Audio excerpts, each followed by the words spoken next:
informed, and if there is any inconvenience which is being faced by the common man and the common people, they should give solidarity to the farmer, because this issue was long pending and they have been demanding before the government, they have been protesting before the government, so that the government should resolve this issue, specifically the MSP legal guarantee which they have been demanding for last so many years. Back to studio.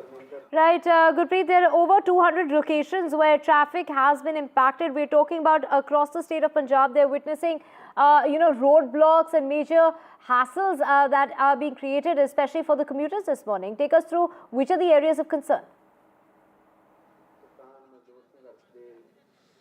Well, if we can talk about Punjab, all over Punjab, we have seen whether it's Amritsar, whether it's Jalandhar, whether it's Ludhiana, or other locations also. What we have learned from former leaders, they are also saying that in each and every nook and corner of Punjab, they have blocked the road, and they have already made an announcement that people should not come out of their houses from 7 a.m. to 4 p.m. And now around 200 locations in the various locations of various roads of Punjab that had been blocked, but they will be able to get proper data once they are going to finish this Punjab Bandh at 4 p.m. But we have seen since morning, we have seen huge number of the people, they were going to their workplaces, whether it's the factory, the workers, the laborers, they wanted to move from this place. Nobody was allowed by the farmer, because the farmers say they want that there should be pressure on the government to showing that how the people are facing inconvenience, the way the farmer have been struggling for the last so many months and so many years to get this MSP as a legal guarantee. But if we can talk about it in a nutshell, whole Punjab had been blocked by the farmer, and this announcement has been made by the farmer a few days back. So that is one of the reasons why they say to the people that they should shut down their shops, their markets, so that this will be a lot of pressure on the government to resolve the matter, which is long pending and they have been demanding. We can also see some of the laborers, they are also moving towards their factory, but these are not being allowed by the farmer leaders and farmer supporters, because they have put up the barricades. They are allowing only the people who are having the travel ticket, maybe they are going to fly from this airport, and emergency services, whether it's the ambulance, or if somebody has any examination or he has to appear for any test, these people are being allowed by the farmer. So let's see that what type of impact they are going to leave on the government, whether they will be able to find out any solution of their problem or not. That will be clear once this Punjab Bandh call will be over. Back to studio. Right, thank you so much, Gurpreet. Of course, private and public buses are also remaining off the road due to that chakka jam by the farmer unions. Over 200 spots on highways and link roads. So it is the KMM and the SKM leaders that have also stated that they'll be blocking railway tracks, which includes 50 locations. So, Gurpreet, we will keep coming back to you for more on this bandh that is going to carry on till about 4 o'clock in the evening, with the farmers there demanding, the minimum guarantee, the MSP. And other such demands. So we will keep track of that. But for now, we're switching tracks now to the Anna University sexual assault case. And as TVK chief, we're talking about actor Vijay turned politician who's taken a jibe at the centre as far as the government in Tamil Nadu is concerned, saying that it is the government regarding in order, saying that there is no use asking rulers for security, saying that such cases are on the rise, and it is the AIA-DMK protests at the Chennai Mall, the opposition blaming the DMK for the incident, while the NCW team reached Tamil Nadu yesterday. This was yesterday on Sunday, a two-member team that reached there. So that two-member fact-finding committee of the National Commission for Women arrived in Chennai to probe the alleged sexual assault of the 19-year-old student at the Anna University. The committee will investigate the case, examine the circumstances leading to the incident, and assess the actions that have been taken by the authorities. Now, the committee will also interact with the concerned officials, the victim, her family, friends, and various NGOs to ascertain the facts and propose measures to prevent such incidents from taking place. So, this is the NCW team which has reached in order to assess the situation on the ground, to take stock of the situation. But it is the actor turned politician that is hitting out at the government in Tamil Nadu, saying that there is no point. Who should one really ask for protection? There's no point asking questions. That is what actor Vijay turned politician of the TVK has to say in regard to that assault case at the Anna University last week.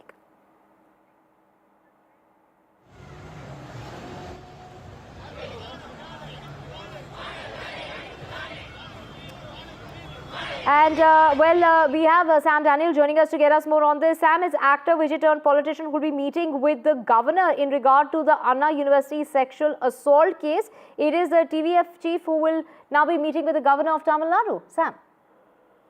It's very likely, Divya, although the TVK has not given any statement, but Raj Bhavan sources have confirmed that he is meeting the governor.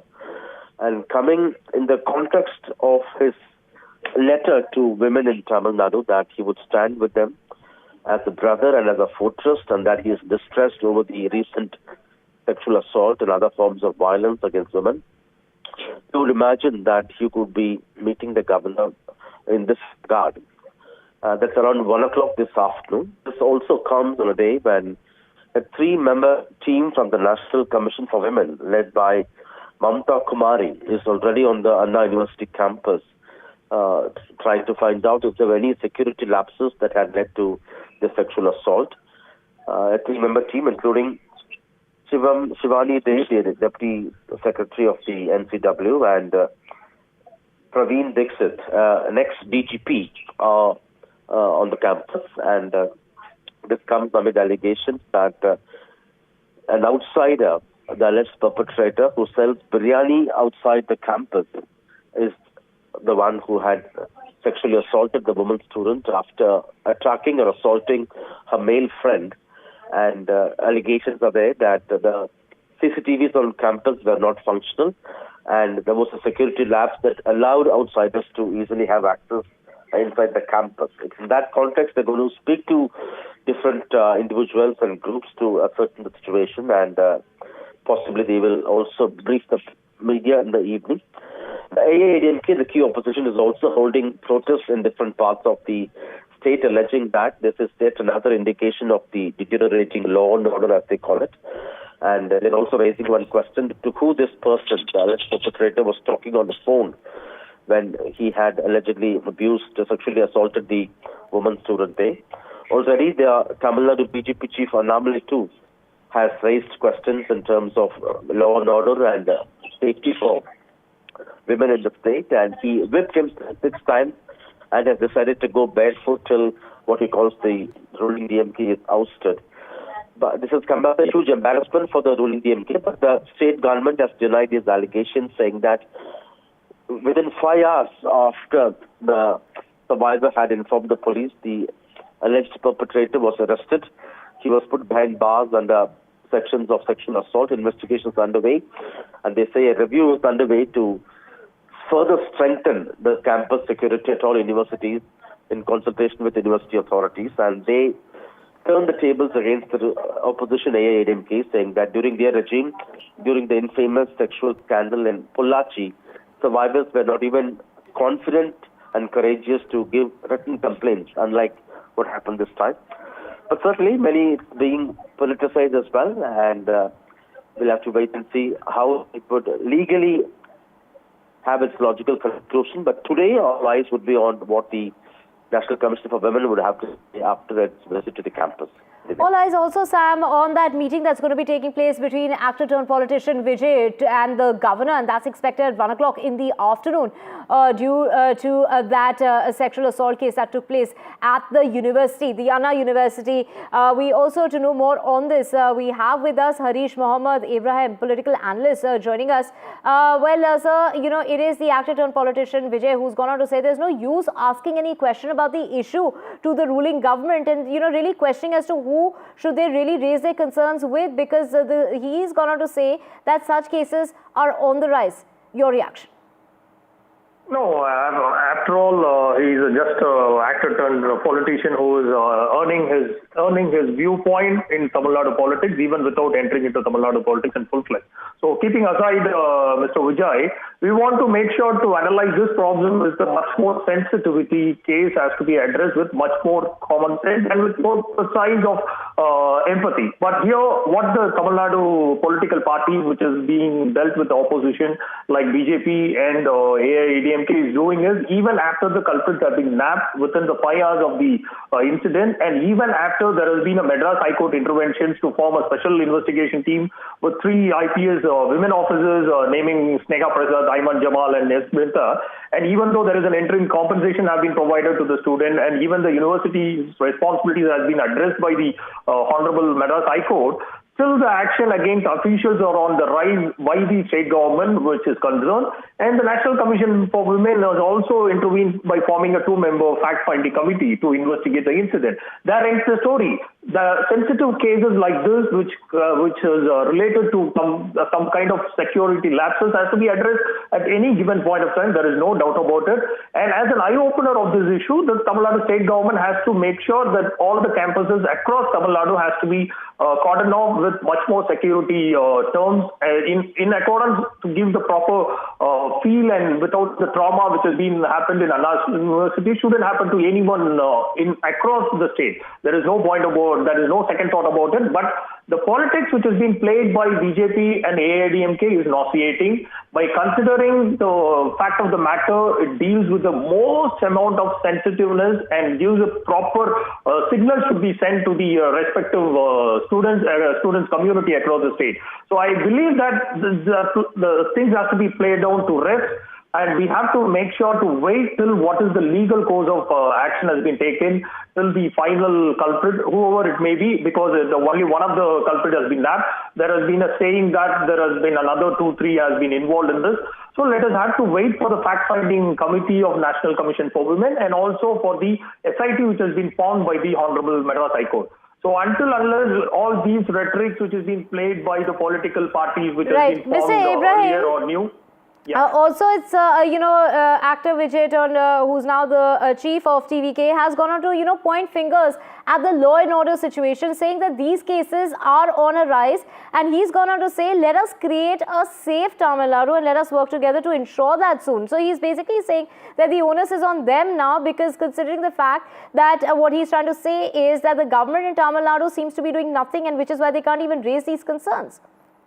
Mr. Vijay, before he spins the stories out in the public domain, after he has entered into politics, he has to put across all his DVDs of whatever the movies he has played so far, and he has to see what kind of action film he has acted, and what kind of vulgarity, what kind of the third-rated kind of actions which he has portrayed in the cinema hall, which has been transforming to all these kind of culprits in their mind. So before he spells the gospel words to the general public of Tamil Nadu regarding the law and order, he has to go ahead and watch his movies like Tirupachi and so on and on and on, where he has propagated and professed these kind of crimes in his movies. So he has to preach what he do in the cinema screen. So he has no point, no ethics or no empathy towards the sensitive issue. And he, as another political parties which has been formed earlier like AIADMK and BJP, he want to join the bandwagon and want to create a political mileage out of it. After all, he is entered into the politics for last 2-3 months before. So he has all the liberty to do so, but there is kind of sensitive issues where he has to keep a low point, where he has to keep some common sense alive to educate and profess the right thing to the general public. Add to the pressure in regard to addressing a very pressing matter when it comes to safety of women across the country, and not just in the state of Tamil Nadu. Thank you so much, sir, for speaking with us here on NDTV. Thank you. Thank you. Moving on now to West Bengal and its Chief Minister Mamata Banerjee, who will be visiting Sandeshkhali in North 24 Parganas. This is the first visit since the sexual harassment controversy that broke out ahead of the Lok Sabha election. But the leader of opposition is BJP's Suvendu Adhikari, who will not be far behind. He's gone on to say that he will hold Jan Sanjog Yatra, and that's going to be taking place in the same area, but the day after the visit of the Chief Minister. So, of course, the BJP attacking the Chief Minister for that visit to Sandeshkhali, and this is a visit that's going to be taking place today, the first since the sexual harassment controversy that broke out ahead of the Lok Sabha elections. And we have my colleague Saurabh joining us. Saurabh, of course, it is the BJP versus the government of West Bengal. Questions being raised, and take us through what really is on the agenda when it comes to the Chief Minister visiting Sandeshkhali. Well, Chief Minister Mamata Banerjee will be visiting Sandeshkhali for the first time since the Lok Sabha elections. And you would remember before the Lok Sabha elections, Sandeshkhali was a major issue on which the BJP targeted the Trinamool Congress. Later, the Trinamool Congress, of course, held a press conference and, shared some sting operations that had been done, which seemed to suggest that the charges were politically motivated. However, there were complaints of sexual harassment, there were cases filed, and there were also charges of land grab. And you would remember that all of this happened in the backdrop of the arrest of Sheikh Shah Jahan, a local Trinamool Congress strongman who continues to remain in jail. Now, he, of course, was arrested following the arrest on ED officials on the 5th of January 2024. And all of this, came out after that. But now, of course, the Chief Minister is making a visit. This is a government program. This is a distribution program under the West Bengal government. And Mamata Banerjee is expected on the Sandeshkhali Riverine Island at around 1 o'clock in the afternoon. And like you said, the leader of opposition and the BJP leader, Shubhendu Adhikari, also is expected to visit Sandeshkhali tomorrow. Now, there were massive sort of political, breakouts, and there were a lot of protests on the island. Top police officers then had to rush the island to bring things under control. However, all of that, much of that also kind of dissipated after the Trinamool's emphatic victory in the Boshirat Lok Sabha seat, under which the Sandeshkhali Vidhan Sabha seat falls.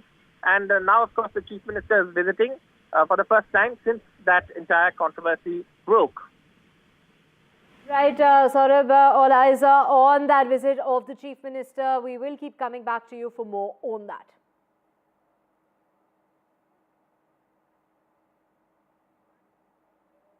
Switching tracks now, it's actor Allu Arjun who will be in court today for his bail hearing. The court had previously placed the actor under 14 days of judicial remand that was set to expire on the 27th, and that is when it got deferred to the 30th of December. The actor appeared virtually for the court hearing in connection with the ongoing investigation into the death of the 35-year-old woman in the stampede during the special screening that took place of his film Pushpa 2 at the Sandhya Theatre. Meanwhile, there's also a song which is doing the rounds. It has gone completely viral. The song is showcasing dancers who are imitating the actor's style and body language, while the lyrics of the song aim at the incident that broke out at the time of the chaos at the Sandhya Theatre, ridiculing the star.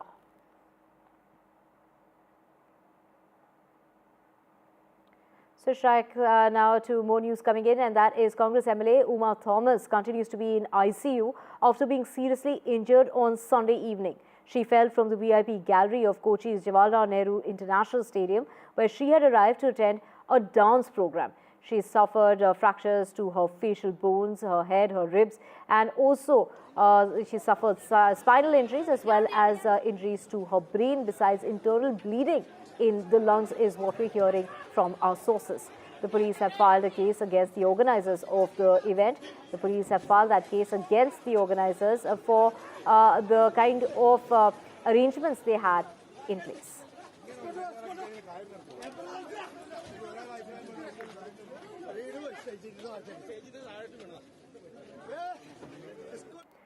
And with that, we're slipping into a short break. Back with a whole lot more on the other side.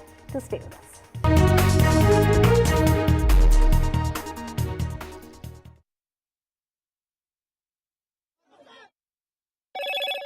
Hello, Moto.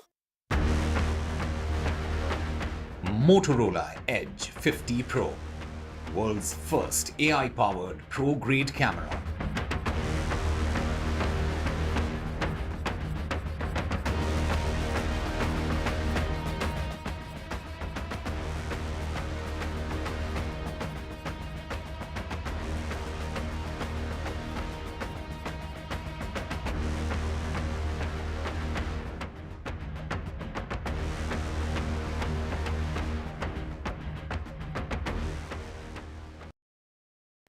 In today's interconnected world, India's voice is more crucial than ever. When India speaks, the world listens.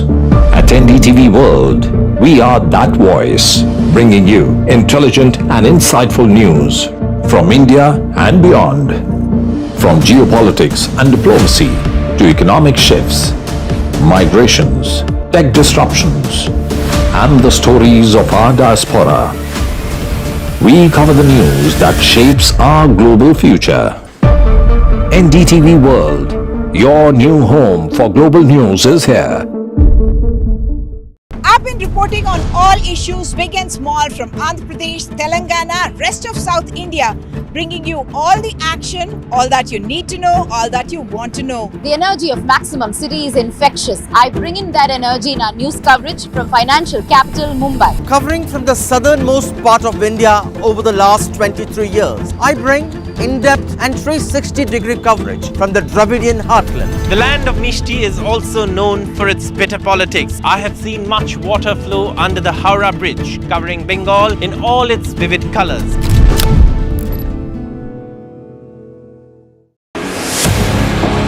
(2024), the year that was, when India welcomed Ram. When India decided, मैं Narendra Damodar Das Modi, when Jammu and Kashmir turned a historic leaf, as Chief Minister for the Union Territory of Jammu and Kashmir, when India mourned, when India celebrated,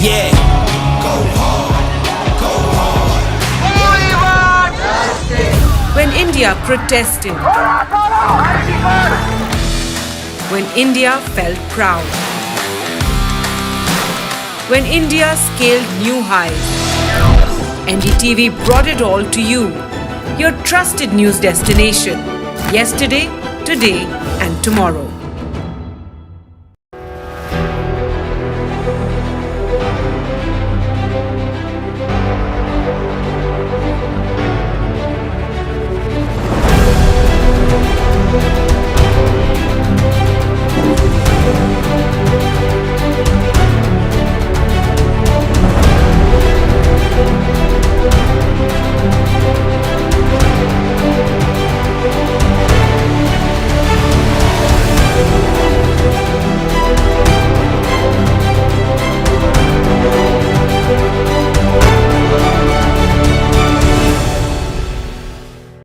New day, new show, a new experience.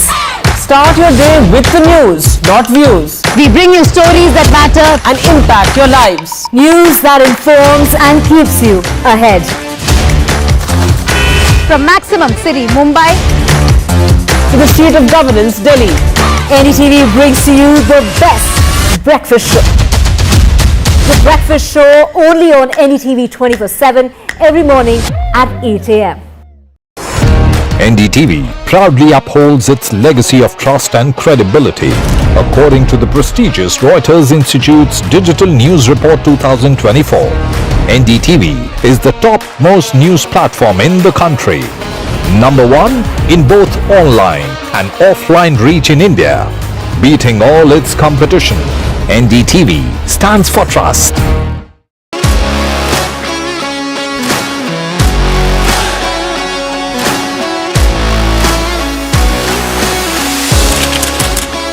We are able to maintain.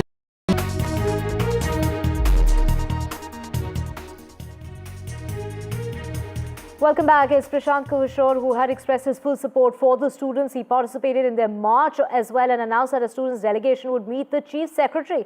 But it's the students who refused to meet anyone but the Chief Minister, and that is what resulted in that protest that took place yesterday. Let's just listen into what he has to say. और कल ये वो नाम है जो कल की छात्र संसद में जिन लोगों का नाम वहां हजारों विद्यार्थियों के सामने सर्वसम्मति से तय किया गया कि आगे इस आंदोलन का नेतृत्व कोई कोचिंग संस्था का मालिक नहीं, कोई नेता नहीं, कोई जनसुराज नहीं, आगे इसका नेतृत्व ये बच्चे ही करेंगे। कल ये छात्र संसद में तय हुआ। तो सबसे पहले तो मैं अपने साथियों का जो छात्र संसद से चुनकर आए हैं और इस नेतृत्व को, इस आंदोलन को आगे नेतृत्व देंगे, मैं इनका धन्यवाद करता हूं। और मैं इनका परिचय कराऊं उससे पहले 2 मिनट में मैं कल की घटना के बारे में क्या हुआ और जितने तरह की उसमें बातें चल रही हैं, लोग बयानबाजी कर रहे हैं, उस पर मैं एक बार आपको स्पष्ट बताऊं। परसों ये प्रशासन को सूचित किया गया था कि छात्र, चूंकि गर्दनी बाग धरना स्थल पर जगह कम है, सब छात्र एक साथ बैठकर बात करना चाहते, इसके लिए गांधी मैदान में गांधी मूर्ति के पास सारे छात्र एक साथ बैठेंगे। वहीं पर छात्र संसद में ये तय किया जाएगा कि आगे का रास्ता क्या होगा।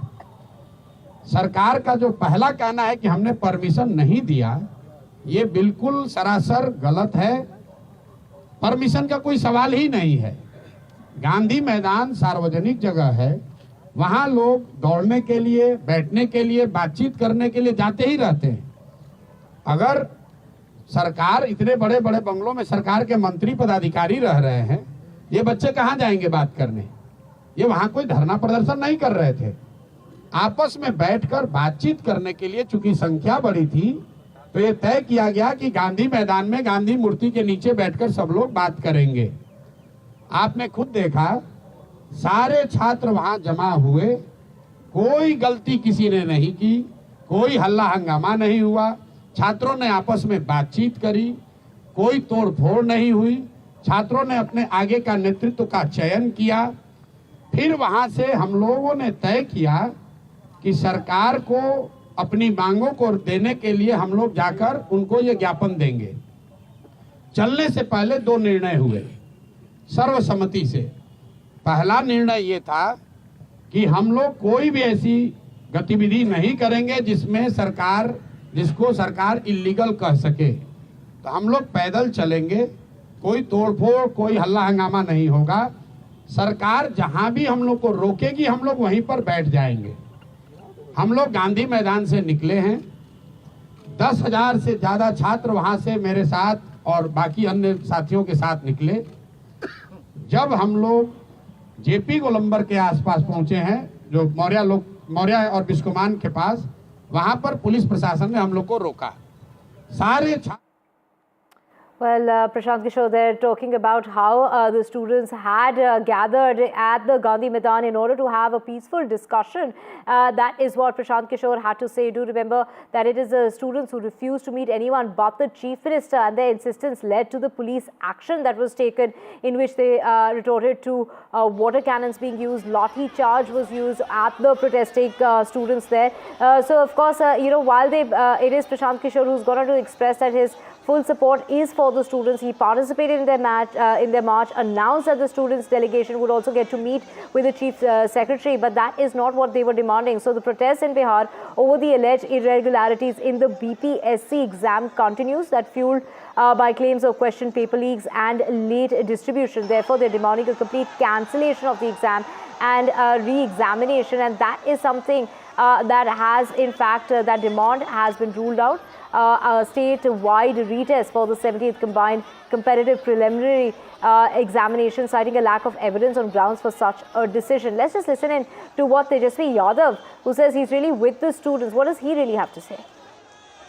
बड़ी पीड़ा हुई जिस प्रकार से पुलिस ने 17वें बीपीएससी परीक्षा के जितने भी हमारे साथी थे, अभ्यर्थी थे, जिस प्रकार से उनको पीटा गया, लाठी चार्ज कराया गया, कई लोगों जो हैं बुरी तरीके से घायल हैं, पानी का बौछार किया गया इस ठंड के माहौल में, इसकी हम कड़ी निंदा करते हैं और खेद प्रकट करते हैं। सभी जितने हमारे अभ्यर्थी हैं, मैं उन सभी लोगों से कहना चाहता हूं कि तेजस्वी यादव आपके साथ खड़ा है, मजबूती के साथ। Right, and to get more about this, we have Prabhakar joining us. Prabhakar, obviously, visuals on our screen of the protest that took place yesterday, where lathi charge and water cannons were used by the police, and this was because of the students that demanding that they wanted to meet with the Chief Minister, not the Chief Secretary. But Prashant Kishore, they're describing what really happened there yesterday in that press conference. Yeah, exactly. This message that the Chief Secretary wanted to meet the students, rather a delegation of students. this was conveyed through Prashant Kishore to the students, and Prashant Kishore later gave a media bite talking to the press persons present over there, and he only announced that he has got a message from the government that a 5-member delegation might actually meet Chief Secretary, and immediately after that he left the spot. He said that the delegation should go and meet, and he would not be a part of that delegation, and then after that meeting is over, then they will take a final call as to whether to continue this agitation or not. Now, what happened later was that the delegation name of the delegation members was not been able to decide by the protesting students, and thus no delegation actually was formed, and nobody met the Chief Secretary. Prashant Kishore had by the time left the spot, and the students started alleging that Prashant Kishore had fled the spot, leaving them midway. Then we saw what happened there. There was a water cannon used, the lathi charge was done, and the students had to flee that spot. So this entire episode, which actually played up yesterday, students are blaming Prashant Kishore for dragging them into this. They are alleging that Prashant Kishore actually brought them there, and then he left them midway. Right. Prabhakar, thank you so much for getting us those details. So, of course, the students are demanding a complete cancellation of the exam and a re-exam, but that is something that is being ruled out by the Bihar Public Service Commission on the weekend. They went ahead and said that that will be ruled out because there's lack of evidence or ground for such a decision. Switching tracks to Maharashtra now, and a woman living in Parbhani was burned to death by her husband because she had 3 girl children. This incident happened on Thursday night, and on the basis of the complaint that's been filed by the sister of the deceased, that a case has been registered against the husband and he has been arrested.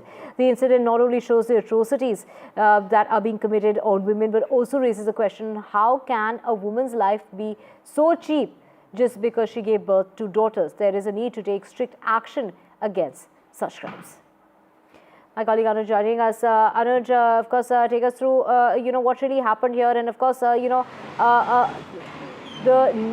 want or the desire for a baby boy is so much in this country, but taking such drastic measures of killing the woman because she had 3 girl children is absolutely absurd.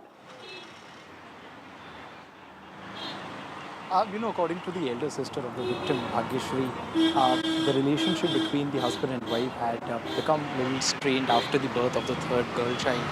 And, after that, it was reported, or it has been stated by the family that the husband there started ill-treating or ill-behaving with the wife on regular occasions. And it reached its pinnacle when on the 27th of this month, he burnt her body with the help of petrol and in a car shed that is under a flyover in Parbhani. And when she was getting burned, she tried to move out of that place and enter a close-by shop. And by the time the police, the relatives and the close-by people came there to make sure that they are able to contain the fire to a fair extent, she had already lost her life. Although she was transferred to the local government hospital very soon, as soon as the fire was contained to a certain extent, she was declared dead while the treatment was going on at around 1 a.m.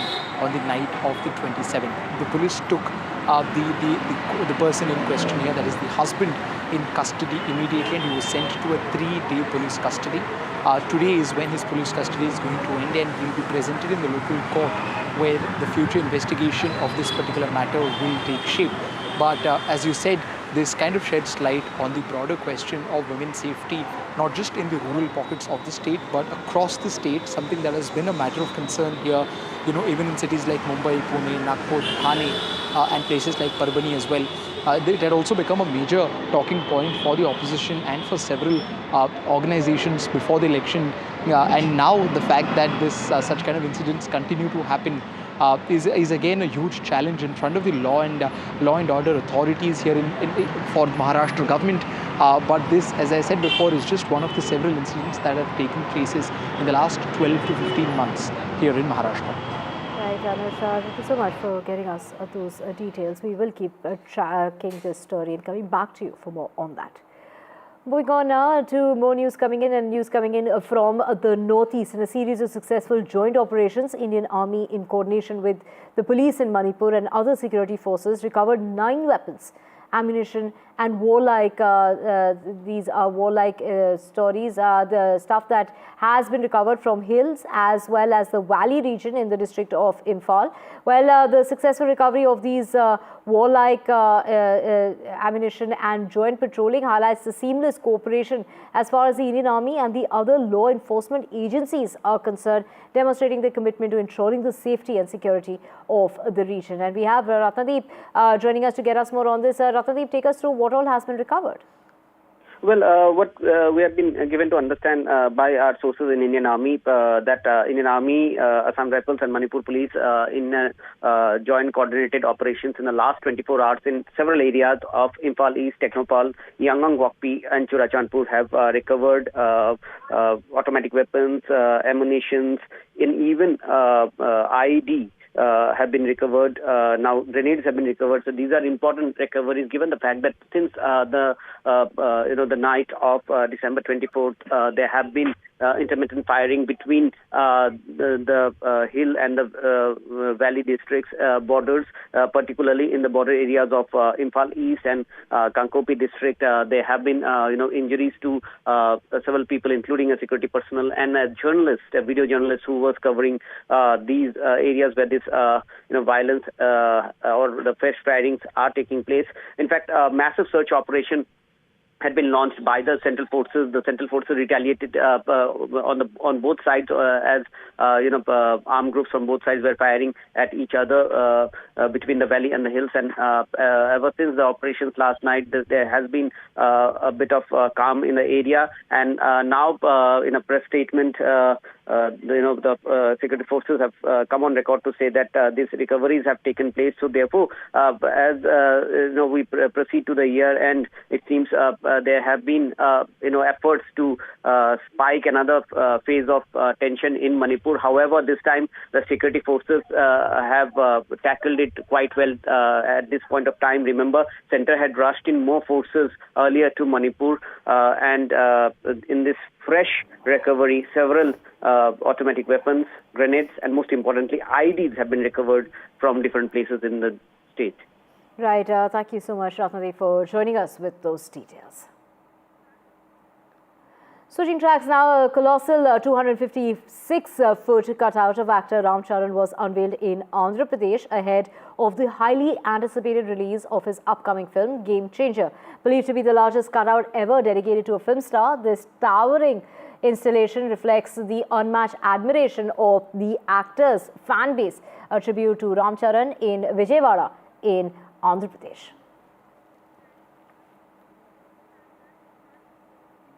And switching tracks now, India's Foreign Minister S. Jaishankar will be visiting Qatar. This is going to be starting today for that 3-day review of bilateral ties, especially in trade, investment, energy, as well as security. The Ministry of External Affairs has said that Dr. S. Jaishankar will be meeting with the Prime Minister as well as the Foreign Minister. And this is, the Foreign Minister's visit that will enable both sides to review various aspects of bilateral relationship, as well as that includes the political trade and investment, energy, as well as security, culture, and people to people, as well as the regional and international issues that are of mutual interest.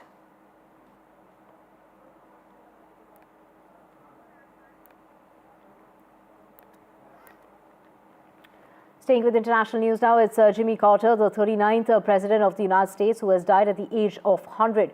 Carter was surrounded by his family at his home in Georgia in his final moments. The U.S. President has also remembered Carter as a dear friend and extraordinary leader, is what Joe Biden had to say in a statement, while President-elect Donald Trump has gone on to say that America owes the former president a debt of gratitude. Preparations are underway for a state funeral.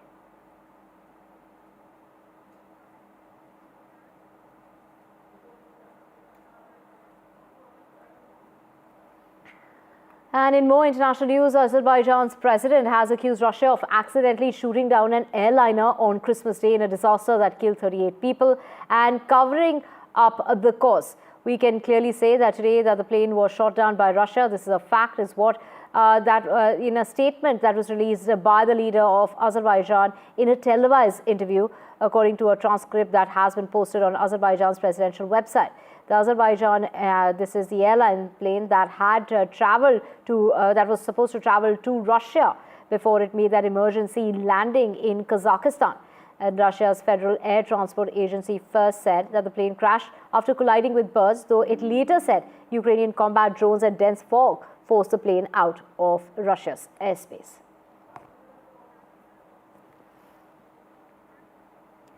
And in other news, it's instant loan apps that are under the scanner of the Income Tax Department. Now, the IT has sent notices to 40 fintech, these are fintech firms, the firms that have given instant short-term loans. So, the submit, this is a notice that has been provided, which is asking for these firms to submit interest rate details. This is what the notice has suggested, that they're seeking an RBI microfinance certification of the loan that has been provided. So these instant loan apps, which are under the scanner of the IT department, and notices have been sent to 40 such fintech firms.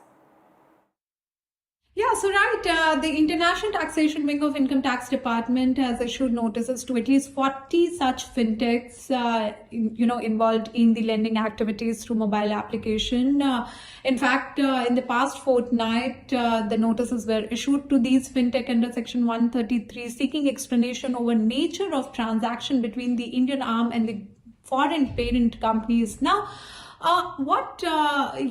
these companies are doing it, that whatever the money has been remitted to the foreign parent companies showed as the fees for technical services. Now, what tax department is saying is that it couldn't be treated as FTS, and it is rather the business profit, because somewhere they suspect that major chunk of the profit they earn here in India is remitted outside to its foreign parent companies, where they are able to reduce their expense claims in India, and that will have a direct impact on the tax liability. So all these suspect is there, and that's why they are gathering more information on that. And besides, they are also ask them to furnish details as far as their rate of interest is concerned, and they have received so far from their customers, and in fact whether they are certified by Reserve Bank of India under microfinance regulation, and how their approach is when it comes to recovery, as far as default cases are concerned. And besides, they're also looking into the transfer pricing ruling as far as these transactions are concerned. So overall, they're gathering information, and they ask them to furnish the details by December 30th, which is today, and accordingly they will sort of form a view on how to take this case forward.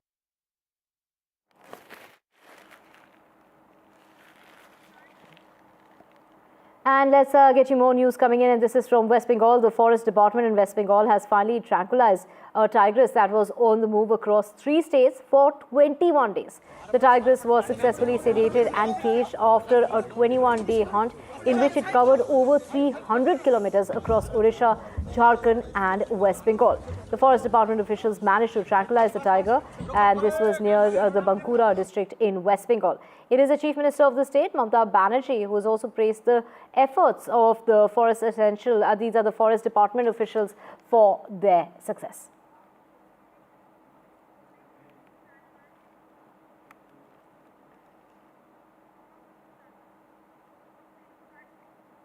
And on the last launch of 2024, ISRO is undertaking a space mission like never before, where innovation is written as far as every aspect is concerned. For the first time, India will attempt to dock and undock 2 satellites in space. What is all this about? Well, my colleague Pallav Bagla has all the details. He spoke with the chairperson of ISRO, Dr. S. Somnath. Listen in. India now has a burgeoning space ecosystem. Earlier, everything used to be with the Indian Space Agency. Now there are 250 plus startups, and ISRO is giving an opportunity to these startups to test their equipment in space. On this launch of the Polar Satellite Launch Vehicle, several experiments from startups are going into space. Green propulsion, artificial intelligence and machine learning, and synthetic aperture radars are some of them. I have with me Dr. S. Somnath to explain to us how and why these experiments will go a long way for India. Big innovative mission by ISRO in this PSLV launch? I believe we are giving platform for the space startups to try their experiments at a very low-cost way. The POEM experiment, the PSLV onboard experimental module, is a very innovative concept. To that extent, I'm very happy that it is receiving a lot of requests from startups and companies to onboard their experiments and payload to prove that it works in space very well. Basically, the platform is nothing but that the industries or startups can put their payload alone. They don't have to worry about the peripherals. Peripheral support is given, like the power, the communication, the commanding, the orbital experience. Entire thing is given to you with very, very minimal cost and sometimes no cost. And this platform, is a upper stage of the PSLV, which is otherwise would have gone waste. Correct. So it would have become space debris. Space debris. So we use it appropriately with a minimal investment. I think I'm very happy this time the POEM-4 has very exceedingly good payloads from the startup side, as you mentioned. Some of them dealing with the AI, artificial intelligence, rather more of an edge computing approach on how to object identification, image intelligence. Two of the companies working on green propulsion, especially to work to prove that the thruster firing will actually take place in flight, and we will collect the data and see, sometimes image it also. And also other payloads like the synthetic aperture radar payload, where we should be able to do an imaging and then see how the imaging happens and data comes to the Earth. So startups get to dirty their hands in the actual low gravity vacuum of space at minimal cost. Precisely. To get a launch opportunity is not an easy thing. The launch vehicles are not available for such people to go up and then see. They cannot even book a full-fledged launch. They have to look for an opportunity or some sidewise go. But especially when you offer POEM, it becomes very important for them. And there have been so much of interest. And you should have come and seen how these 24 different teams have been working from ISRO and private to put them together in the upstage and test it and see. I see a great amount of enthusiasm.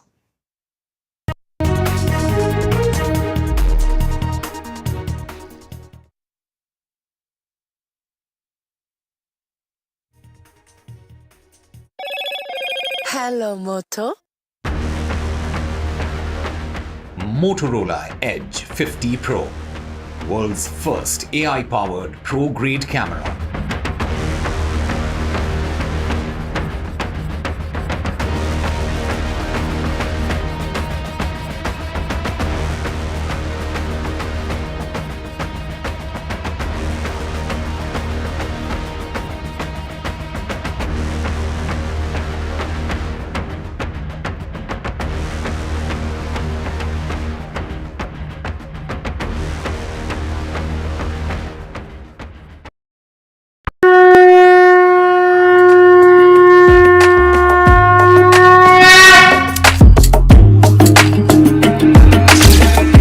Mahakumbh, a festival of faith, the world's biggest spiritual festival, the divine dip at the spiritual Sangam,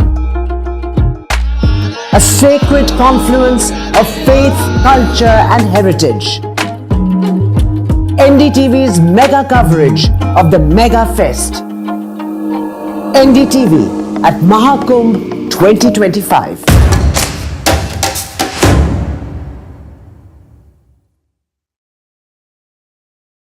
NDTV shines with 38 prestigious wins at the News Television Awards 2024.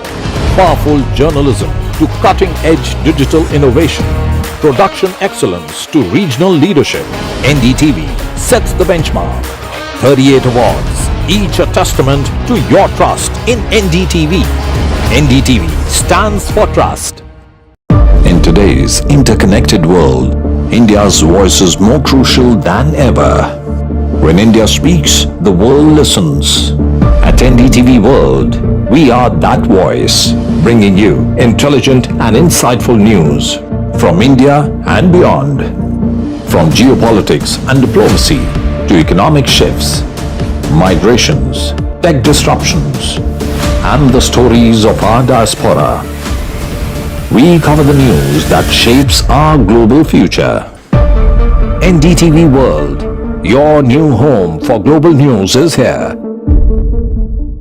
I've been reporting on all issues big and small from Andhra Pradesh, Telangana, rest of South India, bringing you all the action, all that you need to know, all that you want to know. The energy of maximum city is infectious. I bring in that energy in our news coverage from financial capital Mumbai. Covering from the southernmost part of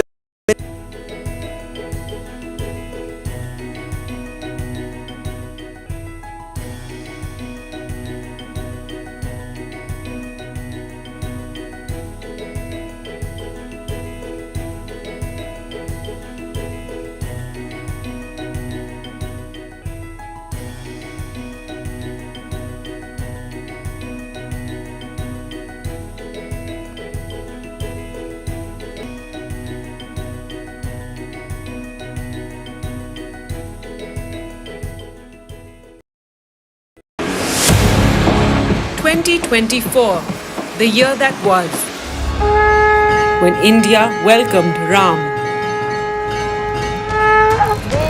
When India decided, मैं Narendra Damodar Das Modi, when Jammu and Kashmir turned a historic leaf, as Chief Minister for the Union Territory of Jammu and Kashmir, when India mourned, when India celebrated,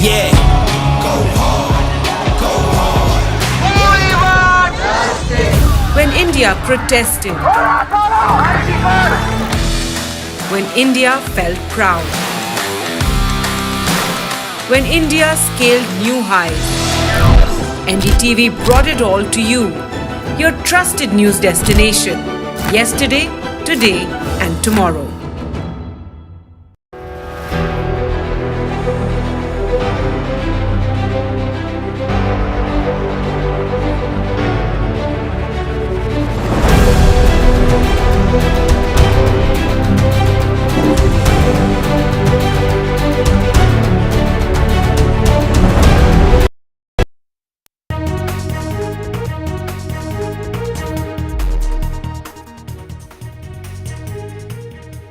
The fourth Melbourne Test, Australia beat India by 184 runs. The big political face-off over the Anna University sexual assault case. Actor Vijay, who's now the TVK chief, is set to meet Tamil Nadu governor. This as the National Women's Commission team has also arrived at the Anna University to assess the security situation.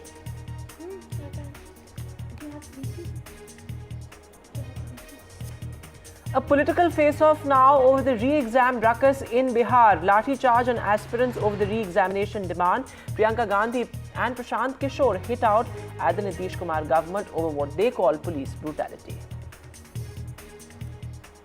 Farmers' Punjab Bandh call over MSP guarantee. The Punjab schools have been shut and over 150 trains have been cancelled. This as protesting farmers block key Punjab commute routes. First time after the big political controversy in Sandeshkhali, the Chief Minister is set to visit North 24 Parganas and the Sandeshkhali constituency. This is the Bengal Chief Minister's first visit to Sandeshkhali since the row. And now a TMC versus BJP standoff over the Chief Minister's Sandeshkhali visit.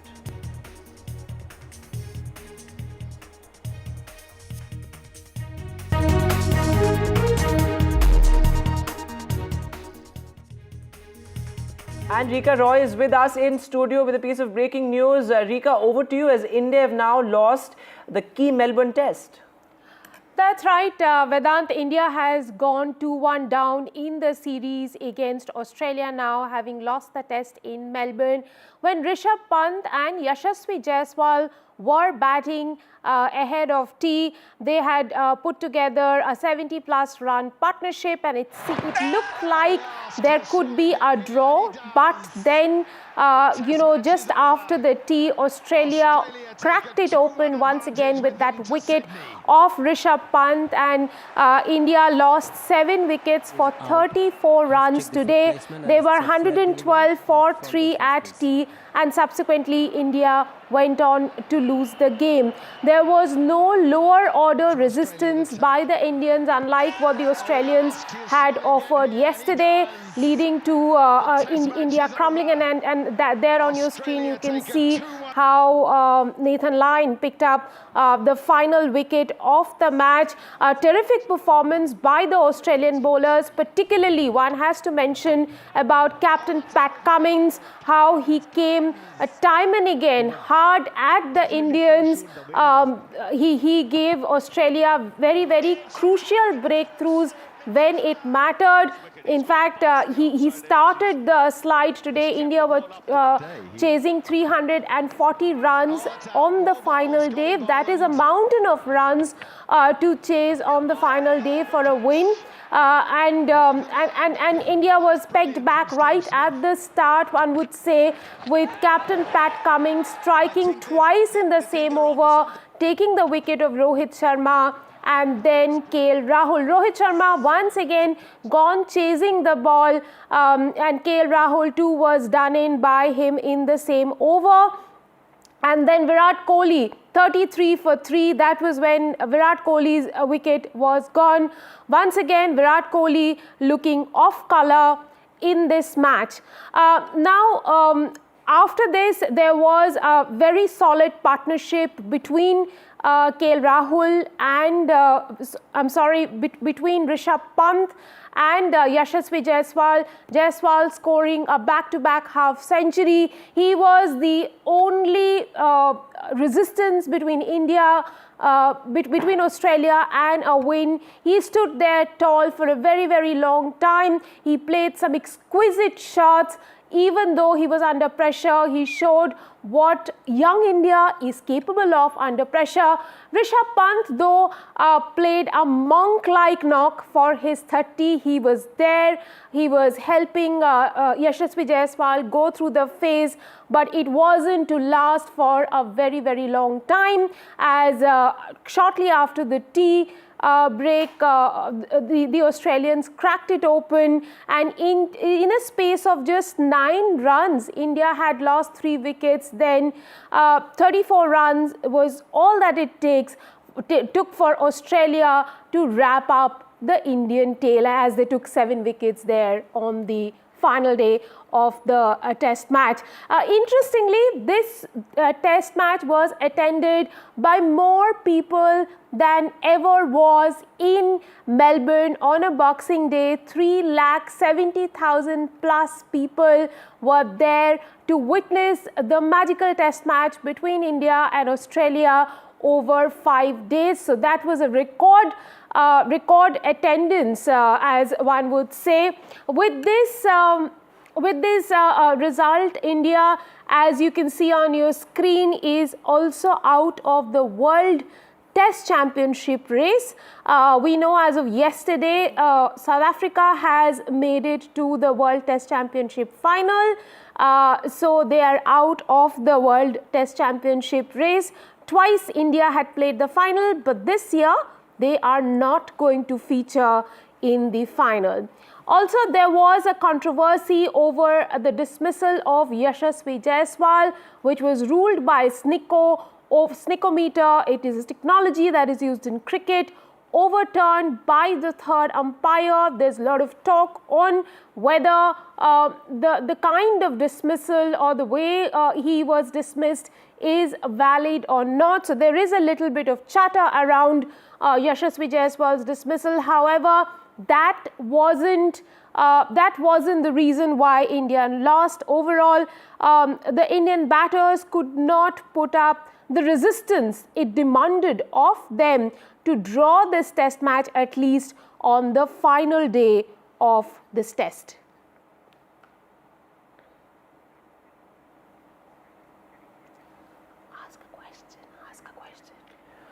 All right, so Rika there getting us a very comprehensive update. So India out of the World Test Championship race. In fact, this is something that we saw, the captain talking about in his press conference ahead of the series as well.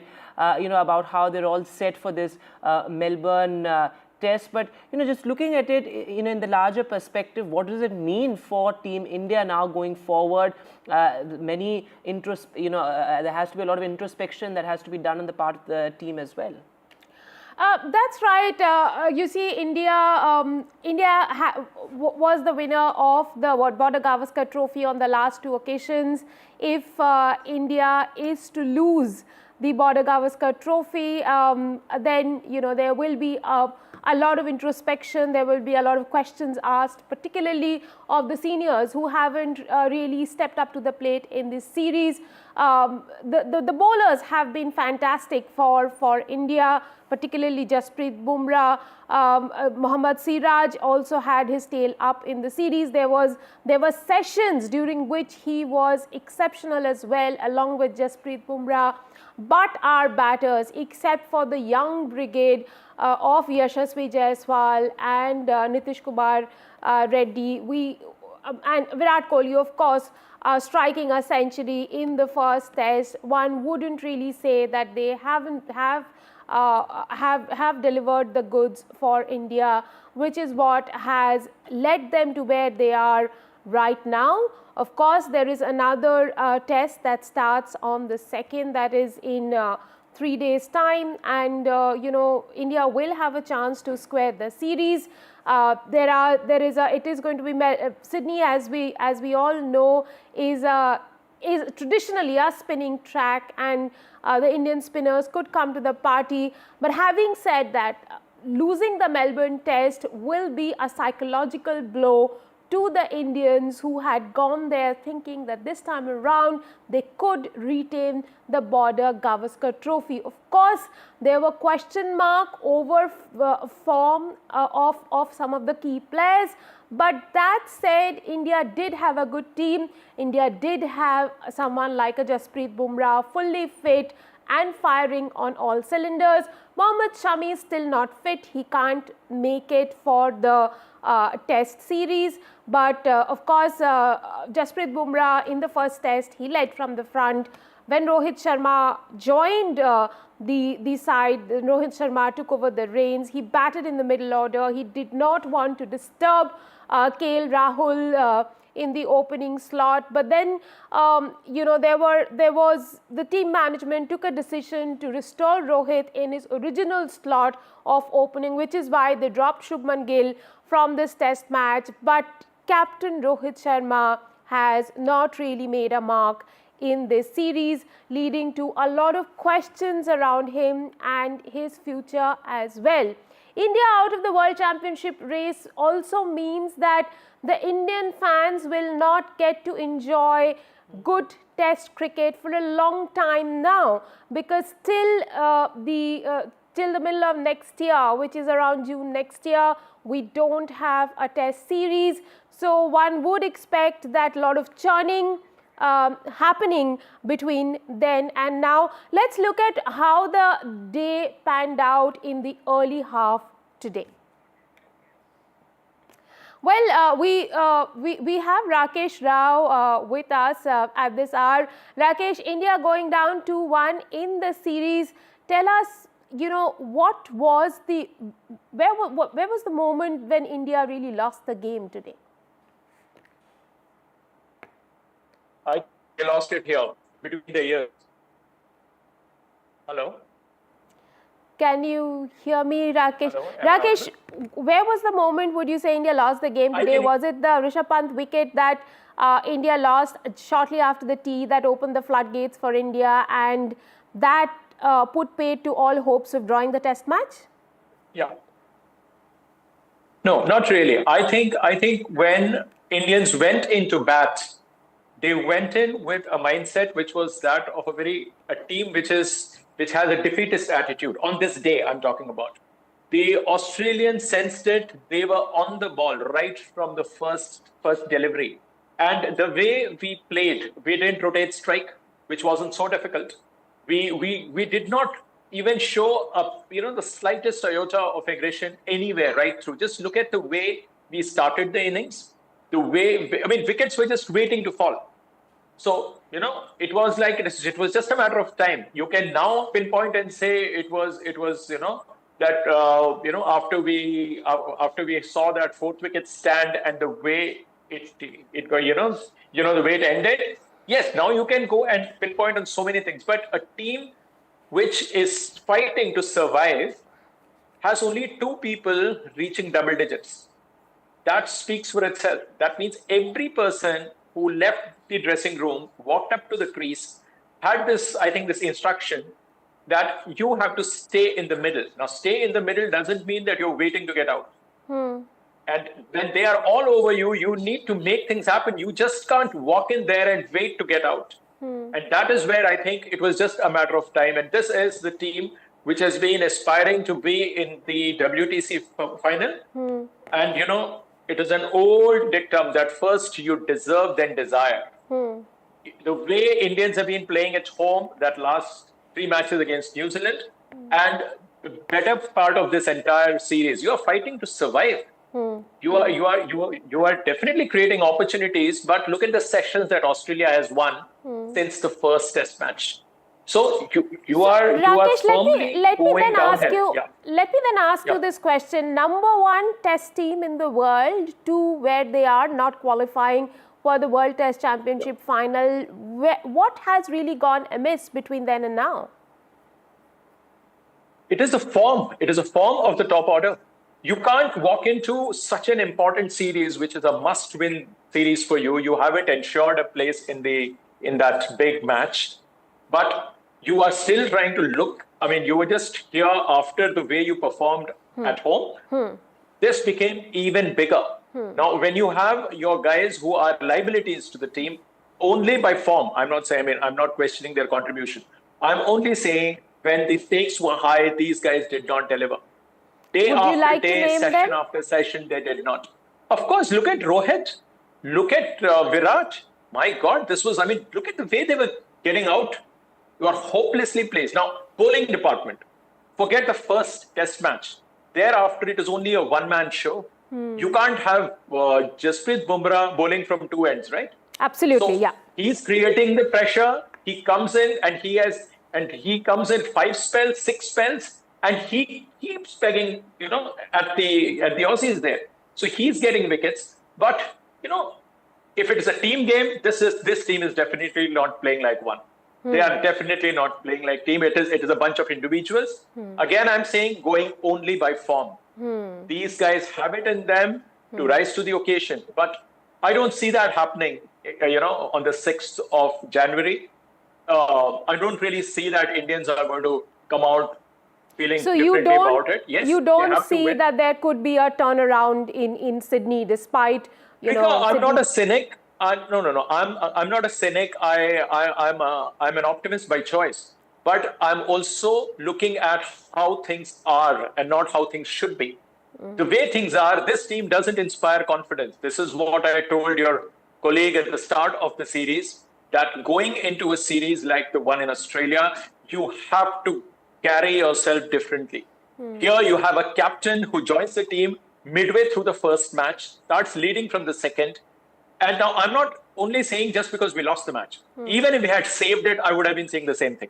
That this captain doesn't inspire confidence. This team doesn't inspire confidence. So for me, it is just that a team that deserved to win, which did all the hard work. They ran the hard yards. They deserve to go at least 2-1 up in the series. Let's give it to the Aussies. They deserve it. They worked very hard for it. They outbatted you in the first innings. And the way they bowled today, especially today, I was more than impressed because they just didn't let you go. Look at their economy rate, look at their accuracy, look at their catching. I think they were really on the ball right through. Well, Rakesh, you have spoken about the inadequacy in terms of form of some of the seniors, particularly Captain Rohit Sharma. Would you say that, Rohit Sharma, we still haven't lost the series. Technically, Australia are 2-1 ahead in the series. Would you say in Sydney, Rohit Sharma should look at going down to the middle order instead of batting up top, something he did when he came back, and then suddenly probably team management decided to put him back in his original position? Rika, I'll be very honest with you. I think it was the most, what should I say? I mean, okay, I'll be rather blunt here. This is the most foolish decision, and I'm not saying this because I'm speaking after the event. When you have the best opener, he looks more assured than any other player. Just look at the way he batted right through. You are actually bringing him down. Why? And you are just giving him the spot just because he is your captain. I mean, if it is a team, I mean, I know Rohit will not do it to himself. It is a collective call.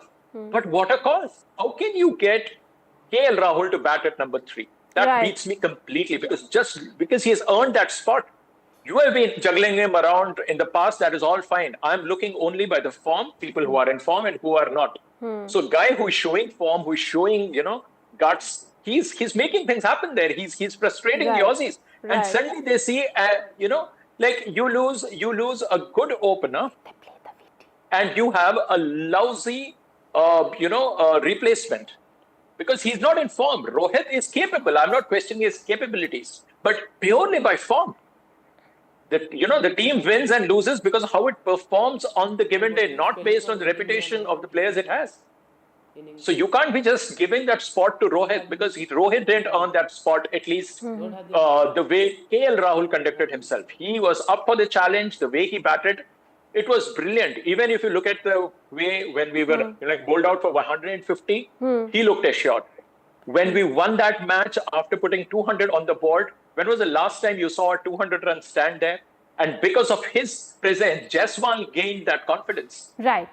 And Jaiswal has been vocal about it. So there is a person who is so, I mean, he gives you the confidence. He gives you the confidence not only to those who are in the dressing room, but also the guy standing 22 yards away from him. So you have to value all this. You just can't drop him and say, just because the captain, in one match, he chose to come low down the order. You better stay there unless KL fails. He's entitled to failures, but this was not done. Clearly not done. Rakesh, also just have to ask you a little bit about the form of Virat Kohli. There's been a lot spoken about him, his clashes with the Australian media since the time he got in. There was, he's been booed by the crowd also at the MCG, which wasn't in great spirit, as one would say. But, considering what Virat Kohli has done in Australia before, where did he really fall short this time around? Two things. Number one, his form hasn't been great. Now, everybody will say, look, he got you 100. Let's go back and revisit that 100. They were already a 200-run stand for the opening wicket. Then he comes in, there's no pressure whatsoever. He takes his time and he gives you a good 100. I'm not questioning because that was a good 100. Having said that, thereafter, he's back to his ways. In the first innings, everybody said, oh, what a great leave. Every commentator has been talking about how comfortable he looks. He was looking good, no question about it. But again, he gets out the same way. That means he still hasn't got, got to terms with what exactly the people are doing to him. Aussies have hit him between the ears. And of course, he and his, demeanor on the field, that means he is making faces at you that he's been doing for years now. You see IPL, you see when he was a skipper, he would stand at long on and long off, misfield or drop a catch. He looks sheepishly at himself or whatever. But if somebody drops a very difficult catch, even half a chance, he's abusing him. And the cricket team knows it. The dressing room knows what a difficult captain Virat Kohli was because he was abusive. And he continues to be. And people call it aggression. You can call it anything, but you have to be appropriate. So you can't be showing needless aggression. I mean, in the past, there was Anil Kumble, there was Rahul, there was Sachin. They all were aggressive in their own way. Would you say that Rahul wasn't aggressive? He could stand his ground. Look at Anil Kumble. He gets hit on the face with a broken jaw. He takes the field, all taped up, gets rid of Brian Lara. Now that's aggression. Not showing eyes, not showing, that kind of, very, very, in the face, like kind of thing. As long as you are doing well, your fans will back you. But what he did to a guy who actually, who thinks that you are his hero, and he's playing his first test, And what he did was, of course, it was grossly unfair. But then again, then the fans would say, Aussies have no right to say because they have done it in the past to us. But that is no explanation. We have to look at what is happening Rakesh, before us. let me also ask you. Let's not look at history. Yeah. Rakesh, let me also ask you, all the shoulder barging incident, Virat Kohli, clashing with the Australian media at the airport, a lot of these things that have gone on around the ringside of cricket, on the field, would you say that they also served as distractions for the team, or these things help in the team to fire themselves up in the middle of a high-profile series like this? Because these people, at least this team, it doesn't appear to be so. What Virat is doing is something which was avoidable. He should have first let his bat do the talking, which he thought that, okay, since he got 100 early in the series, thereafter things would just fall in place, but that hasn't happened. Look at what Siraj is doing. I know Siraj still has to be tamed a bit, because he's frustrated, his form is not there, and he doesn't know where to show that aggression. So he can be told. But what about Virat? Virat has been there, done that, and it is like what Gavaskar mentioned about Rishabh. It's his natural game, or that's the way he plays. And it is like if you take the same example and apply it on Virat and say, oh, we know that he's aggressive. He's not aggressive. He is inappropriate. There is a difference. We love his aggression, there's no doubt. But look at Virat, the captain, when he's leading RCB.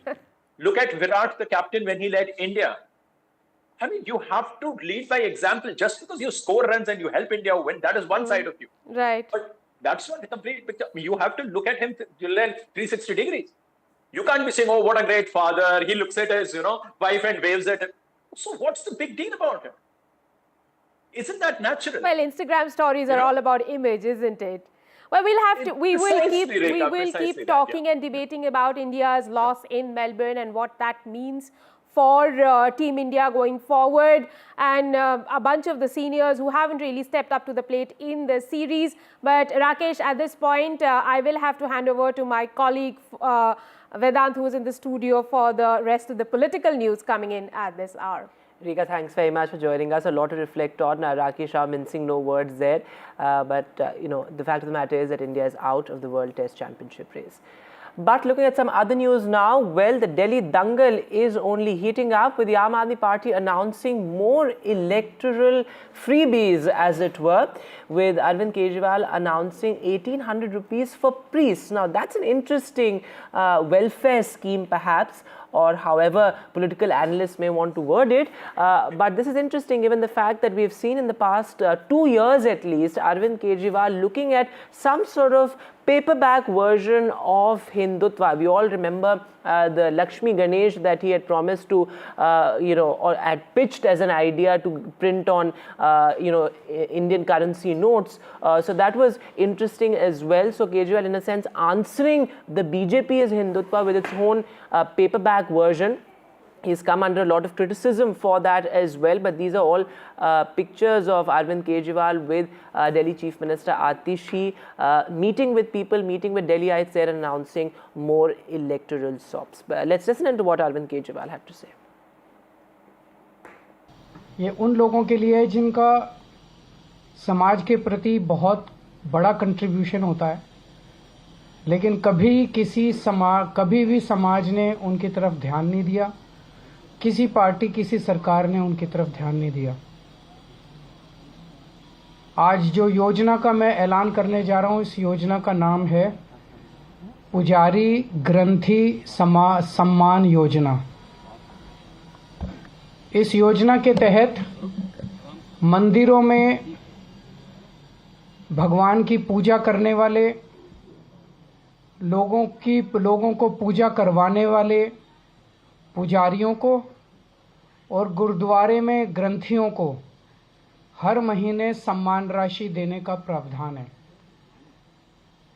हम जानते हैं कि किस तरह से एक पुजारी हमारे सुख दुख सब में काम आता है। हमारे घर में शादी हो, बच्चे का बर्थडे हो, कोई भी खुशी का मौका हो या कोई मौत हो जाए या कोई गम का मौका हो, हर वक्त पुजारी हमारे साथ होता है, हमारे को उसमें अपना कंट्रीब्यूशन करता है, भगवान की पूजा कराता है हमें। ये वो तबका है जिसने सदियों सदियों से हमारी परंपराओं, हमारे रीति रिवाजों, इसको पीढ़ी दर पीढ़ी, एक तरह से जो गुरु शिष्य परंपरा पीढ़ी दर पीढ़ी इसने आगे बढ़ाया, हमारे संस्कारों को, हमारी रीति रिवाजों को, हमारे परंपराओं को। लेकिन इसने कभी भी अपने परिवार की तरफ ध्यान नहीं दिया और कभी भी हम लोगों ने इनकी तरफ ध्यान नहीं दिया। हम मंदिर जाते हैं, पूजा करते हैं, लेकिन कभी भी इनकी तरफ हमने ध्यान नहीं दिया।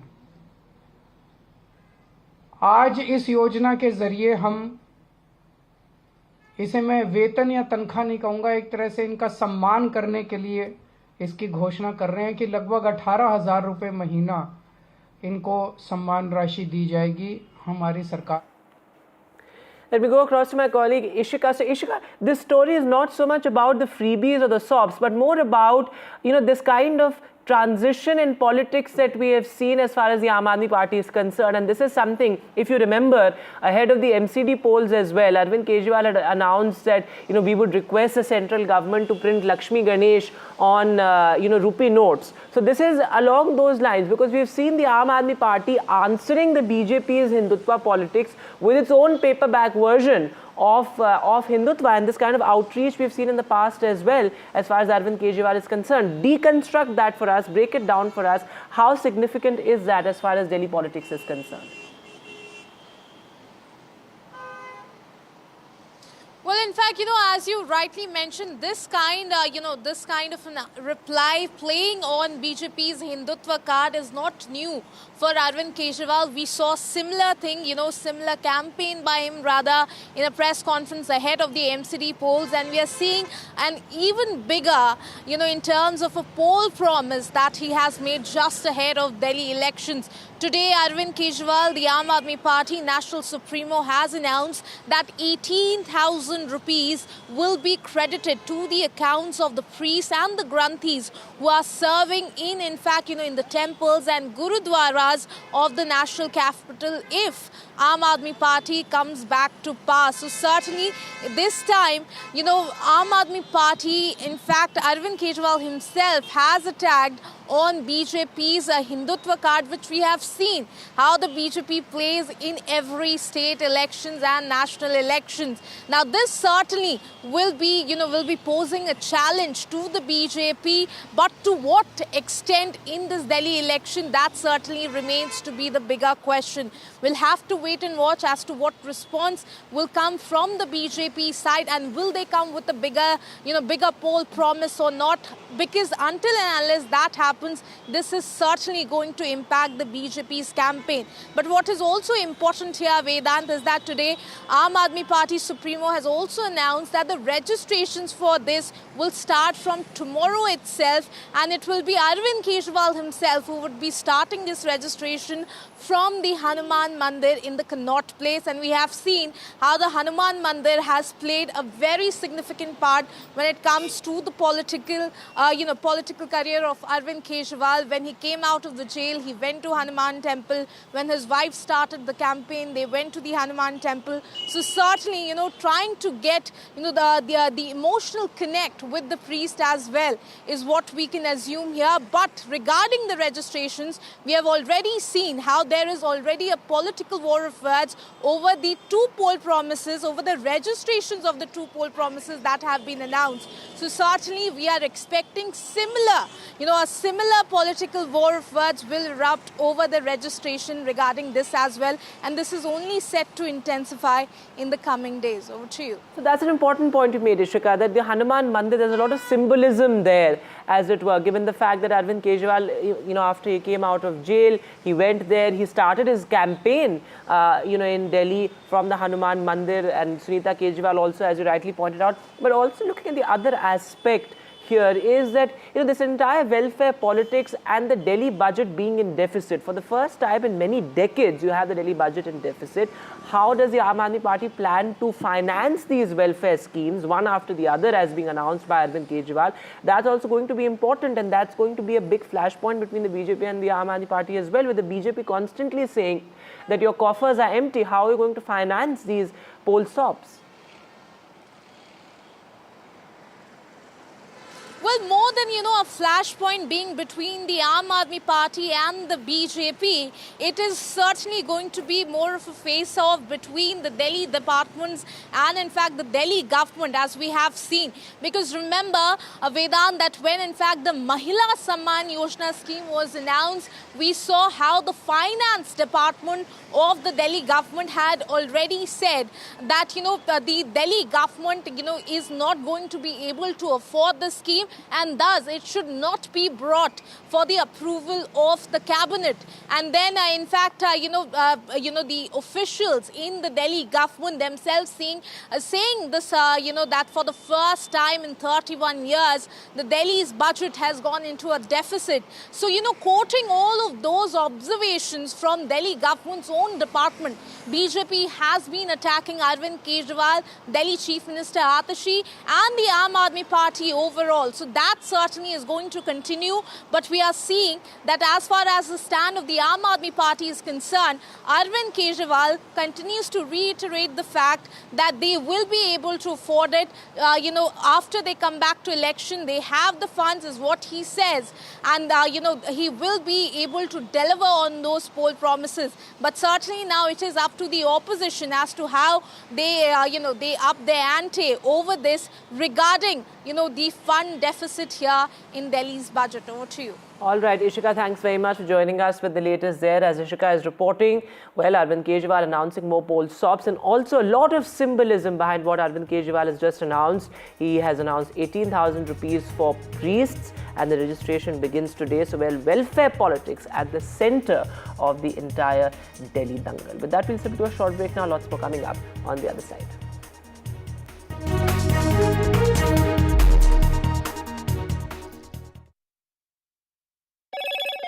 Hello, Moto. Motorola Edge 50 Pro, world's first AI-powered pro-grade camera.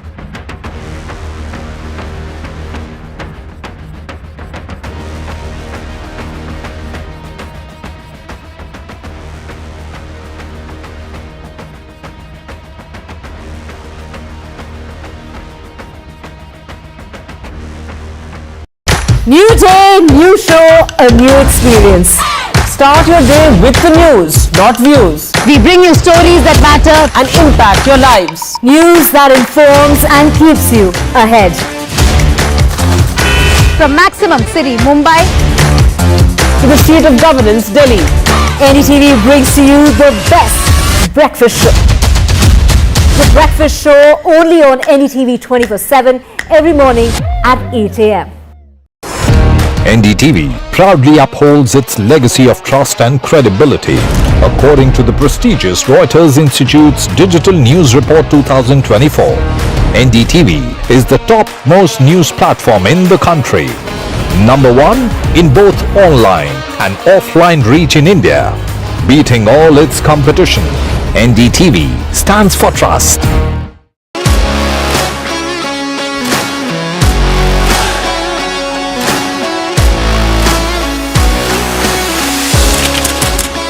We are able to maintain the democratic fabric and the democratic system. I want to do something that can make a difference. लगातार जनता की आवाज को सरकार तक पहुंचाने का काम मैं करता हूं.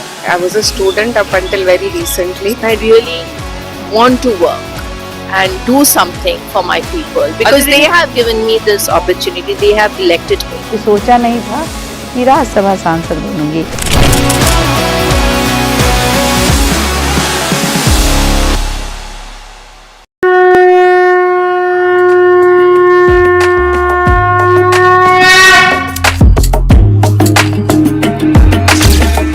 Mahakumbh, a festival of faith, the world's biggest spiritual festival, the divine dip at the spiritual Sangam. a sacred confluence of faith, culture and heritage. NDTV's mega coverage of the Mega Fest. NDTV at Mahakumbh 2025.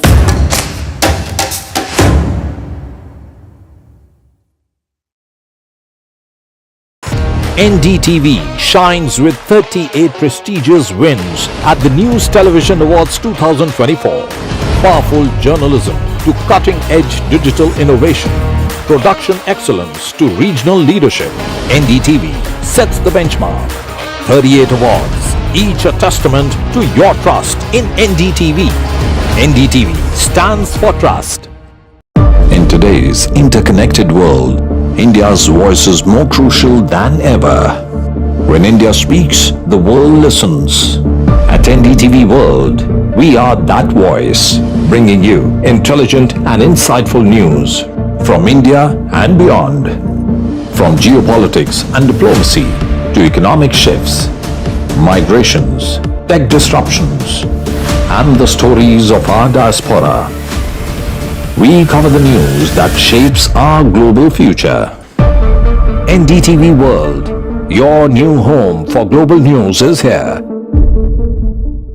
I've been reporting on all issues big and small from Andhra Pradesh, Telangana, rest of South India, bringing you all the action, all that you need to know, all that you want to know. The energy of maximum city is infectious. I bring in that energy in our news coverage from financial capital Mumbai. Covering from the southernmost part of India over the last 23 years, I bring in-depth and 360-degree coverage from the Dravidian heartland. The land of Mishti is also known for its bitter politics. I have seen much water flow under the Howrah Bridge, covering Bengal in all its vivid colors.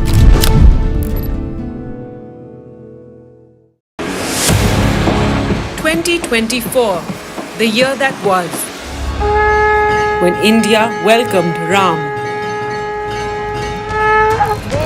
When India decided, मैं Narendra Damodar Das Modi, when Jammu and Kashmir turned a historic leaf, as Chief Minister for the Union Territory of Jammu and Kashmir, when India mourned, when India celebrated,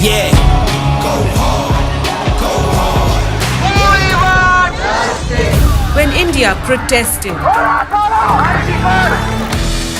when India felt proud, when India scaled new highs. NDTV brought it all to you, your trusted news destination, yesterday, today and tomorrow.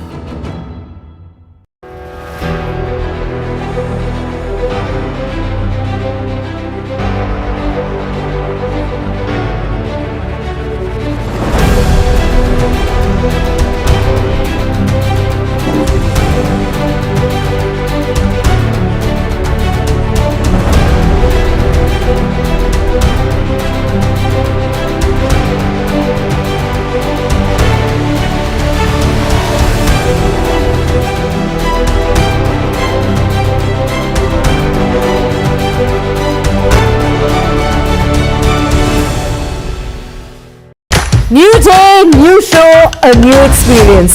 Start your day with the news, not views. We bring you stories that matter and impact your lives. News that informs and keeps you ahead. From maximum city, Mumbai, to the seat of governance, Delhi, NDTV brings to you the best breakfast show. The breakfast show only on NDTV 24/7 every morning at 8 a.m. NDTV proudly upholds its legacy of trust and credibility. According to the prestigious Reuters Institute's Digital News Report 2024, NDTV is the top-most news platform in the country. Number one in both online and offline reach in India. Beating all its competition, NDTV stands for trust.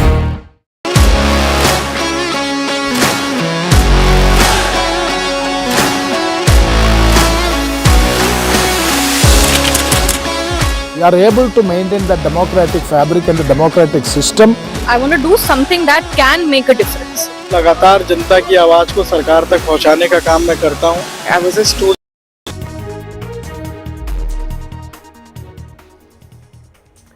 Welcome back. The latest on Allu Arjun's bail plea. Well, remember, he sought regular bail. He is out on interim bail, and now the arguments have been completed in the case, and the next hearing is on January the 3rd. Let me go across to my colleague Uma Sudhir, joining us live from Hyderabad. So, Uma ma'am, the arguments have been completed. What were some of the arguments made in court? The police, of course, countered Allu Arjun's regular bail plea. Yes, the Chikatpalli police filed a counter to the regular bail plea that's been filed by Mr. Allu Arjun's lawyers. Mr. Niranjan Reddy, who represents Mr. Allu Arjun, also presented his argument in court, and the judge has now announced that the matter has been postponed for the 3rd of January. As you are aware, 13th of December is when he was arrested and sent to 14 days in judicial remand. And the same day, the High Court, which was hearing the quash plea, had in fact given him an interim bail for 4 weeks, and he spent the night in jail and then came out. In the interim, from then to the regular plea, we have had certain developments. One, the family of Allu Arjun reaching out to the family of Mr. Bhaskar, who lost his wife and his son is in the ICU, and he has extended 2 crore rupees as help through the Telangana Film Development Corporation. The second development was the Chief Minister meeting with industry leaders, and that included the father of Mr. Allu Arjun, who himself is a producer, Mr. Allu Arjun. Though the government has been saying that these matters will not affect the original case that was filed against Mr. Allu Arjun and others, in which Mr. Allu Arjun is in fact the accused number 11.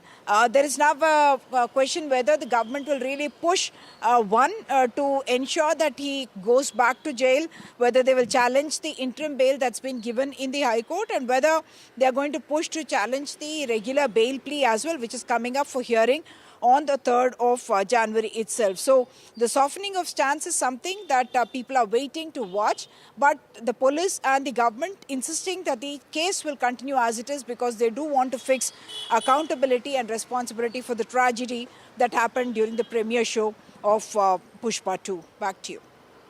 Also, ma'am, looking at the political context of it as well, there has been this complete earlier we saw this breakdown of communication, breakdown of trust between the film industry and Telangana. Then, of course, there was some attempt to, in a sense, mend the differences, because there's also, perhaps has larger ramifications for the reputation of the Telugu film industry, which continues to be hugely popular, not just in India, but indeed, globally as well.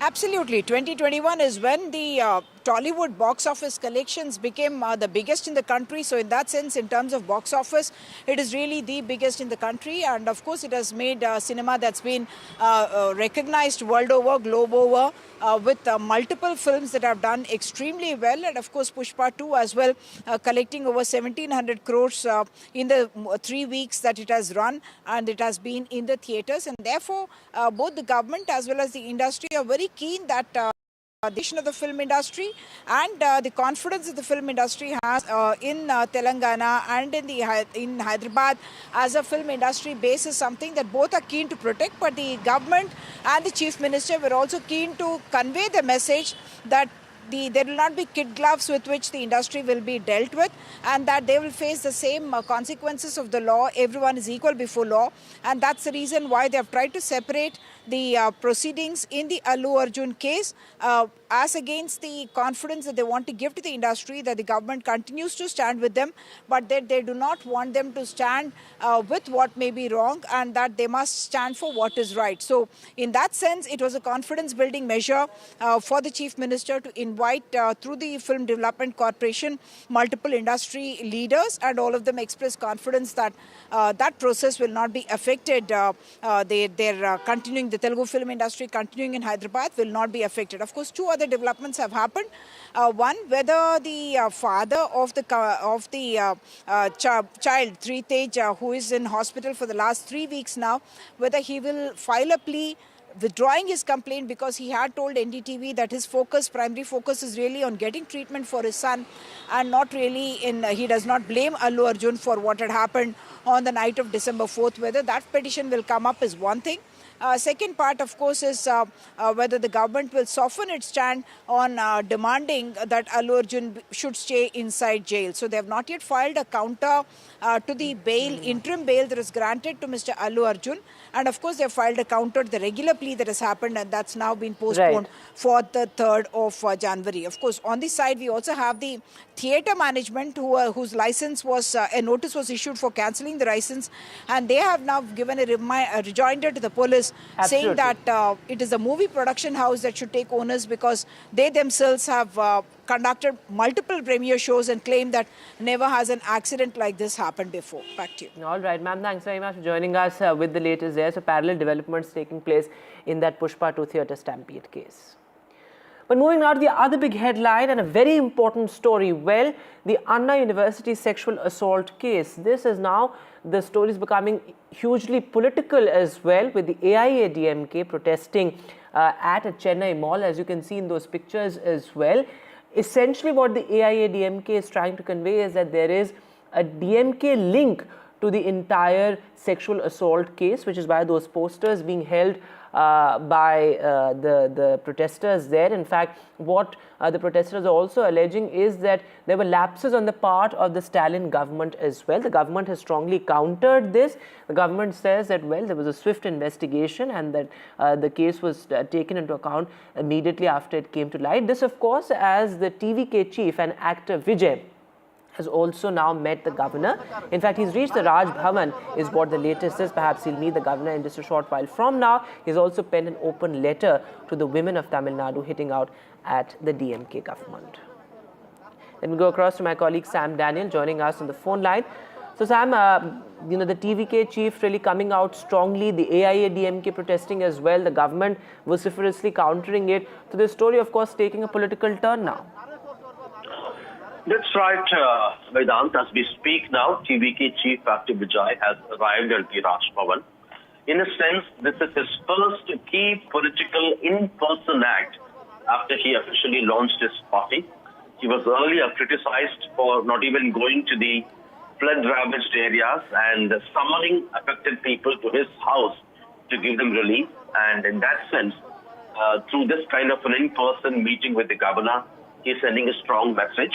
This comes just hours after he wrote an open letter to women saying that he's psychologically distressed and he stands with them as a brother and as a fortress, and that together we can make a safe Tamil Nadu, he had written. And he also took on the ruling MP saying there's no point, there's no use in seeking protections from the rulers. And it's not clear if Vijay would address the media after meeting the governor, but there is a possibility he might share the letter, what he gave or what he spoke to the governor. This comes on a day when a three-member team from the National Commission for Women too is on the Anna University campus as part of a fact-finding team to find out if there were any security lapses. The allegation is that the young student survivor, her male friend was attacked and she was dragged into a bushy area on the 23rd of December where she was sexually assaulted. And both the key opposition party in Tamil Nadu, the AIADMK and the BJP and now the TVK have slammed the ruling DMK, saying it's a sign of declining law and order in the state and there is no protection for women. But the ruling DMK has denied his allegation, saying that the survivor has come forward to give a complaint, unlike the past when many such survivors were scared to give a complaint during the AIADMK regime. And they point out that in 5 hours' time, the alleged perpetrator was arrested, put behind bars, and now investigation is underway. And that the government is working with universities to find out enhancing security on campuses to avoid this kind of a repeat. And they say the opposition is insensitive and is politicizing this issue. Meanwhile, we'll have to wait and see what the National Commission for Women, after its visit to the university, would have to say. Although it's a body that can only recommend measures, it will be interesting and important to see what observations it has to make after this visit. Also, Sam, looking at some important unanswered questions as well, because as the National Women's Commission also said earlier, that they're going to assess the security situation, the measures that were taken, the preemptive measures perhaps. There are many unanswered questions, including the kind of access that the accused in this particular case had, the fact that this assault took place on campus, the fact that the accused was a habitual offender, at least as per preliminary information. So, the largest security situation on campuses, for a metropolitan like Chennai, raises serious concerns. It's an important lapse because at the moment, from what the police say, this man is a biryani seller outside the campus. He has no business to be let inside the campus, and that raises several questions in terms of easy access or poor monitoring or poor security on campus. And secondly, police also have confirmed that he has faced similar women harassment accusations and allegations in the past, and how come he was not on the watch list and how he continues to be a habitual offender harassing women on the same campus, in this case without. All right, Sam, thanks very much for joining us with the latest there. So the Anna University assault case, a probe picking up, the National Women's Commission at the university, and politics over it as well. With that, we'll take a short break now. Lots more coming up on the other side.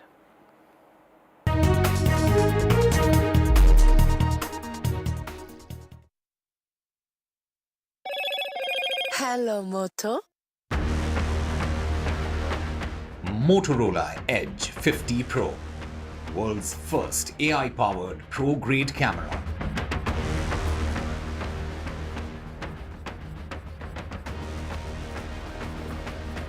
Snowfall in Himachal Pradesh. This has the higher reaches of Himachal Pradesh now covered with snow.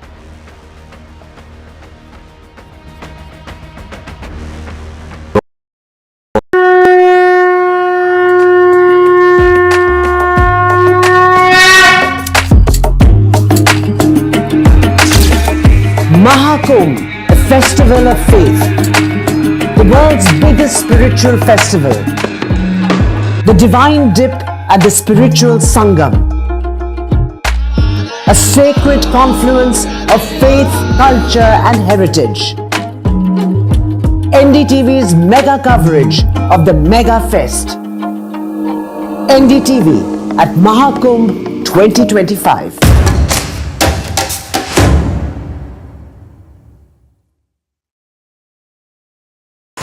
NDTV shines with 38 prestigious wins at the News Television Awards 2024. Powerful journalism to cutting-edge digital innovation, production excellence to regional leadership. NDTV sets the benchmark. 38 awards, each a testament to your trust in NDTV. NDTV stands for trust. In today's interconnected world, India's voice is more crucial than ever. When India speaks, the world listens. At NDTV World, we are that voice, bringing you intelligent and insightful news from India and beyond. From geopolitics and diplomacy to economic shifts, migrations, tech disruptions, and the stories of our diaspora. We cover the news that shapes our global future. NDTV World, your new home for global news is here.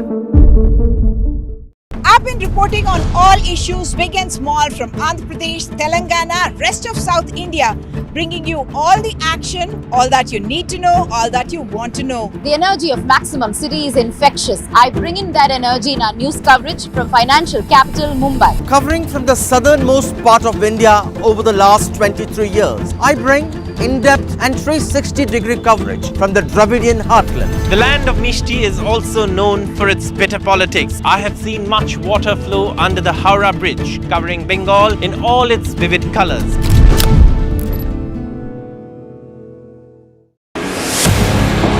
(2024), the year that was, when India welcomed Ram.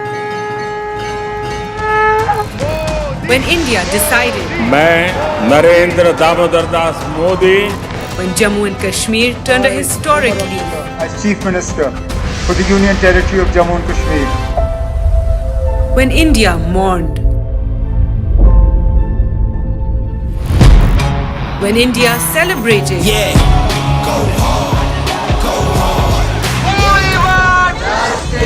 When India protested. When India felt proud. When India scaled new highs. NDTV brought it all to you. Your trusted news destination. Yesterday, today and tomorrow.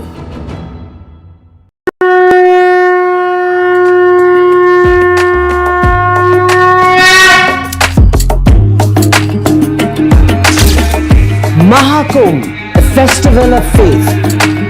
The world's biggest spiritual festival. The divine dip at the spiritual Sangam. A sacred confluence of faith, culture and heritage. NDTV's mega coverage of the Mega Fest. NDTV at Mahakumbh 2025.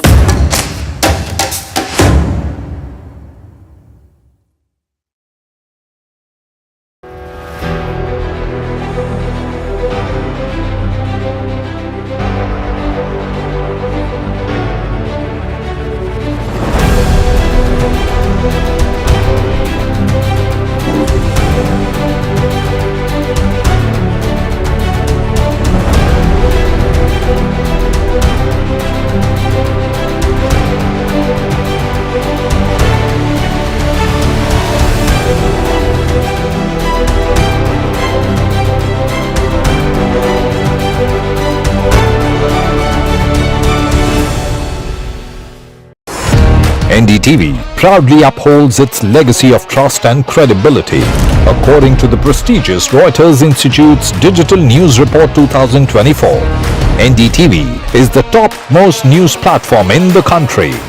Number 1 in both online and offline reach in India. Beating all its competition, NDTV stands for trust.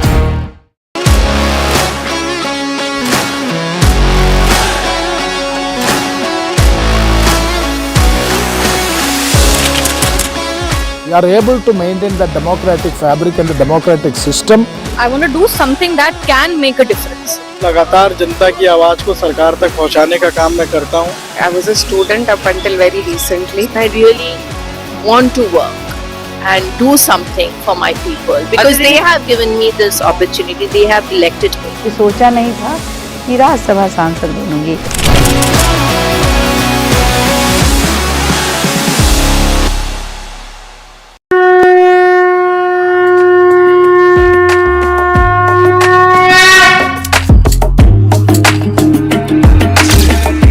Mahakumbh, a festival of faith. The world's biggest spiritual festival. The divine dip at the spiritual Sangam. A sacred confluence of faith, culture and heritage. NDTV's mega coverage of the Mega Fest.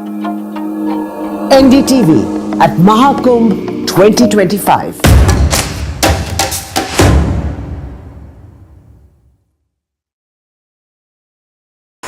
NDTV shines with 38 prestigious wins at the News Television Awards 2024. Powerful journalism to cutting-edge digital innovation. Production excellence to regional leadership. NDTV sets the benchmark. 38 awards, each a testament.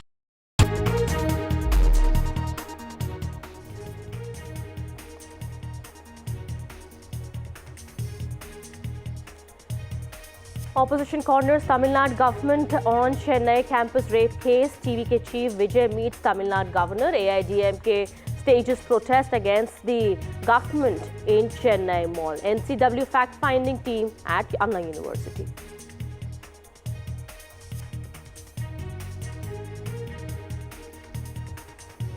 War of words over the contractor's death in Karnataka. BJP claims there is a link to Minister of the Congress Party. The Congress Party has denied charges.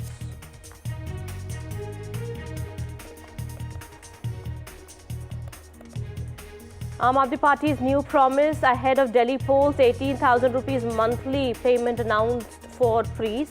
BJP hits out at Aam Aadmi Party over the alleged poll freebies. India bowled out for 155 on day 5 of the 4th test against Australia at the Melbourne cricket ground as the hosts take a 2-1 lead in a 5-match series, securing a 184-run win.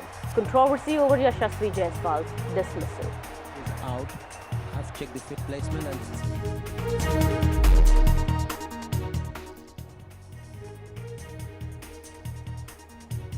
Hi there, a very good afternoon. You're watching NDTV 24/7. My name is Kitty Behel. We're starting this edition with a top focus. This news is from Chennai.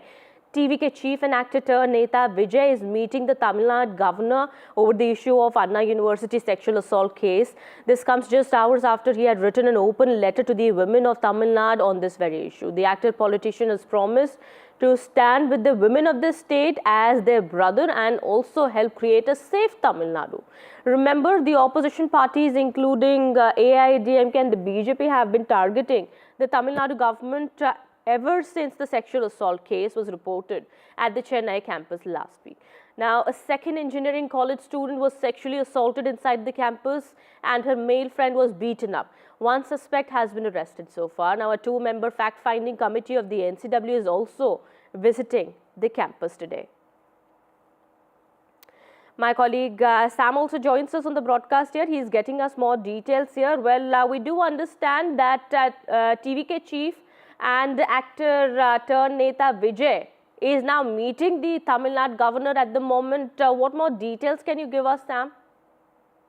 Well, as we speak, the meeting between TVK chief actor Vijay and Governor R.N. Ravi is underway. This comes a couple of hours after Vijay had written an open letter telling women in Tamil Nadu that he stands with them as his brother and as a fortress, and that together we can create a safe Tamil Nadu for women, and that there's no point in his view to write seeking protection to the ruling or to the rulers, he said. This politically is very significant because earlier Vijay was criticized for not coming to the ground, especially when flood affected many pockets in Tamil Nadu, and Vijay had made affected people come to his residence and collect the relief he had to give. And in that sense, after his political launch, this is the first time he's meeting and had taken up an issue that has really outraged the people in Tamil Nadu and could politically strike a chord. His action could strike a chord with younger voters. We'll have to wait and see what he demands and whether he would speak to the media.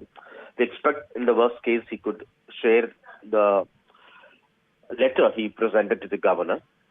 And this comes around the same time when a 3-member team from the National Commission for Women too is visiting the Anna University campus on a fact-finding mission.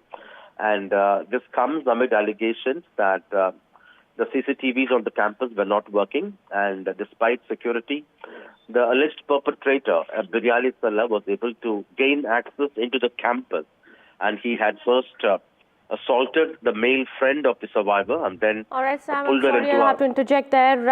We have Rohit Sharma speaking to the press at the moment. There's not enough time, obviously, but there are a lot of things that didn't go our way. Obviously, we have to look at those things, try and see what we can correct that we didn't do well as a team, as a players, as individually as well. So those are the things. Yes, there's not enough time, but we just want to not give it up and make sure that when we turn up at Sydney, we try and do everything possible to try and move that momentum towards us. Again, we have seen it over the years. Coming here and playing is not easy, but I wouldn't say that we've played bad cricket so far. There have been times where we ourselves are very disappointed with certain things that we did, but again, there are a lot of things also that we did right as well. So. But again, like I said, Sydney, again, we have an opportunity to come out there and do what we can as a team and make sure, we try and play that game well. Rohit, what was your reaction to the run shot? Did you have any discussion with him when you got that? Sorry? How did you look at the punch shot that sort of led Australia back in the day? Today? With the punch shot. Today, huh? कि पहले inning का? See, look, it's just happened. There hasn't been any discussion about today. Obviously, we lost the game. Everybody is disappointed about how things actually planned out. We certainly didn't think of this result. There is no doubt about that. But again, look, Rishabh Pant, obviously, look, he needs to understand what is required from himself more than any one of us telling him. It's about him understanding and figuring out what is the right way to go about it. In the past, he's given us a lot of success doing what he does.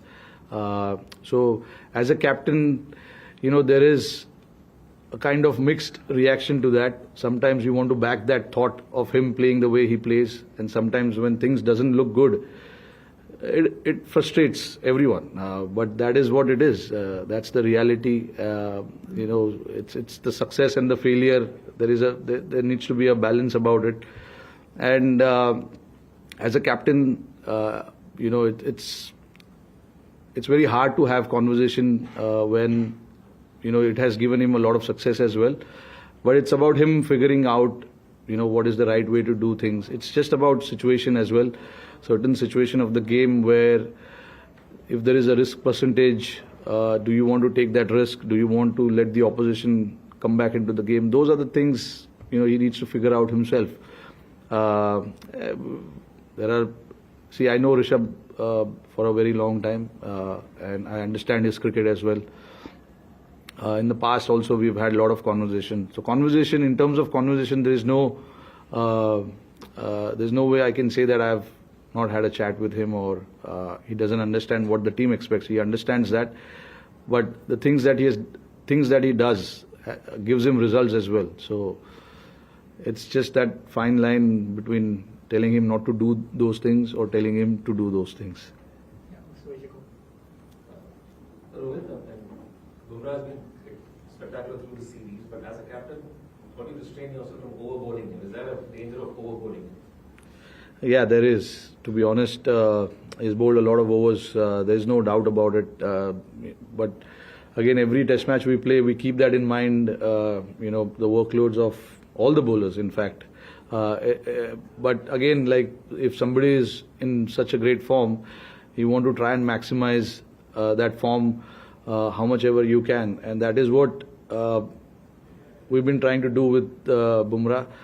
But there comes a time where you need to, step back a little bit and give him that little bit of extra breather as well. So we've been very careful. I've been very careful. I talk to him about how he feels and stuff like that. So those things should be managed carefully, and I'm trying to do that on the field. Jaswal's dismissal, Sneeko suggests there wasn't an edge.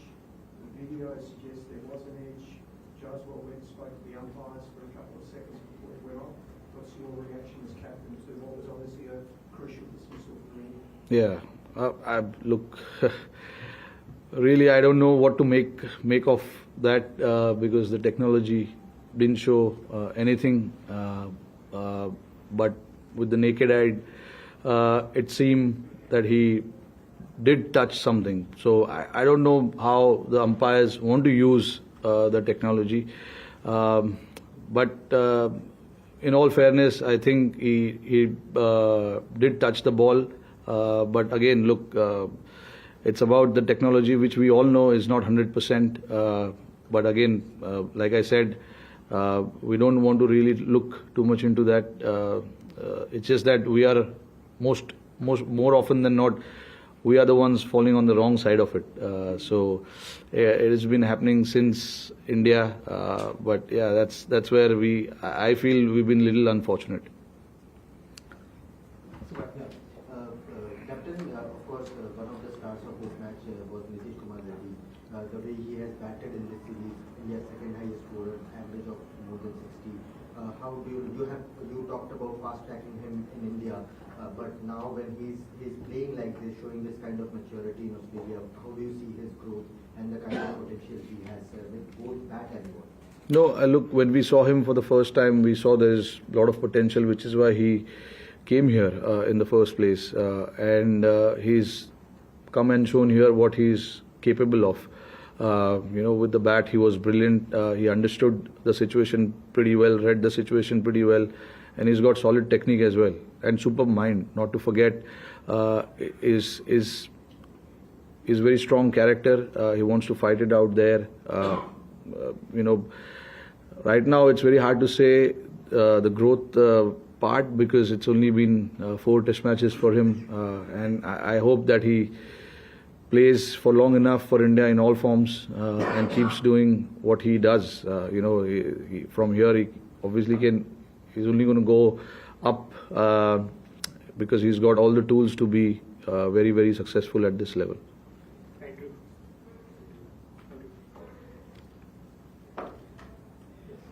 Rohit, you talked about Bumrah's workload. Did you ever during this mismatch feel the need of another frontline wicket-taking bowler for an option? Or are you happy playing 3 frontline pacers and then backing the side as all-rounder? Look, Akash and Siraj are the frontline seamers. It's just that they've been very unfortunate not to be seen on the wicket column. Siraj especially is bowling his heart out. I don't think there's anything else that he can do. Obviously, there are technical aspect of his game that he's looking into. But other than that, in terms of his effort, his attitude, bowling those long spells, he's always up there.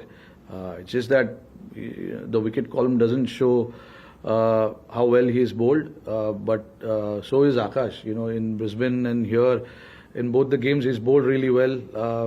Just unfortunate that couldn't get the wickets under his name. But these are the 3 frontline seamers that we are playing, and just everyone's job to make sure that whoever plays needs to get job done for the team. It is not about 1 or 2 individuals. It's about everyone making sure that they come out here and get the job done. We'll be taking last few questions. Right, just for context around the Pushpa dismissal, what was your message to them at the table? Did you think you could still win the game at that point? During tea, what was the situation? You needed around 6 and over, yeah, 7. Pushpa's a good player. He's a good player, there's no doubt. I mean, it's obviously when you come here chasing 340 in mind, we did that last time around, so there's no way that we were not thinking of the target. But to get that target, you need to lay the foundation. You need to lay that foundation for the other batters to come and play the way they want to play. We've got guys in our team who can take the game till the end, like we did in few occasions in the past. Unfortunately, when Rishabh got out, obviously we lost a couple of wickets right after that, and then we knew that it was always going to be tough. Just to be realistic, sometimes I know you want to do the target, you want to chase the target, you want to be positive and stuff like that, but you got to be realistic as well sometimes. And getting 6 and over on that pitch, it seems a little tough. Wicket was slowing down a fair bit, day 5 pitch. And then, look, when we had 7 wickets in hand, we were all positive. We were not thinking too far ahead also, and not going in our shell as well. We wanted to be positive and see where the game goes. The message was to all the batters was to just play the situation and play the game and see where it ends up. And then if the situation arises where there is a time where you can enter into that contest of putting the pressure right back on the opposition, we will do that. But we never felt that we had the opportunity to put the pressure there back on the opposition. They bowled a very good spell up front, and then obviously losing wickets at regular intervals also held us back a little bit. On Shubman Gill, Sanjay Sampson told a story about how T20 World Cup final after the, just before the toss, when he was dropped, not picked, you went and spoke to him why somebody they were not dropped. And he talks how gratefully. So what was your chat with Shubman Gill before this, and how is he taken it? And Sydney, considering it's sort of a similar spin pitch, or not similar, but spin track, would you be going with the same team as? Look, I don't know what team I'll go with. We'll go there and see the pitch. Look, I had a chat with him. There is no way when you're leaving someone out for whatever reason it is, you will have a chat, and the chat was with him was clearly he was not dropped. We just wanted to have that extra bit of cushion in the bowling, and hence we opted for an all-rounder, which shouldn't weaken our batting lineup. Compromising a batter for a bowler was not something that I wanted to do. We wanted to, bat as deep as possible, and along with that have the same combination. Along with that, to have a bowling attack which can take 20 wickets. So we considered everything, and we ended up compromising him, unfortunately.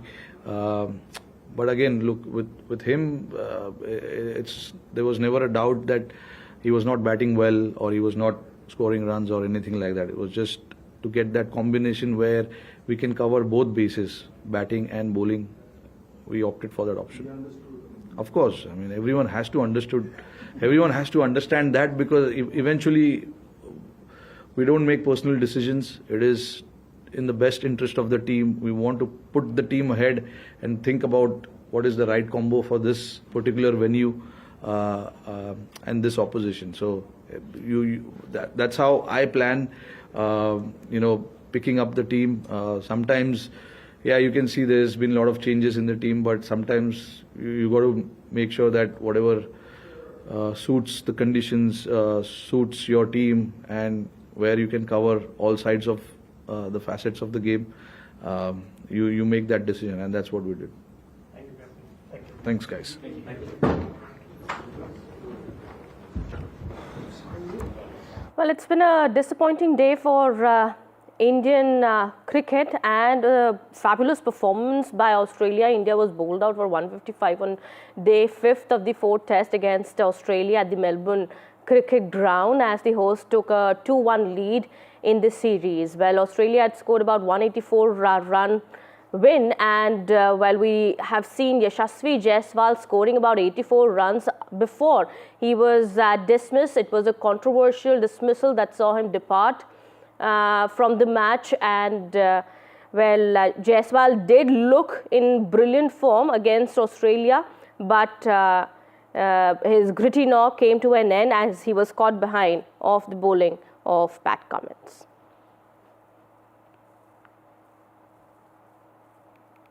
All right, shifting our focus now to some more news that we're tracking at this point in time. Aam Aadmi Party chief Arvind Kejriwal has announced a scheme for Hindu priests and Sikh Granthis, promising a monthly monetary aid of 18,000 rupees. Well, the scheme is the latest in the line of poll promises by Aam Aadmi Party ahead of Delhi Assembly polls.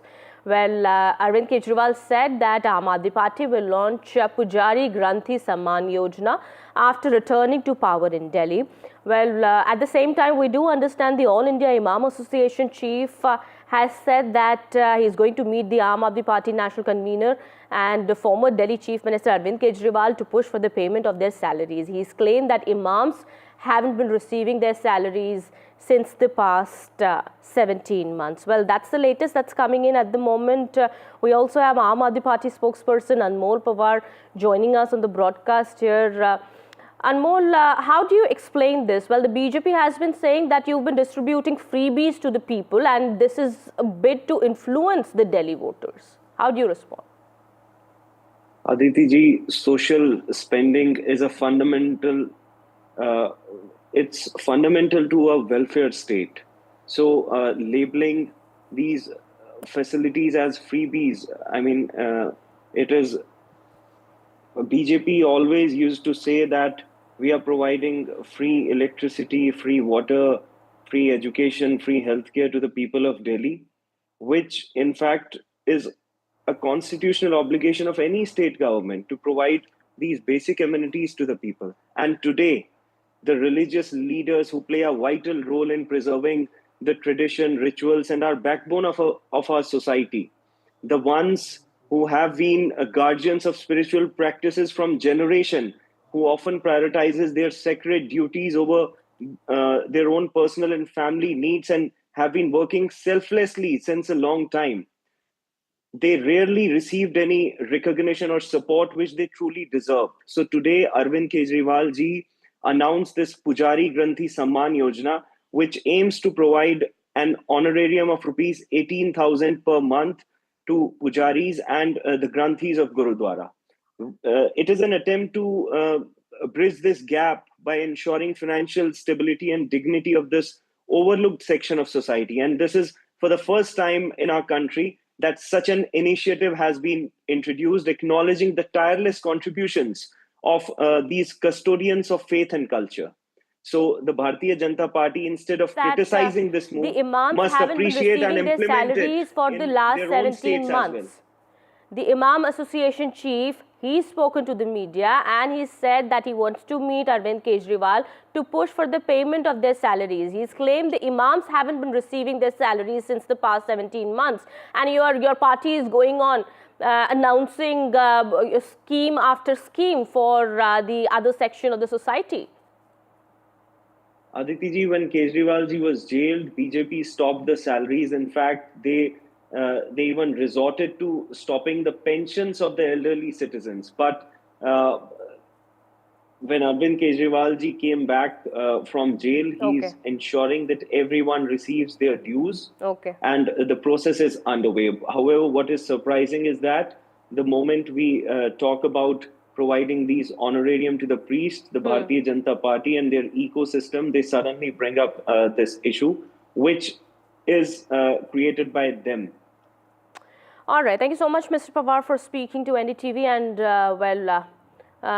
putting forth your views there. We'll try and get a BJP reaction also on that. Meanwhile, with that, it's time for a quick break here. More news and updates continue on the other side. Stay tuned.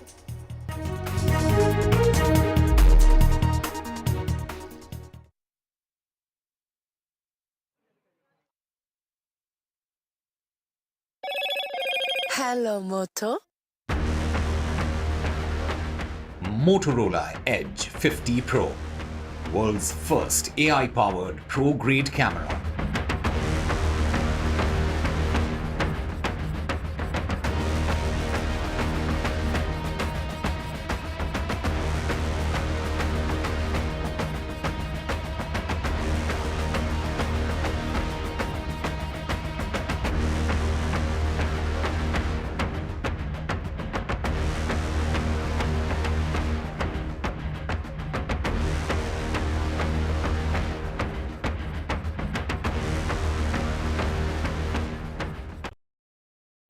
In today's interconnected world, India's voice is more crucial than ever. When India speaks, the world listens. At NDTV World, we are that voice, bringing you intelligent and insightful news from India and beyond. From geopolitics and diplomacy to economic shifts, migrations, tech disruptions, and the stories of our diaspora. We cover the news that shapes our global future. NDTV World, your new home for global news is here. I've been reporting on all issues, big and small, from Andhra Pradesh, Telangana, rest of South India, bringing you all the action, all that you need to know, all that you want to know. The energy of maximum city is infectious. I bring in that energy in our news coverage from financial capital Mumbai. Covering from the southernmost part of India over the last 23 years, I bring in-depth and 360-degree coverage from the Dravidian heartland. The land of Mishti is also known for its bitter politics. I have seen much water flow under the Howrah Bridge, covering Bengal in all its vivid colors.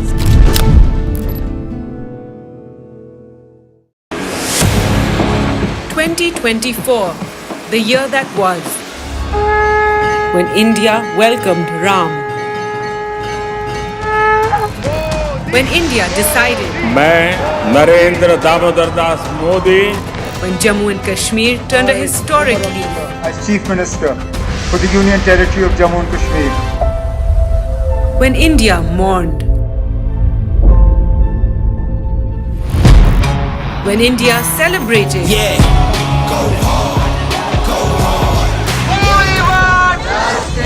When India protested. When India felt proud. When India scaled new highs. NDTV brought it all to you.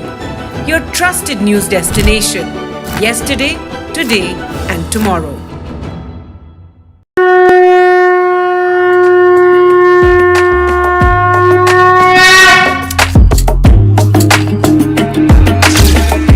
Mahakumbh, a festival of faith, the world's biggest spiritual festival, the divine dip at the spiritual Sangam, a sacred confluence of faith, culture and heritage. NDTV's mega coverage of the Mega Fest. NDTV at Mahakumbh 2025.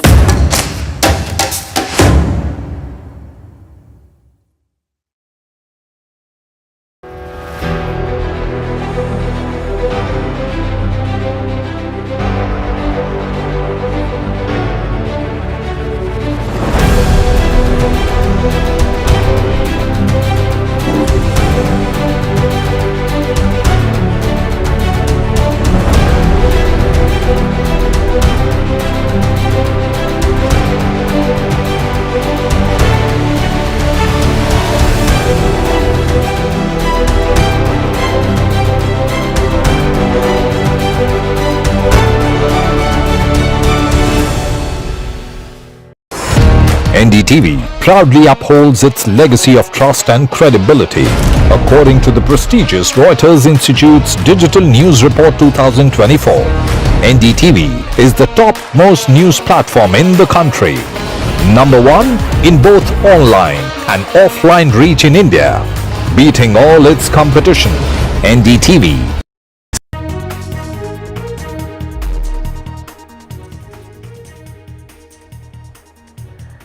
Welcome. Well, India went into tea with the hopes of drawing the Melbourne Test match with Yashasvi Jaiswal and Rishabh Pant at the crease.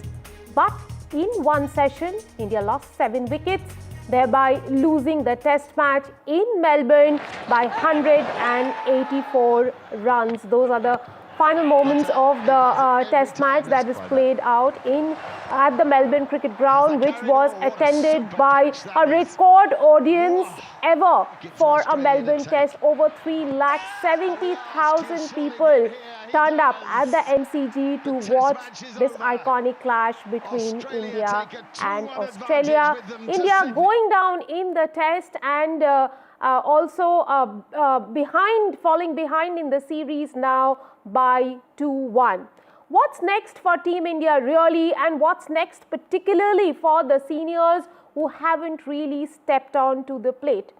To talk about Team India and the way forward, we are joined by former cricketers Atul Vasan, Vijay.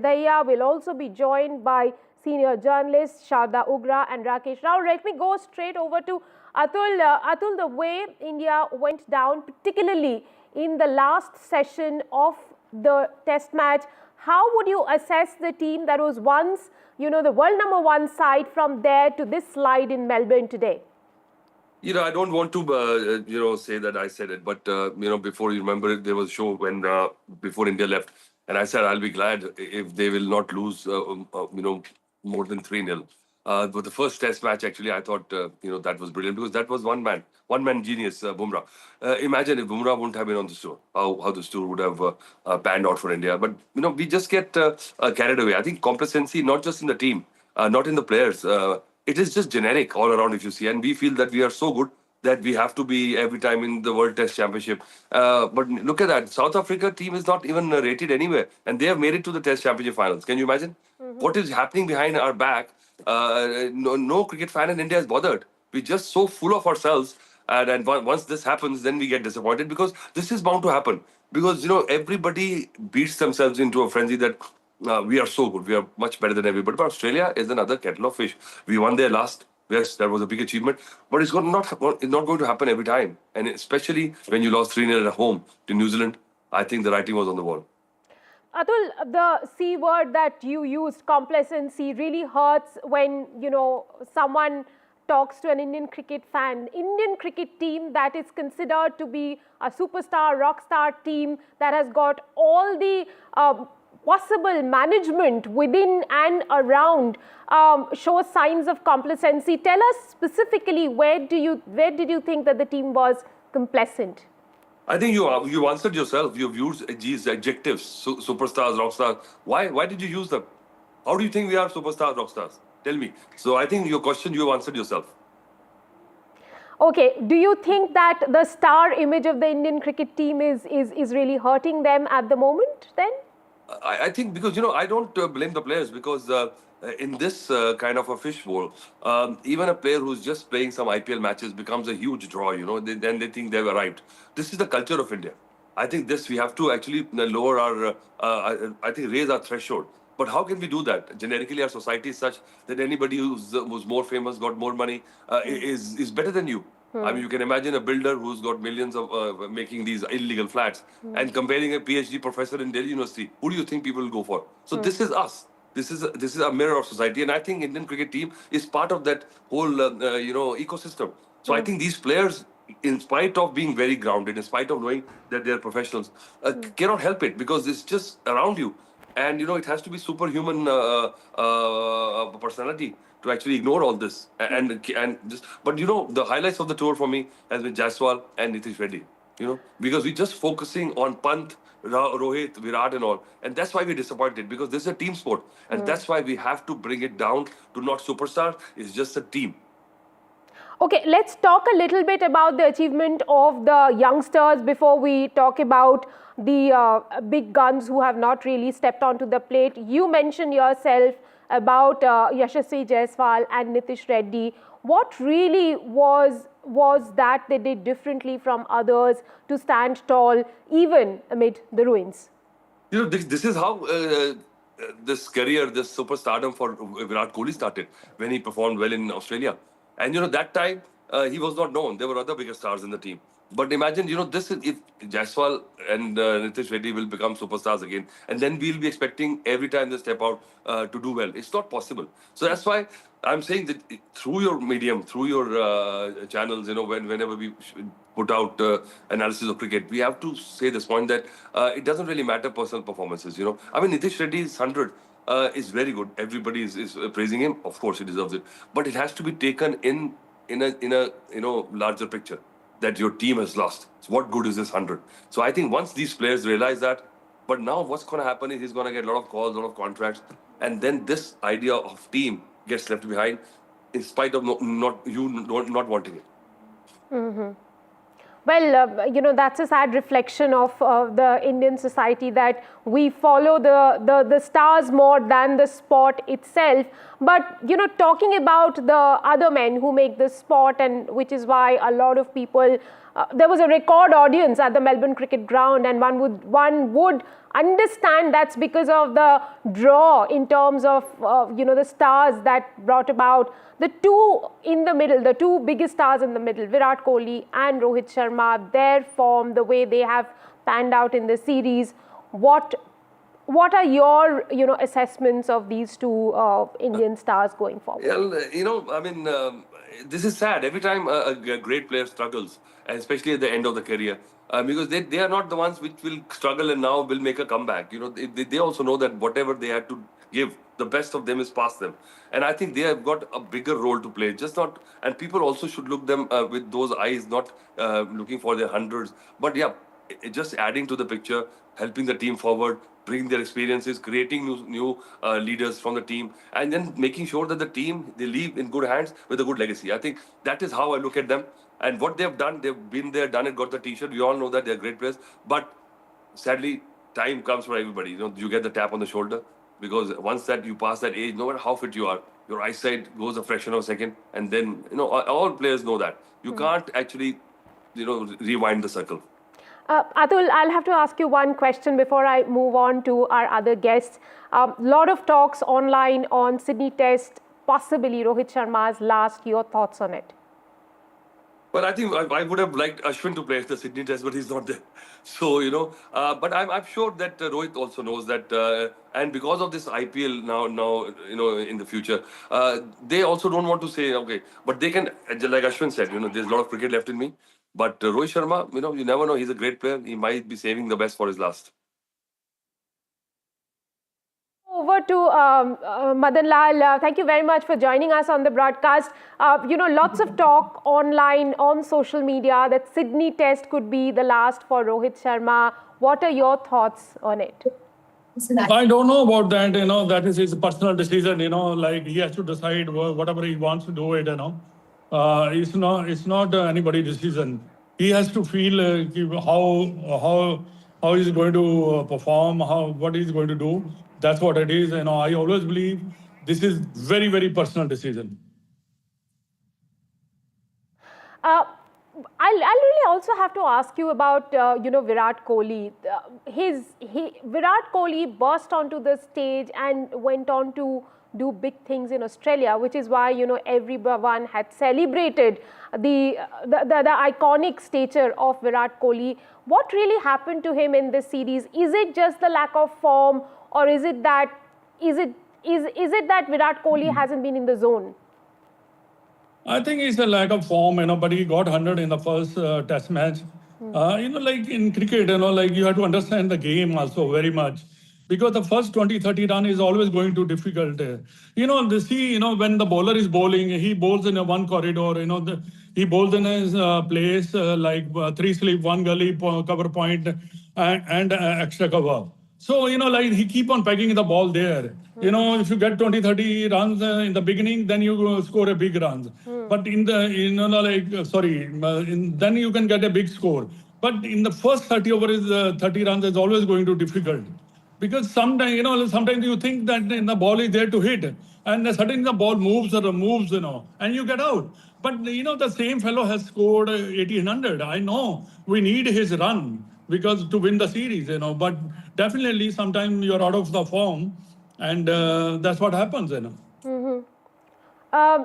go over to, Rakesh and get his reaction on what we are seeing online at the moment, that Sydney could be the last test for Rohit Sharma. Your thoughts first. Rika, again, as we just heard from Mr. Madan Lal here, that is his call. Let the social media be agog with a lot of stuff. But yes, it's entirely up to him because he's not going to get dropped.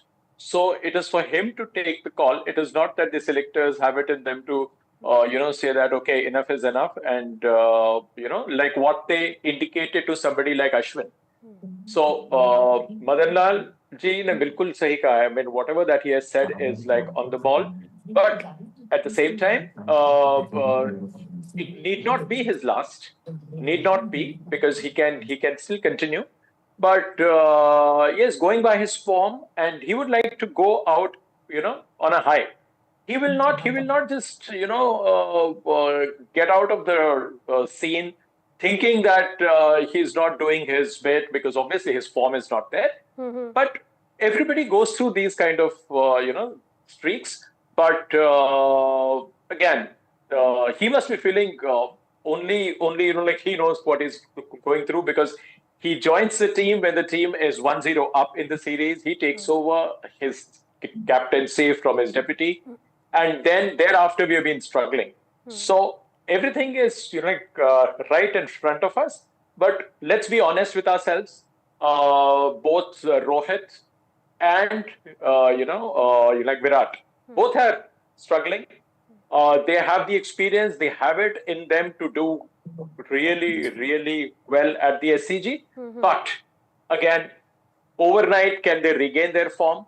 And because the team has been hit pretty hard, Australians have left them hurting. So they'll have to show their real character, that steely resolve. But then again, taking a call on his thing, whether it could well be his last. Yes, it could. It could well be his last. Well, going back to Madan Lal ji, there was, another controversy, as one would say, during the match when Yashasvi Jaiswal got out. The third umpire overruled what commuter said. Rohit Sharma, of course, said that the ball may have touched the bat.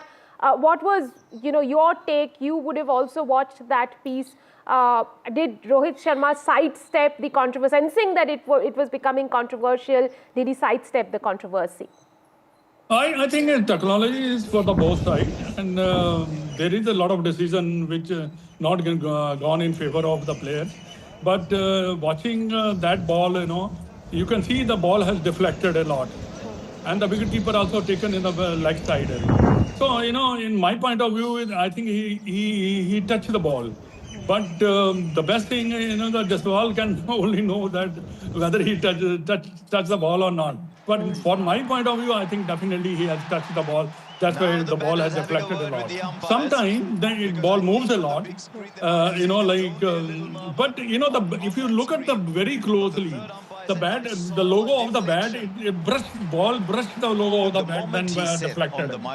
I can see deflection. Well, there on your screen, that is the replay of what has happened. It created a fair bit of controversy. There were questions on whether commuter was right or the third umpire was right. Rohit Sharma, of course, said that he felt that the bat touched the ball.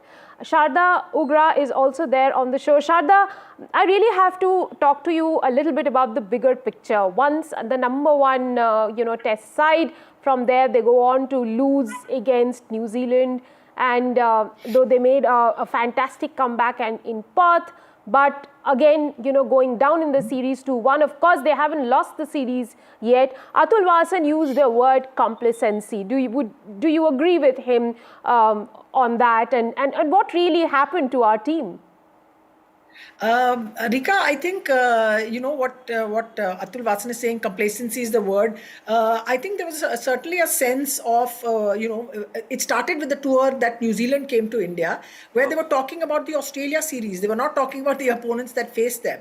And then they had that terrible performance of 3-0. But I did believe that they would do better in Australia, away from all the noise and the rest of it. And that's what they were focused on. But as we've seen, I've been proved totally wrong. Perhaps it is complacency. We are hearing all kinds of things about what the dressing rooms are. I mean, I have no inside information other than sort of what people are telling me from various sort of sources or whatever. So there's certainly a great deal of unsettlement. I mean, if the word I can use is, there's a lack of the feeling of settlement inside the team. You get a sense it's not there because the performances have been very patchy. So you're playing fantastically. Someone like Bumrah has been outstanding. Nitish Reddy has been, exceptional. We've seen Jaiswal's performance. We've seen KL Rahul. But it's been a bit patchy. It's not tied together and looked like a really competitive team performance, even when they are fighting back against the Australians. They're capable. Who knows what they'll do in Sydney. But there is certainly a sense of displacement inside the team that could do with the fact that their two premier batsmen, Rohit Sharma and Virat Kohli, have not been scoring runs. Virat did get a big score, but after that, the performances, the scores are not what they need to be. The bowlers have done all the work, both with the ball and with the bat, for a lot of this series. And you have to say it looks a bit of an imbalance. The balance in the side is gone a little bit. You just get that sense. Also, I'll have to go back to Madan Lal and ask him about this, change in the Indian cricket team, which has been brought about by the change of coach. New coach comes in with new ideas. Madan ji, would you say that the team has not really settled down under Gautam Gambhir? Oh, I don't think so, because, Gautam is not Madan ji, I will come back to you. I'm also joined by Rajiv Shukla at the moment, senior BCCI functionary, for a reaction on the test match. Sir, thank you very much for joining us on the broadcast. Please give us your first reaction of India going down 2-1 in the test series. Well, it's very unfortunate. Actually, Perth test we won. Then Brisbane it was draw because of the rain. And for this Boxing Day test, we were very optimistic, very hopeful. And there was a sanguine that we would win it. And initially we did well also, but unfortunately we lost it. and one or two decisions were also controversial. But let bygone be bygone. We lost it, so we should prepare for Sydney match. Sir, what is the message going in from BCCI to some of the seniors who have not really stepped onto the plate during the series? Well, that's something which has to be pondered over by the selector. It's selector's job to look into that aspect. And so definitely they will, they'll be doing, they will take some steps by which we win Sydney Test match. Okay. And, between the Sydney Test match and next year, India has a fairly long gap to the next big Test series. Do we expect certain transitions, certain big changes in the Indian team so that, teams' fortunes are reversed? Well, you might have seen that, you might have observed that in the last couple of years we have been winning most of the series. Our performance has been good. So keeping everything in account, we should react. It's not that by losing one series or by losing one test match, we should form an opinion. But ultimate call has to be taken by the selector. So they will definitely ponder over it and they will decide. As far as change is concerned, change is an ongoing process which happens in every walk of life. Right. So that you can't say correctly, but that call has to be taken by the selector. Sir, before I let you go, I'll have to ask you one last question about a statement one of our experts on the show made, that the Indian cricket team looks like they have become complacent. How do you react to that? I don't think so, because these kind of comments immediately after any defeat, these kind of comments come, and when we win, then these kind of comments are not there. So it's I think it's a very temporary reaction which happens. But definitely, we learn from every decision, every outcome of the match. We always learn.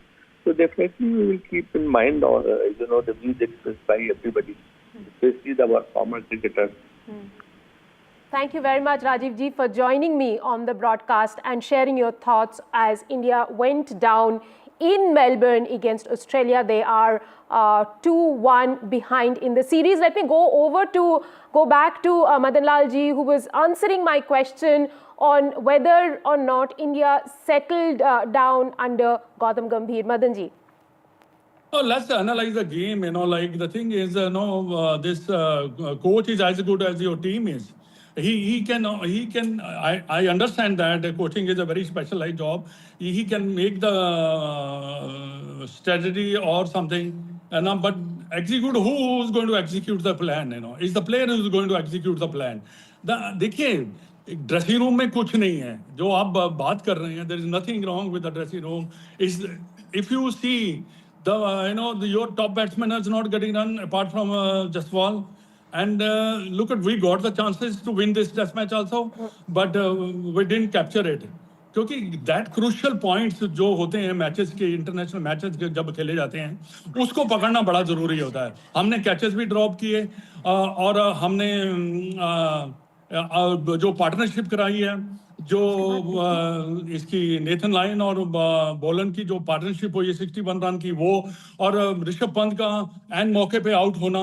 क्योंकि देखिए वहां से क्या हुआ, ऋषभ पंत के out होने से Australia को ये मालूम पड़ गया कि हम मैच जीत सकते हैं. अगर ऋषभ पंत वहां पे खड़ा रहता तो I don't think they would have thought about it कि नहीं, they must be scared from Rishabh Pant कि he might win the game for the team. But हमें chances मिले हैं, हमने capture नहीं किए. ऑस्ट्रेलिया को chances मिले, उन्होंने definitely they bowled well, they catch every ball जो उनके पास आया. Then that's why they won the test match. There is nothing wrong with the dressing room. The top batsman Rohit Sharma and Virat Kohli has to score run if you want to win the series. That is very, very important. Madan ji, I asked you the coach's question because, you've been there, you've done it. But what kind of coaching can Gautam Gambhir give to Rohit Sharma and Virat Kohli, even though they are in the middle of a terrible, form? See, as a coaching, I've done my courses, the only thing he can, call them or go and meet them and discuss it, one-to-one. That is very important. You know, 1-to-1 is important. Big stars, you know, the big players, you have to go to them, or they can come to Gautam Gambhir. They can discuss the things. You know, it's a team game where you have to see where I'm going wrong, what should we do. Person one, you know, individual. That is not as a team. Then when you go to as a team meeting, then you can discuss the points. You know, whatever they have thought about it. But they have to score runs. You know, Rohit Sharma. And Virat, you know, we lot depend on them also to get a big start, big, good start. Then they can. Jaiswal is in a form. Nitish Reddy is in a form. Rahul is batting very well. We are doing well enough. We have a very good bowling lineup also. Yeah. Someone has to catch the ball also. You know, a couple of catches gone down. You know. Atul, I have to come back to you with a question on the bowlers. Bumrah has been brilliant in this series, but it just seemed like Bumrah was bowling alone, not much of support from the other end. Though, you know, to be fair, Siraj has been good in bursts, but do you think that was one of the biggest lack for Indian cricket team in this series? Yeah, it happens. You know, sometimes somebody's so good at one end, but the other end is not as valuable. And then you have to hope and pray that, you know, somebody consistent comes around. And we thought Siraj would be one, but he's hit and miss most of the times. And the third bowler's role is to just be a stock bowler. And sometimes, you know, first two matches we got excited with Rana. Suddenly, nobody's talking about Harshit Rana. Suddenly, the Akashdeep has come in. And now, you know, Washington Sundar is the kind of bowler who's more of a batsman bowler, you know. But Ravindra Jadeja always, we know what kind of bowler he is. So who's going to take wickets? If Bumrah is off the boil and he needs rest, because I'm just happy that he's played these 4 test matches. He's bowled a lot and he's still there. Hats off to somebody, Bumrah. But I think the team selection, I think, just ask anybody, do Rohit Sharma can also drop him. There's been in cricket, a lot of things happen. Captains have dropped themselves. You know, Sarfraz deserves a chance because, you know, you pick the best batsman in form going forward in the next test matches. What's there if you can sit yourself? You'll be respected more if he does that, because we know that he's not in the right frame of mind. Looking at the pull shot in the first innings, we know that it's not the same Rohit Sharma. He will be he'll be better placed to come back if he doesn't play this match. Right. Thank you very much, Atul. Right, you know, because Rohit Sharma can drop himself, you know. Because he's not form. There's no harm about it. And I tell you, Indian team has made a big mistake dropping Harshit Rana. Yeah. Okay. They made a big mistake. If you look at his action, if you look at his ball, you know, the first time he played with a pink ball, he could not adjust. But then you dropped him and he got a beautiful action going, you know. He has an action which he can get the wickets, you know, crucial wickets. But they made a big mistake dropping Harshit Rana. Well, hopefully the Indian cricket team is listening to you, sir. Thank you very much, Atul, Madanji and Rakesh for joining me on the broadcast. India went down in just one session. They lost 7 wickets and they were bowled out for 155, chasing 340 on the final day of the Melbourne Test. Here's how the Indian cricket team lost to Australia. Take a look. Chasing 340 runs, India got off to a disastrous start on the final day in MCG. Rohit Sharma gone chasing the ball. Pat Cummins had 2 in 1 over. KL Rahul gone as well, edging to first slip. With this wicket of Virat Kohli, Australia smelt blood. India 33 for 3. That was when Yashasvi Jaiswal came to the party and made amends for 3 dropped catches. Rishabh Pant batted like a monk for Pant standards for his 30. Great to watch, isn't it? Jaiswal grew from strength to strength, notching up his second 50 of the match. India had a brilliant second session as the Youth Brigade took the fight to the opposition, playing 27.5 overs, raising the hopes for a draw. They put on a 79-run unbeaten stand before tea and had a 88-run partnership. Post the tea break, Australia cracked open India's defence. 3 wickets gone for 9 runs, Pant, Jadeja and Reddy back in the hut. India still had 22 overs to survive when Yashasvi Jaiswal went for 84, Cummins striking for a 3rd time in the innings. In the next 10 overs, India's lower order folded up. Australia won by 184 runs, taking 2-1 lead in the series. Australia take a 2-1 advantage with them. Well, that's all we could pack into this bulletin. Thanks for watching.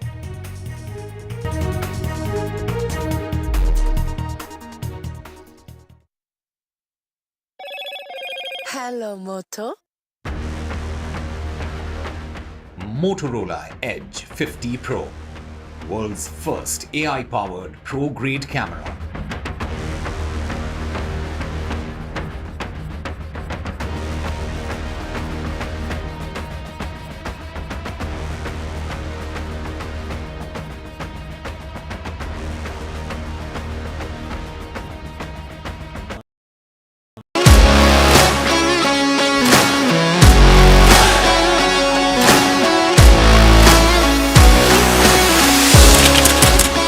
We are able to maintain the democratic fabric and the democratic system. I want to do something that can make a difference. लगातार जनता की आवाज को सरकार तक पहुंचाने का काम मैं करता हूं. I was a student up until very recently. I really want to work and do something for my people because they have given me this opportunity. They have elected me. सोचा नहीं था कि राज्यसभा सांसद बनूंगी.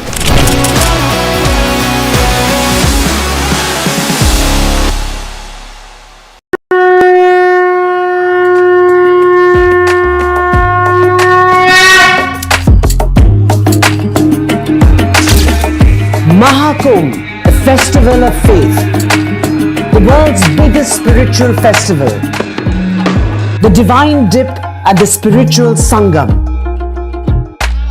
a sacred confluence of faith, culture and heritage. NDTV's mega coverage of the Mega Fest. NDTV at Mahakumbh 2025.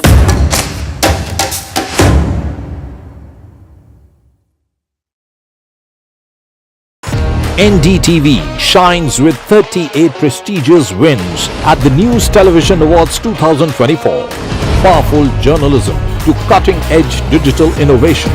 Production excellence to regional leadership. NDTV sets the benchmark. 38 awards, each a testament to your trust in NDTV. NDTV stands for trust. In today's interconnected world, India's voice is more crucial than ever. When India speaks, the world listens. At NDTV World, we are that voice, bringing you intelligent and insightful news from India and beyond. From geopolitics and diplomacy to economic shifts, migrations, tech disruptions, and the stories of our diaspora. We cover the news that shapes our global future. NDTV World, your new home for global news is here. I've been reporting on all issues big and small from Andhra Pradesh, Telangana, rest of South India, bringing you all the action, all that you need to know, all that you want to know. The energy of Maximum City is infectious. I bring in that energy in our news coverage from financial capital Mumbai. Covering from the southernmost part of India over the last 23 years, I bring in-depth and 360-degree coverage from the Dravidian heartland. The land of Mishti is also known for its bitter politics. I have seen much water flow under the Howrah Bridge, covering Bengal in all its vivid colors.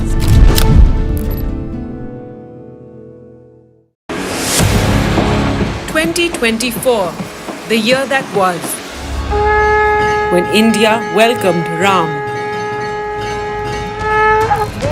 When India decided, मैं Narendra Damodar Das Modi, when Jammu and Kashmir turned a historic leaf, as Chief Minister for the Union Territory of Jammu and Kashmir, when India mourned, when India celebrated,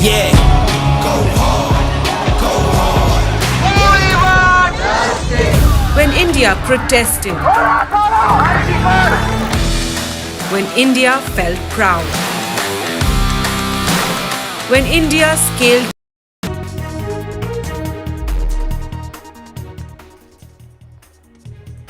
In the Chennai campus rape case, the opposition corners the Tamil Nadu government. The TVK chief, Vijay, meanwhile, meets the Tamil Nadu governor. The AIADMK ups the ante and protests against the DMK in Chennai. Meanwhile, the Women's Commission fact-finding team is at the Anna University to assess the security situation. The Pushpa stampede showdown. Well, the first reaction from Andhra Pradesh Deputy Chief Minister and Allu Arjun's uncle Pawan Kalyan. Kalyan backs the Telangana government, says the law is equal for all. A war of words over a contractor's death in Karnataka. The BJP claims linked the minister, the Congress denies. The Aam Aadmi Party's new promise, well, 18,000 rupees a month aid for priests. The BJP hits out at the Aam Aadmi Party over poll stops. In the Sandeshkhali row, well, the Bengal Chief Minister visits Sandeshkhali a year after the violence. This is the BJP ups the ante. The BJP is also set to hold a meeting in Sandeshkhali tomorrow. Row over Yashasvi Jaiswal's dismissal. Well, this, as there's no evidence yet, Rohit Sharma says, looks like the bat touched the ball.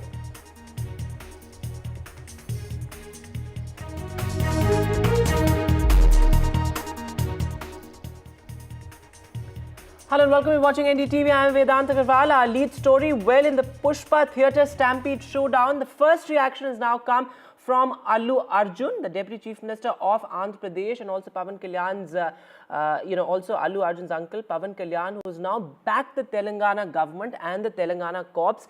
Interestingly, he says, well, law is equal for all. This, of course, there's a huge political showdown as well in Telangana over the Pushpa theatre stampede case, with the Telangana government going all guns blazing, of course, hitting out at Allu Arjun as well. The top cops of Telangana also criticizing Allu Arjun. Parallel developments taking place while, of course, politics continues. Allu Arjun's bail plea was heard by Hyderabad court. In fact, the matter has now been deferred to January the 3rd. The arguments have been completed and the verdict is likely on the 3rd of January. This is Allu Arjun is out on bail, on interim bail, and he has sought a regular bail from the court. So that's important, given the fact that you have top corps ministers, the Chief Minister himself hitting out at Allu Arjun over the stampede. Let me go across to my colleague Uma Sudhir joining us live. So Uma ma'am, interesting there, Pawan Kalyan very strongly backing the Telangana government and the Telangana corps, and this also interesting in the backdrop of all those reports of the Telugu film industry shifting out of Telangana to Andhra Pradesh as well. Yes, indeed. Pawan Kalyan is also related to Allu Arjun. His brother Chiranjeevi is uncle to Allu Arjun, and therefore Pawan Kalyan's silence on the issue was being observed with quite a bit of interest by political circles here, whether Pawan Kalyan would come and personally meet Allu Arjun, whether when he visited Hyderabad, he did not visit Allu Arjun, and those were things that were noted. And right now, Pawan Kalyan has, in an informal chat with media persons, made 2 or 3 comments. One, he said that something that should have been a small issue was blown or became very, very big because of the reactions, should I say, of different people, different stakeholders in this particular issue. He said, of course, law and order will take primary importance, and the fact that, yes, the Congress government here, unlike the YSRCP government in Andhra Pradesh, he said, had in fact come for to give special concessions, allowing high on the ticket rates as well, so that movies are able to make the money that they invest in these kind of projects. And therefore, Pawan Kalyan seemed to have, in a sense, backed the Telangana government on this particular issue. But this also comes on a day when, in fact, Dil Raju, who is the Telangana Federation Film Development Corporation chairperson, he also went to meet Pawan Kalyan in the morning and sought certain concessions, hike in ticket rates for his film Game Changer, which is around the Sankranti release. As you would recall, Dil Raju had in fact mobilized all those film industry leaders in order to meet with the Chief Minister, and he was also the person through who the family of Allu Arjun in fact reached out to Bhaskar's family and paid out about 2 crore rupees without the allegations of any direct bribe coming in.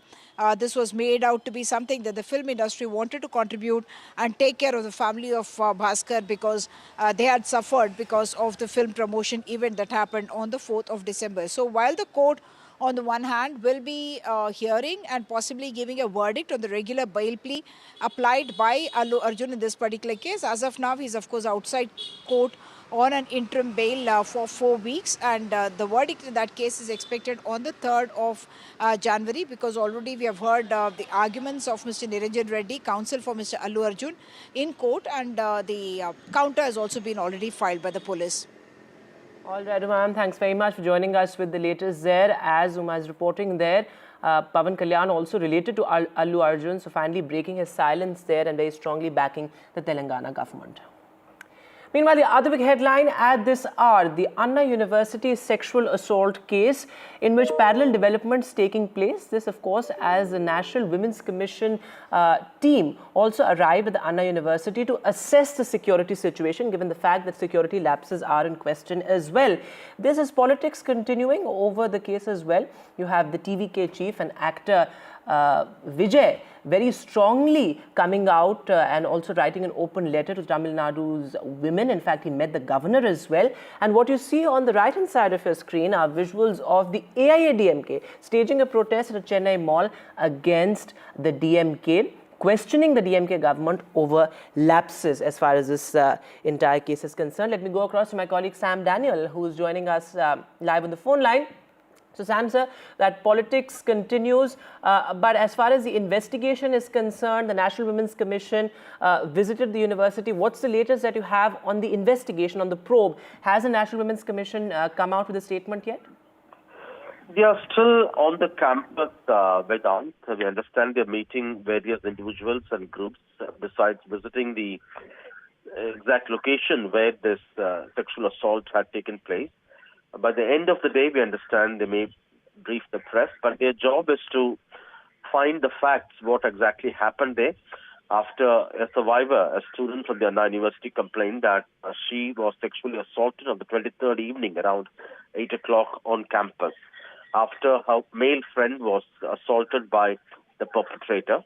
And so far from the police side, one man has been arrested. He has been identified as Jnana Shekhar, who sells biryani outside the campus. But this has triggered several questions. How an outsider who allegedly has harassed women in the past was able to gain access into a prestigious campus in the heart of the city and sexually assault a woman student.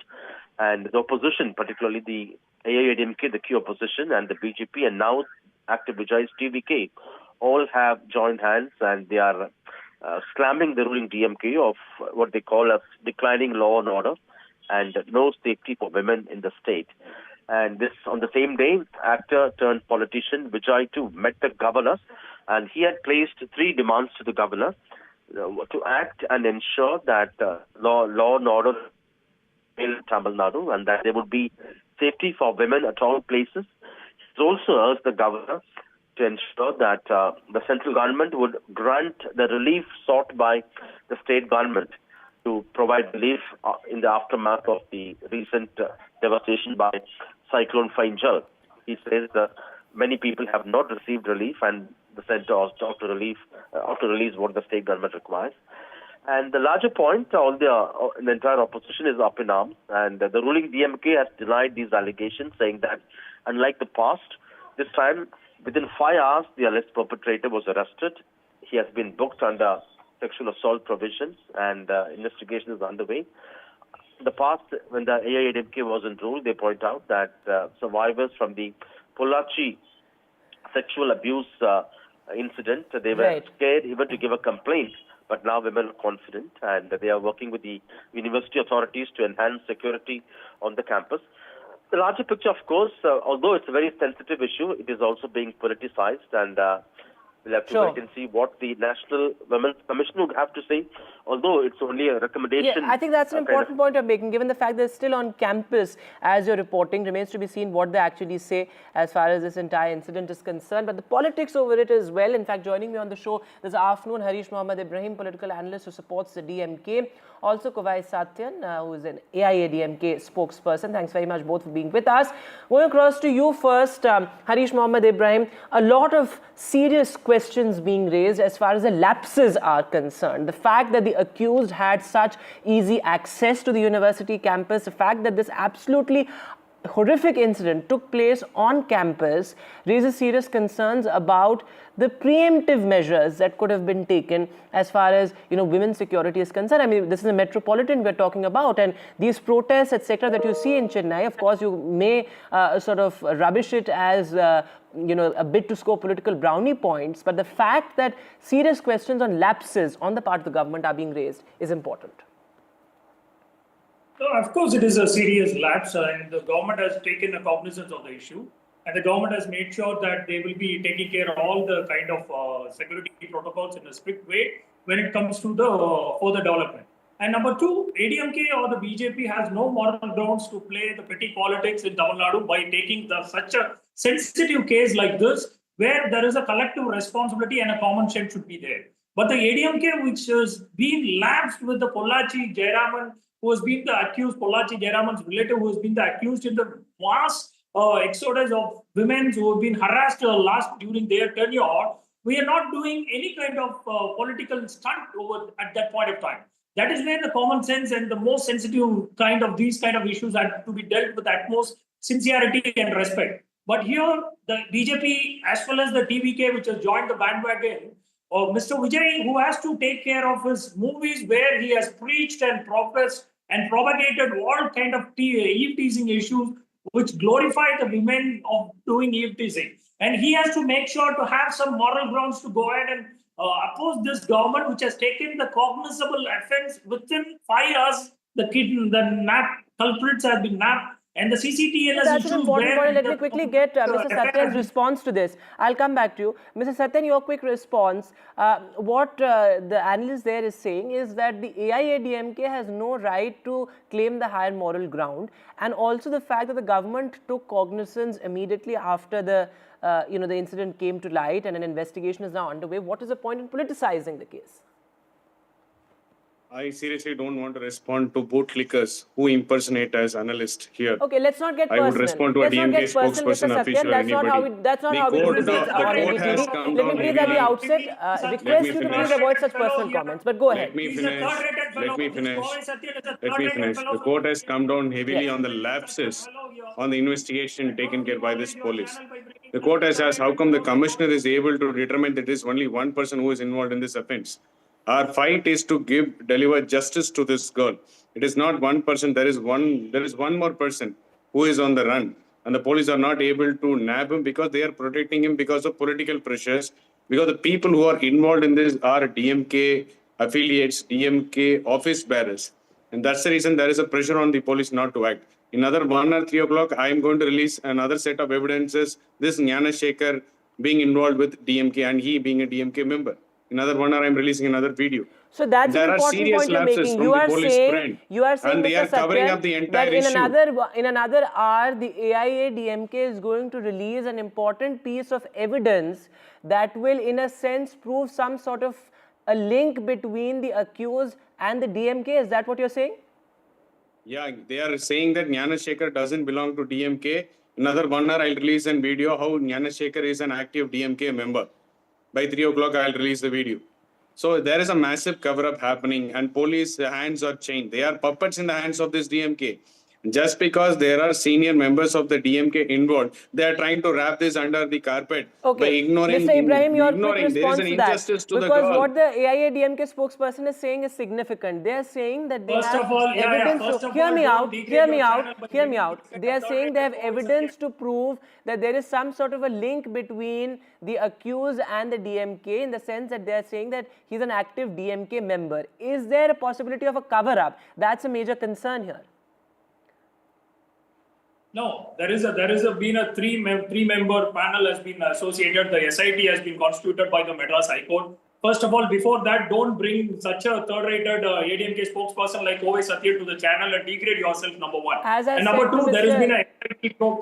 No, there has been a SIT three-member IPS officers, all women officers have been constituted to nab whoever back behind this, and whoever the culprit, they will be brought back to the justice. And it is not like the ADMK government which safeguarded Pollachi Jayaraman relative for all the insensitive kind of all the trauma which they caused to all the women over there during their tenure. That kind of insensitive government is not anymore lies with the DMK. whoever the culprit may be, they will be brought back to the justice. And this is deplorable, like a person like ADMK spokesperson who come to this and trivialize the sensitive issues like this, like a third rate because I don't want this to get personal. Thanks very much both for being with us. Let's not get personal. It's a very serious incident involving the sexual assault of a 19-year-old on campus. Thanks both very much for being with us indeed. But of course, remains to be seen what the Women's Commission, in a sense, comes out with, because that's going to be important. They're still on campus, but politics continues over the incident. In other news now, well, it's the BJP versus the Congress over a suicide case in Karnataka. The war of words continues over the contractor's death. In fact, a case has been registered against 6 people. But Minister Priyank Kharge's close aide has been named as well in this particular case. The suicide note names the minister's aide. The BJP has hit out not just at the Congress in Karnataka, but the Congress leadership, the central leadership as well. The BJP claiming the link to the Congress minister, saying that the minister Priyank Kharge, in fact, is linked to the suicide. Priyank Kharge has strongly refuted the charges. So, Bharatiya Janata Party, we demand Chief Minister Siddaramaiah ji to remove Priyanka Kharge immediately from the cabinet. Priyanka Kharge has to be dropped immediately from the cabinet, and the fair and proper investigation has to take place in the entire episode. Fair probe can be expected only by CBI. We are not demanding this. Entire Sachin family, all the 5 sisters whom we met today, has repeatedly demanded that they don't have any faith in the local police, because the police are under tremendous pressure. Proper investigation has to be carried out only by the CBI is the demand.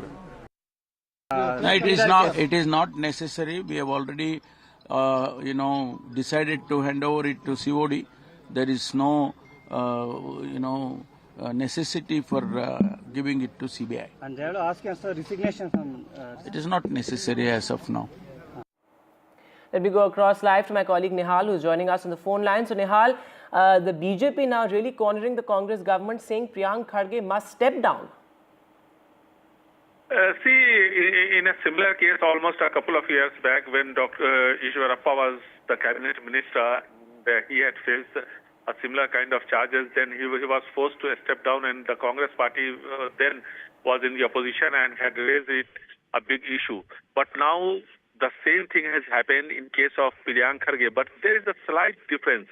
In that case, in Ishwarappa case, Ishwarappa was named by the contractor who had died by suicide. But here, in this case, the contractor has not named Priyank Kharge, but one of his associates has been named in the suicide note by the contractor who died by the suicide. Now, the government is planning to hand over the case to the CID for further investigation, but the opposition as well as the family both are demanding CBI probe. So now we have to see what the government decide. Even if the government hands it over to the CID, the family or the opposition, anybody can approach the High Court and ask for and request the High Court for CBI probe. And if the High Court agrees for that, then a CBI probe can be conducted.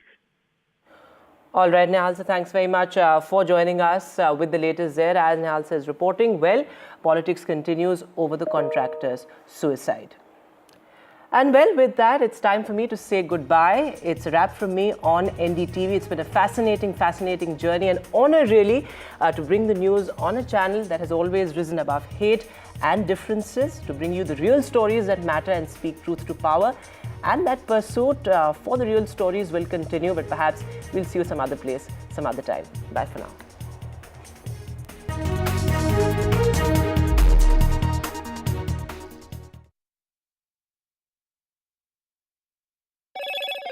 Hello, Moto.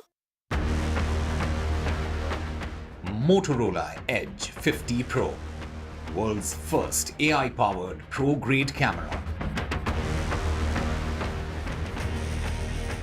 In the Chennai campus rape case, the opposition corners the Tamil Nadu government. Pawan Kalyan breaks his silence on the Allu Arjun case, says law is equal for all. In Karnataka, a war of words over the contractor's death. The BJP claims linked to a minister. The Congress denies. The Aam Aadmi Party's new welfare scheme. Well, they promise 18,000 rupees monthly for priests.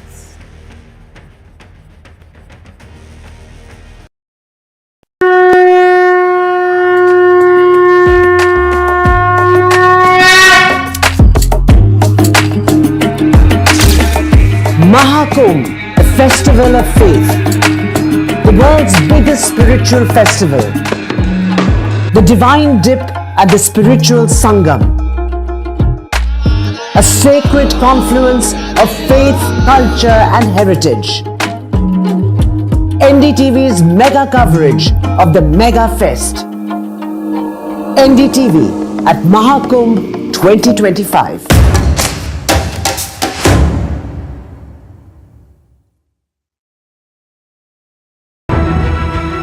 5, 4, Countdown to a big ISRO launch. 2, 1, 0. Another space milestone for India. The SpaceX mission set to launch to demonstrate space docking technology. India is ready to do a very unique experiment in space. A mission to deploy 2 satellites in space. Catch the launch and live action on NDTV.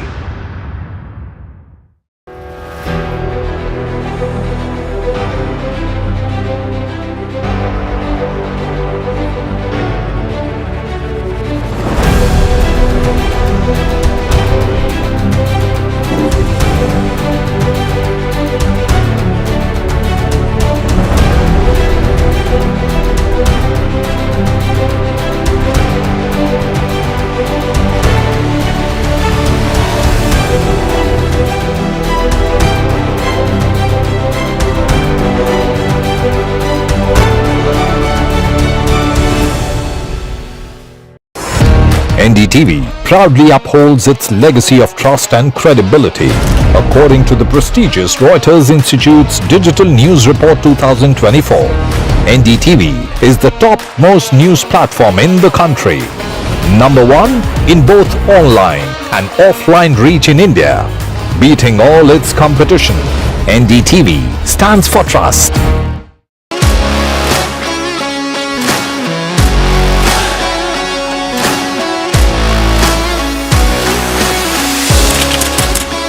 We are able to maintain the democratic fabric and the democratic system.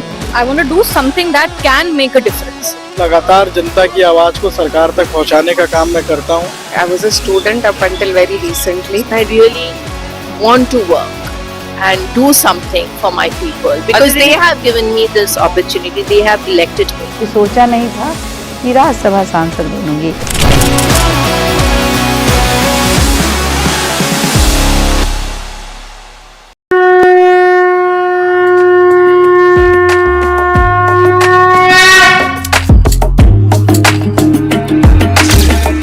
Mahakumbh, a festival of faith.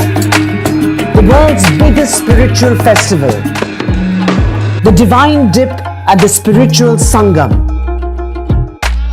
A sacred confluence of faith, culture and heritage. NDTV's mega coverage of the Mega Fest. NDTV at Mahakumbh 2025.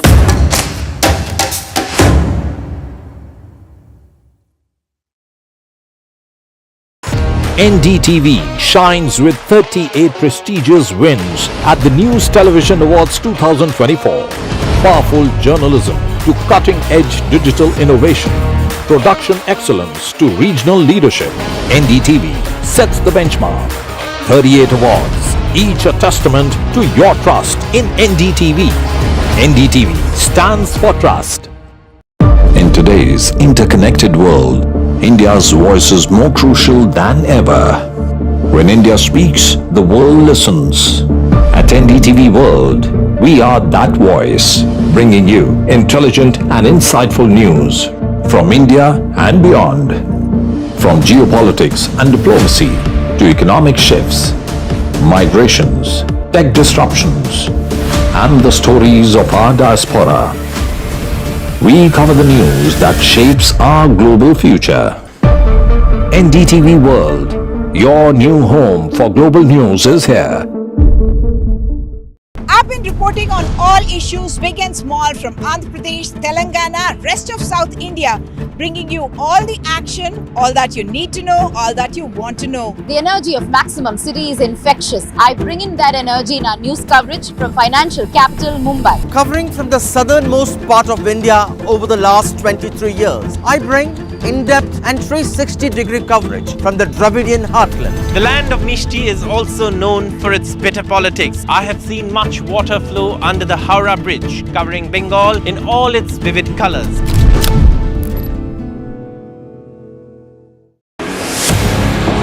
"2024, the year that was, when India welcomed Ram. When India decided, मैं Narendra Damodar Das Modi, when Jammu and Kashmir turned a historic leaf, as Chief Minister for the Union Territory of Jammu and Kashmir, when India mourned, when India celebrated,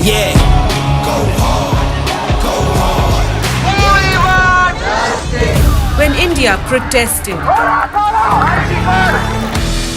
when India felt proud, when India scaled new heights. NDTV brought it all to you, your trusted news destination, yesterday, today and tomorrow.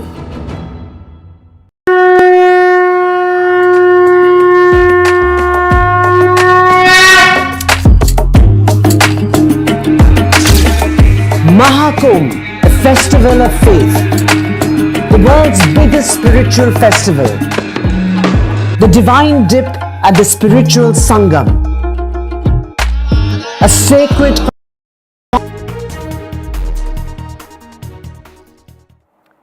Welcome back. This is in regard to Aam Aadmi Party's new promise, which is the Aam Aadmi Party saying 18,000 rupees will be given monthly for priests, and it's the BJP hitting out at the SOPs that the Aam Aadmi Party is promising just ahead of the elections in the national capital. Let's just listen into what the BJP has to say.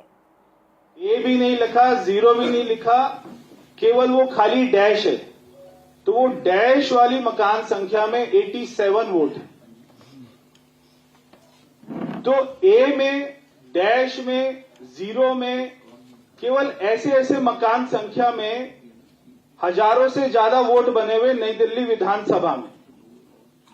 तो ये अरविंद केजरीवाल जी 3 बार से कैसे जीत रहे ये विधानसभा, ये हमको सीधा सीधा दिखाई देता है। कल वो कह रहे थे कि जो है 5,000 वोटों को काटने का चला दिया है, 7,000 नई वोट आ गई हैं। जो भी पिछले 15 दिन में हमने यहां पे रजिस्ट्रेशन के कैंप लगाए, आप जाकर पूछेंगे किदवई नगर में, बीके दत्त कॉलोनी में, सरोजनी नगर में, गोल मार्केट में, वहां पर भारतीय जनता पार्टी द्वारा ये सभी स्थानों पर मतदान शिविर, जो भी वहां पर न्यू वोटर हैं, जो वहां पर शिफ्ट हुए हैं, उसके लिए हमने शिविर लगाए हैं। इसकी सारी पिक्चर्स भी मैंने मेरे सोशल मीडिया पर डाल दी है। तो वहां पर नए वोटों ने अपना रजिस्ट्रेशन कराया। तो जो लोग रहते हैं, जिनके एड्रेस है, उन पर तो अरविंद केजरीवाल जी को तकलीफ है, और जो लोग नहीं रहते हैं, ऐसे हजारों की संख्या में वोट ये विधानसभा में बने हुए हैं। इनके ऊपर में अरविंद केजरीवाल जी की चुप्पी हमको दिखाई देती है, कोई आवाज नहीं सुनाई देती है। तो हमने ये सारे वोटों के लिए अप्लाई किया है कि यहां के डीएम ऑफिस को अप्लाई किया है, जो यहां के एआरओ साहब हैं उनको अप्लाई किया है कि वो इनकी जांच कराए। केवल हमारे कहने से नहीं, वो इनकी जांच कराए, इनके पते पर जाएं और वहां पर देखें कि एक मकान में कोई एड्रेस नहीं है, वहां पर 144 लोग कहां से रहते, और वो आते थे वोटिंग डे और वो यहां पर वोट डालते थे और चले जाते थे। ये उनका काम था। अब ये कौन लोग थे, इनके बारे में तो केवल अरविंद केजरीवाल जी ही बता सकते। ये कौन लोग हैं, कहां से आते थे, वोट डालकर कहां चले जाते थे। तो ये मैं सारे डॉक्यूमेंट, ये सारे पेज मैं अरविंद केजरीवाल जी को दिखाना चाहता हूं कि इनको एक बार देख लीजिए, मैं आपके घर में भेज देता हूं अरविंद केजरीवाल जी, इनकी जांच कर लीजिए और इनके बारे में आपको क्या कहना है उसके बारे में मैं आपका जवाब सुनना चाहता हूं। बहुत बहुत धन्यवाद। दोस्तों, मैंने कल भी एक बात कही थी कि 23 तारीख को इलेक्ट्रोल रोल फ्रीज हो गया और 24 तारीख से किस तरह से वोट बनाने का काम फिर से तेजी पकड़ रहा है और ये वोटर आ कहां से रहे हैं। मैं असेंबली का नाम बोलता हूं और उसके पीछे का आपको एक सिस्टम बताता हूं। Assembly number 1 Narela, assembly number 2 Burari, assembly number 5 Badli, assembly number 6 Rithala, assembly number 7 Bawana, assembly number 8 Mundka, assembly number 11 Nangloi Jat. ये जितनी असेंबली मैंने बोली है ये सब बॉर्डर के आसपास है और 4 दिन में 24, 25, 26, 27 4 दिन में नरेला में नए वोटों की एप्लीकेशन आती है 4,503, बुराड़ी में आती है 7,027, बादली में आती है 4,575, रिठाला में आते हैं 4,197, मुंडका में आते हैं 4,501, किराड़ी में आते हैं 6,255 और नांगलोई जाट में आते हैं 6,523। अब आप समझिए कि जो एरियाज बॉर्डर के पास पड़ते हैं वहां कैसे वोट बढ़ाने का काम हो रहा है। 53 नंबर निकालो भाई। 53 number Badarpur 6,647, 54 number Okhla 4,601, 68 number Gokalpur 5,171, 69 number Mustafabad 5,502, Karawal Nagar 7,087। Total vote 4 दिन में जो बढ़ने की application.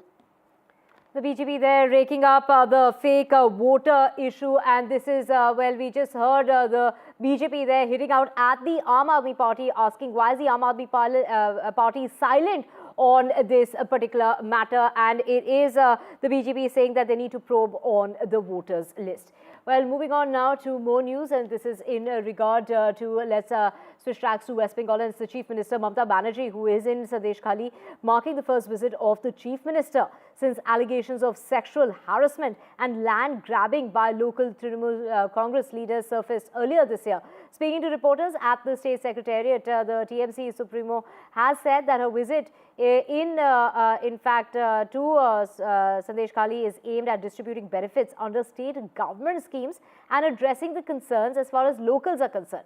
This will be Mamata Banerjee's, of course, this is marking her first visit since, this has marred, as far as the area is concerned, by large-scale protests that took place earlier this year over allegations of land grabbing and sexual harassment by Trinamool Congress leaders. This will be, this is what Mamata Banerjee had to say. She has said that we have completed several pending programs under various schemes, and around 20,000 beneficiaries of the area are going to benefit from various state-run schemes, and that is what she has gone to hand over the certificates of various schemes to around 100 people from the area. But the leader of opposition, BJP's Suvendu Adhikari, was not far behind in order to attack the TMC. He's gone on to say that they will also be holding Jan Sanjog Yatra, and that's going to take place a day after, which is basically tomorrow, after the visit of the Chief Minister.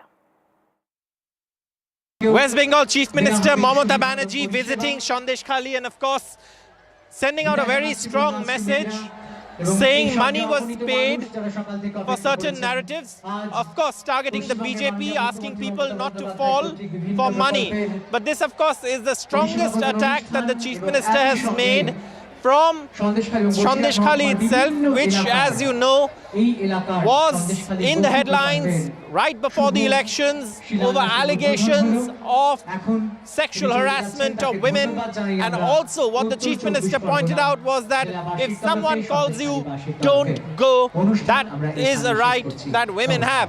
So the Chief Minister making a pitch for Sandeshkhali, launching several women-centric schemes and welfare schemes, something that her government has initiated and the Trinamool Congress has also reaped political benefit of.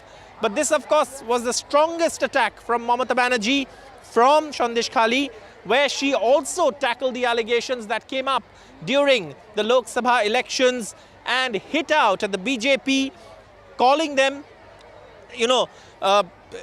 saying that these allegations, of course, were lies and that money was paid. So obviously, the Trinamool chief, Supremo, doubling down on the BJP from Sandeshkhali, which had become a major issue, political issue, and hit national headlines over allegations. The Trinamool earlier had obviously rejected the allegations, but today, of course, Mamata Banerjee herself visiting Sandeshkhali, saying several things that are targeted at women voters who've really been her strong support, and also hitting out at the BJP from here, from Sandeshkhali in North 24 Parganas district of West Bengal. So a strong attack by Mamata Banerjee.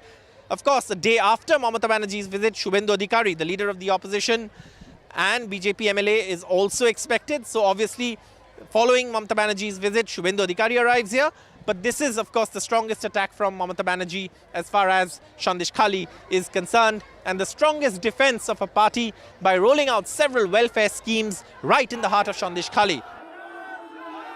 Right, thank you so much, Saurabh, for getting us all those details from that event that's been organized by the Chief Minister there. And of course, let's just listen in to what Mamata Banerjee had to say. She says that she works as a peheredar, as a chowkidar. Let's listen in.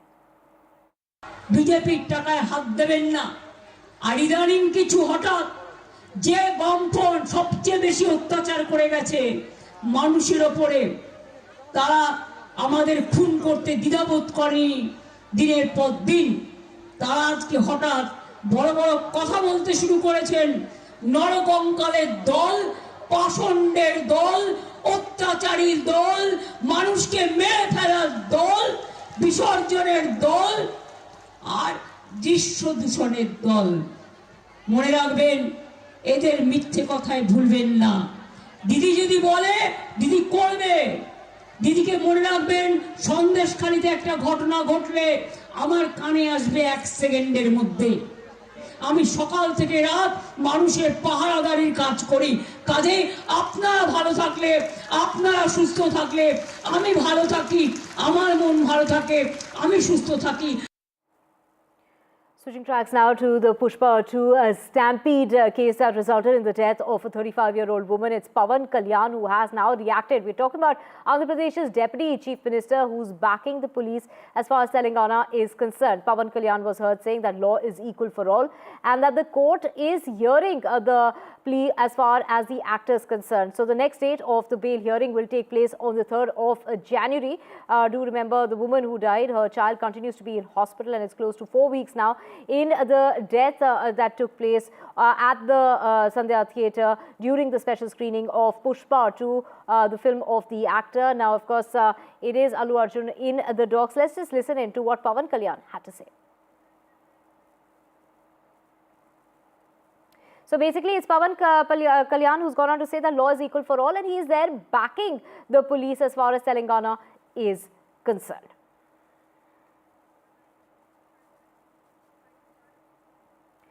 In other news, TVK chief and actor turned politician Vijay has met with the Tamil Nadu governor over the issue of the Anna University sexual assault case. This just hours after he wrote an open letter to the women of Tamil Nadu on this very issue. He spoke about the safety when it comes to the women in the state. The actor has promised to stand with the women of the state as their brother and help create a safer environment when it comes to Tamil Nadu. Remember, the opposition parties like the AIA, DMK and the BJP have been targeting the government in Tamil Nadu ever since the sexual assault case was reported at the campus in Chennai last week.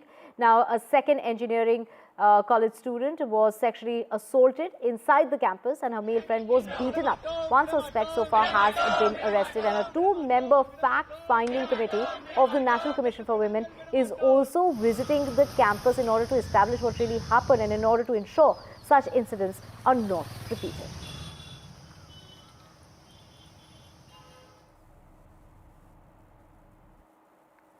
And let's just get you the very latest when it comes to moving on with more news coming in. And it's Congress MLA Uma Thomas, who continues to be in the ICU after being seriously injured on Sunday evening. She fell from the VIP gallery of Kochi's Jawaharlal Nehru International Stadium, where she had arrived to attend a dance program. She suffered fractures to her facial bones, her head, her ribs, and also her spinal cord has been injured, besides internal bleeding in the lungs. The police have now filed a case against the organizers for mismanagement.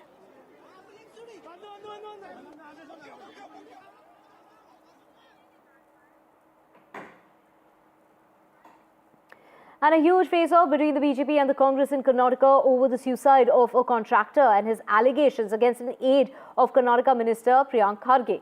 The BJP reiterated its demand for a CBI inquiry as far as the suicide case is concerned of the contractor and the resignation of Priyank Kharge. The party warned that if its demands are not met, they would lay siege to Congress President Mallikarjun Kharge's residence. And this is in regard to the family, in fact, of Mallikarjun Kharge. That's very powerful, and the state police cannot investigate them, and there's no possibility of an impartial investigation. Other claims that are being made by the BJP state president. Now, civil contractor Sachin Panchal on the 26th of December allegedly died by suicide by lying down before a moving train. Now, the BJP Rajya Sabha MP has taken off and has, attacked Mallikarjun Kharge with a post on social media site X, saying while he is busy saving democracy in Delhi, this is what is really happening in his backyard. A police case has been registered against the close aide of his son Priyank Kharge and 5 others in connection with a suicide note that was left behind by the contractor. In the note, he alleged that the person who has now been, we're talking about Raju Kapan Noor, who had demanded 1 crore rupees from him. In his note, he had also alleged that Congress leaders had connived to kill several people. These are the allegations that are being made in that suicide note, and the BJP there coming down heavily on the Congress party. So, Bharatiya Janata Party, we demand Chief Minister Siddaramaiah ji to remove Priyanka Kharge immediately from the cabinet. Priyanka Kharge has to be dropped immediately from the cabinet, and the fair and proper investigation has to take place in the entire episode. Fair probe can be expected only by CBI. We are not demanding this. Entire Sachin family, all the 5 sisters whom we met today, has repeatedly demanded that they don't have any faith in the local police, because the police are under tremendous pressure. Proper investigation has to be carried out only by the CBI is the demand. No, it is not necessary. We have already, decided to hand over it to COD. There is no, necessity for giving it to CBI. And they have asked us for resignation from. It is not necessary as of now. And a political war of words has broken out over students being lathi charged in Patna over alleged irregularities in Bihar's exams. Opposition leaders, and this includes Congress's Priyanka Gandhi Vadra and RJD's Tejasvi Yadav, both have condemned the incident, with Priyanka Gandhi Vadra calling the lathi charge on students an inhuman act. Well, the cops have booked the leader. We are talking about for inciting students, and addressing a press conference a short while back, Prashant Kishore called it a distraction strategy and called for a high-level probe on the alleged irregularities. Let's listen into what Prashant Kishore has to say about what really happened and what Tejasvi Yadav has to say. Prashant Kishor के हटने के बाद police ने लाठी charge किया है और ये गलत है, सरासर गलत है, और किसी भी हालत में जिन लोगों ने भी ये गलती करी है उनको छोड़ा नहीं जाएगा। जब तक हम हैं, पूरी ताकत से जिन लोगों ने भी छात्रों पर लाठी चलाई है उनको छोड़ा नहीं जाएगा। आंदोलन नीचे अब होने वाला नहीं है। छात्र कोई उपद्रव नहीं कर रहा था, किसी सार्वजनिक संपत्ति का कोई नुकसान नहीं हुआ है। पुलिस चाहती तो उसको हल्के से अपने आप छात्र वापस जा रहे थे। आप लोगों ने सूचना दी है कि हम लोग पर एफआईआर हुआ है। आज हम लोग यहाँ के पुलिस पर एफआईआर भी करेंगे, पुलिस पर कोर्ट में भी जाएंगे, इनको ह्यूमन राइट्स में भी ले जाएंगे। आज बड़ी पीड़ा हुई जिस प्रकार से पुलिस ने 77वें बीपीएससी परीक्षा के जितने भी हमारे साथी थे, अभ्यर्थी थे, जिस प्रकार से उनको पीटा गया, लाठी चार्ज कराया गया, कई लोगों जो हैं बुरी तरीके से घायल हैं, पानी का बौछार किया गया इस ठंड के माहौल में, इसकी हम कड़ी निंदा करते हैं और खेद प्रकट करते हैं। सभी जितने हमारे अभ्यर्थी हैं, मैं उन सभी लोगों से कहना चाहता हूं कि तेजस्वी यादव आपके साथ खड़ा है, मजबूती के साथ। Switching to sports news now, and India bowled out for 155 on day 5 of the 4th test against Australia at the Melbourne cricket ground on Monday as the hosts take a 2-1 lead in the 5-match series, securing a 184-run win. It is, in fact, Jaiswal who fought a lone battle, scoring 84 runs before a controversial dismissal saw him depart without touching the triple-digit score for the second time in the match. Make of that because the technology didn't show anything, but with the naked eye, it seemed that he did touch something. So I don't know how the umpires want to use the technology, but in all fairness, I think he did touch the ball. But again, look. It's about the technology, which we all know is not 100%. But again, like I said, we don't want to really look too much into that. It's just that we are more often than not, we are the ones falling on the wrong side of it. So it has been happening since India. But yeah, that's where I feel we've been a little unfortunate. Oh, look, I think it was just clear that he hit it. Heard a noise, saw deviation, so it was absolutely certain that he hit it. As soon as we referred it, you could see him drop his head and basically acknowledge that he hit it. On the screen, you could see he hit it. Ultra Edge, I don't think anyone has complete confidence in, and didn't really show much, but fortunately there's enough other evidence to show it was clearly out. You might have seen that, you might have observed that in the last couple of years we have been winning most of the series. Our performance has been good. So keeping everything in account, we should react. It's not that by losing one series or by losing one test match, we should form an opinion. But ultimate call has to be taken by the selector. So they will definitely ponder over it and they will decide. As far as change is concerned, change is an ongoing process which happens in every walk of life.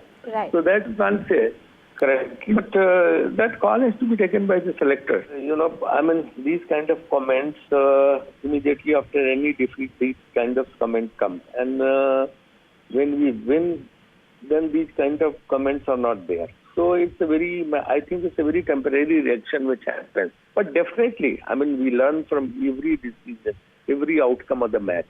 We always learn. So definitely we will keep in mind, the views expressed by everybody, especially our former cricketers. There was, another controversy, as one would say, during the match when Yashasvi Jaiswal got out. The third umpire overruled what commuter said. Rohit Sharma, of course, said that the ball may have touched the bat. What was, your take? You would have also watched that piece. Did Rohit Sharma sidestep the controversy? Sensing that it was becoming controversial, did he sidestep the controversy? I think technology is for the both sides, and there is a lot of decision which not gone in favor of the players. But watching that ball, you can see the ball has deflected a lot, and the wicketkeeper also taken in the leg side. So in my point of view, I think he touched the ball. But the best thing, that Jaiswal can only know that whether he touched the ball or not. But for my point of view, I think definitely he has touched the ball. That's why the ball has deflected a lot. Sometimes the ball moves a lot, but if you look at the very closely, the bat, the logo of the bat, it brushed the logo of the bat, then deflected. Right, Rika joining us to get us more on this. Rika, what a massive loss there. What really is the way forward now?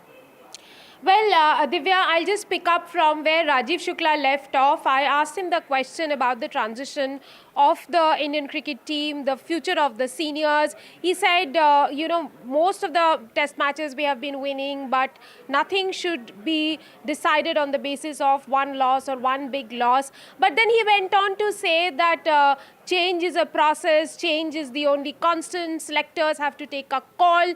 There is a lot of talk, a lot of buzz, one would say, that that Rohit Sharma at the end of Sydney Test might retire, and that is a might, I'm saying, because no formal declaration, no one from inside the team has said, but there's a lot of chatter around the team.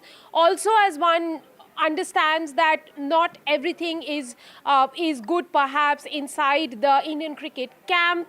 The team management is not very clearly communicating between themselves. So a lot of this has resulted in the loss at Melbourne. When India did make mini comebacks during the Melbourne Test. There were sessions where they played brilliantly. They raised hopes of thousands of Indian supporters who had thronged to the Melbourne cricket ground. But in the end, it was not to be, because they lost 7 wickets in one session. There was a session when Yashasvi Jaiswal and Rishabh Pant held together India's knock, raising the hopes of a draw. But then in the end, it all slumped when Australia cracked open the gates and went through India's gate. Right now, India are 2-1 behind in the series, but the series is not yet lost.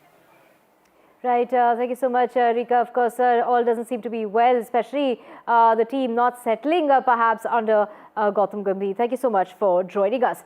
Moving on now to some international news coming in, and as Jimmy Carter, the 39th President of the United States, who has died at the age of 100, and his Prime Minister Modi remembering him as a statesman of great vision who worked tirelessly for global peace and harmony. The Prime Minister also recalled Jimmy Carter's contribution to fostering strong ties when it comes to India and the United States, leaving a lasting legacy. Jimmy Carter was the 3rd American leader to visit India, during which a village in Haryana was named in his honor.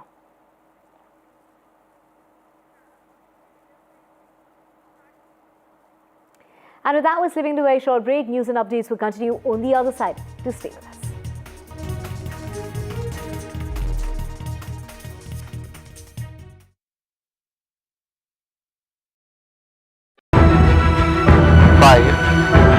Countdown to a big ISRO launch. 2, 1, 0.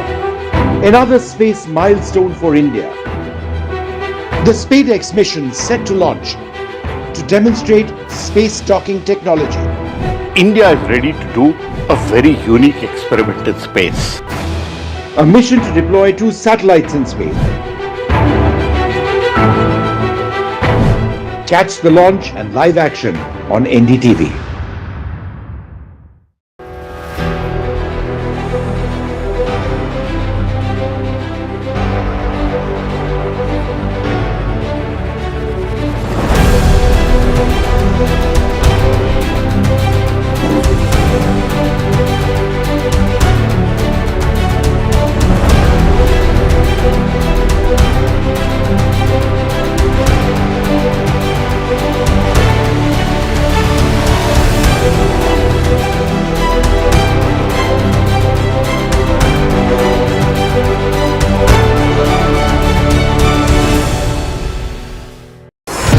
NDTV proudly upholds its legacy of trust and credibility. According to the prestigious Reuters Institute's Digital News Report 2024, NDTV is the top-most news platform in the country. #1 in both online and offline reach in India. beating all its competition. NDTV stands for trust.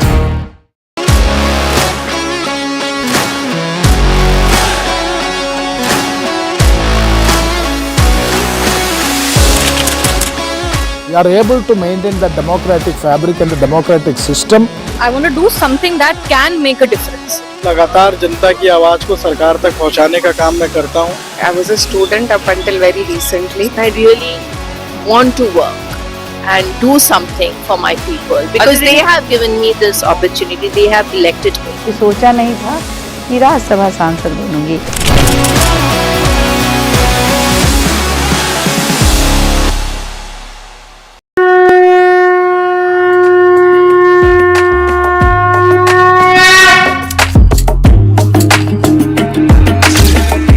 Mahakumbh, the festival of faith, the world's biggest spiritual festival, the divine dip at the spiritual Sangam,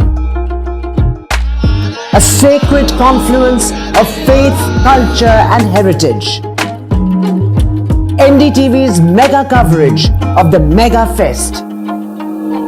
NDTV at Mahakumbh 2025.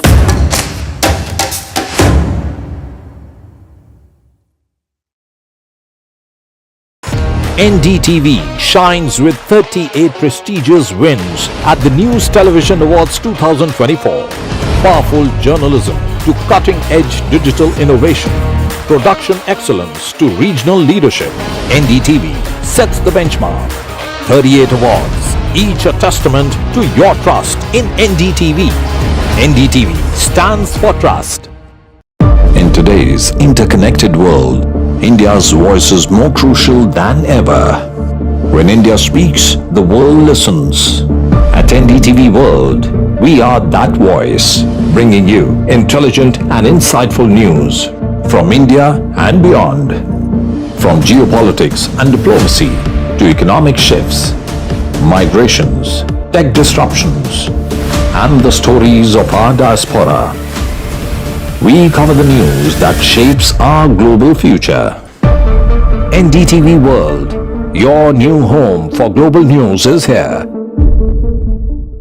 I've been reporting on all issues big and small from Andhra Pradesh, Telangana, rest of South India, bringing you all the action, all that you need to know, all that you want to know. The energy of Maximum City is infectious. I bring in that energy in our news coverage from financial capital Mumbai. Covering from the southernmost part of India over the last 23 years, I bring in-depth and 360-degree coverage from the Dravidian heartland. The land of Mishti is also known for its bitter politics. I have seen much water flow under the Howrah Bridge, covering Bengal in all its vivid colors.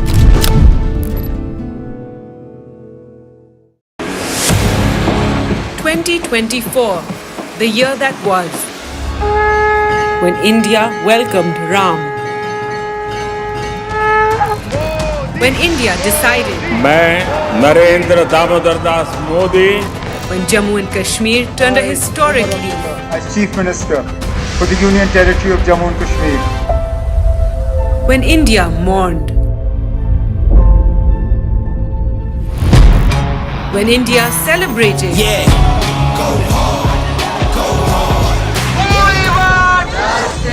when India protested,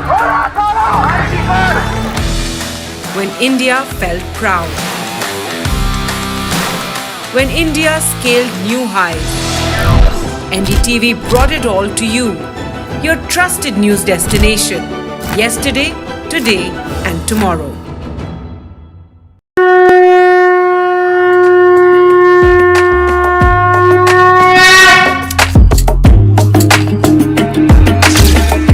Mahakumbh, the festival of faith, the world's biggest spiritual festival, the divine dip at the spiritual Sangam, a sacred confluence of faith, culture and heritage. NDTV's mega coverage of the Mega Fest. NDTV at Mahakumbh 2025.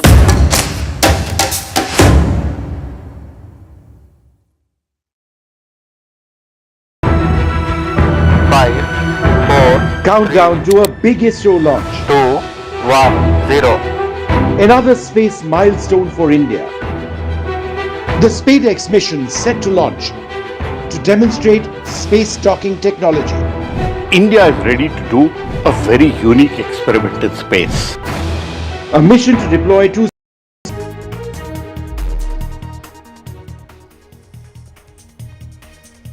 Huge row erupts over Karnataka contractor's death. BJP claims it's linked to Karnataka Minister Priyank Kharge. Congress has denied the link. Suicide note names Minister said.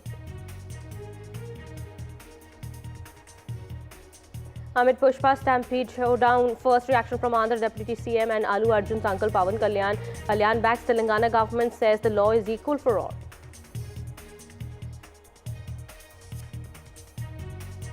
In the Chennai campus rape case, opposition now has cornered the Tamil Nadu government. TVK chief Vijay meets Tamil Nadu governor. AIDMK protest against DMK in Chennai mall. The battle for the national capital has intensified. Aam Aadmi Party has announced monthly aid for priests. BJP rakes up issue of alleged fake voters. In the Sandeshkhali case, Bengal Chief Minister has visited the area a year since violence. BJP to hold meeting in Sandeshkhali tomorrow.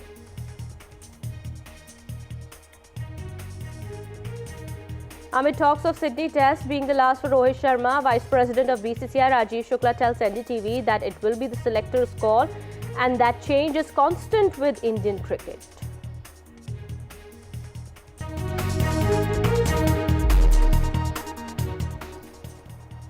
Hello and welcome. You're watching NDTV 24/7. My name is Kitty Behl. A huge face-off has erupted between the BJP and the Congress party in Karnataka over the suicide of a contractor and his allegations against an aide of Karnataka Minister Priyank Kharge.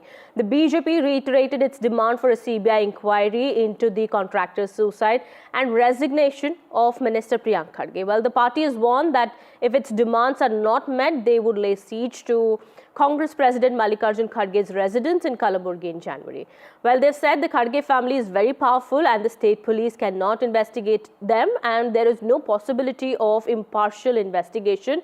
Hence, the BJP says that matter needs to be handed over to the CBI. Well, civil contractor Sachin Panchal allegedly died by suicide on December 26 by lying before a moving train in Bihar district. BJP Rajya Sabha MP Lair Singh had taken a dig at Kharge Senior with a post on Twitter saying that while he is busy saving democracy in Delhi, this is what is happening in his backyard. Well, now a police case has already been registered against Raju Kapanur, who's the accused and close aide of Karnataka Minister Priyank Kharge, and also 5 others in connection with the matter. In this note, he had alleged that Raju Kapanur had demanded 1 crore rupees from him and also alleged that Congress leaders had connived to kill several people, including Siddhalinga Swami of Andola Math, BJP leaders Manikand Rathore and Chandu Patil. No, see, it's very clear that BJP is trying to politicize a suicide by a contractor. Very clearly, it is evident that the contractor has a view of the incident and the accused have a view of the incident. And as from the department, we are very clear that let both the perspectives be investigated and let the truth come out. BJP can do whatever they want. I am not here to cater to BJP's whims and fancies. And BJP should are the last people who should lecture us on corruption. Everybody knows what all they did and how many contractors committed suicide during their tenure, naming the ministers and naming the MLAs. So, Bharatiya Janata Party, we demand Chief Minister Siddaramaiah ji to remove Priyanka Kharge immediately from the cabinet. Priyanka Kharge has to be dropped immediately from the cabinet and the fair and proper investigation has to take place in the entire episode. Fair probe can be expected only by CBI. We are not demanding this. Entire Sachin family, all the 5 sisters whom we met today, has repeatedly demanded that they don't have any faith in the local police. because the police are under tremendous pressure. Proper investigation has to be carried out only by the CBI is the demand. No, it is not necessary. We have already, decided to hand over it to COD. There is no, necessity for giving it to CBI. And they have to ask us for resignation from. It is not necessary as of now. Because of pressurizing by the one very close to Priyanka Kharge, he is a minister.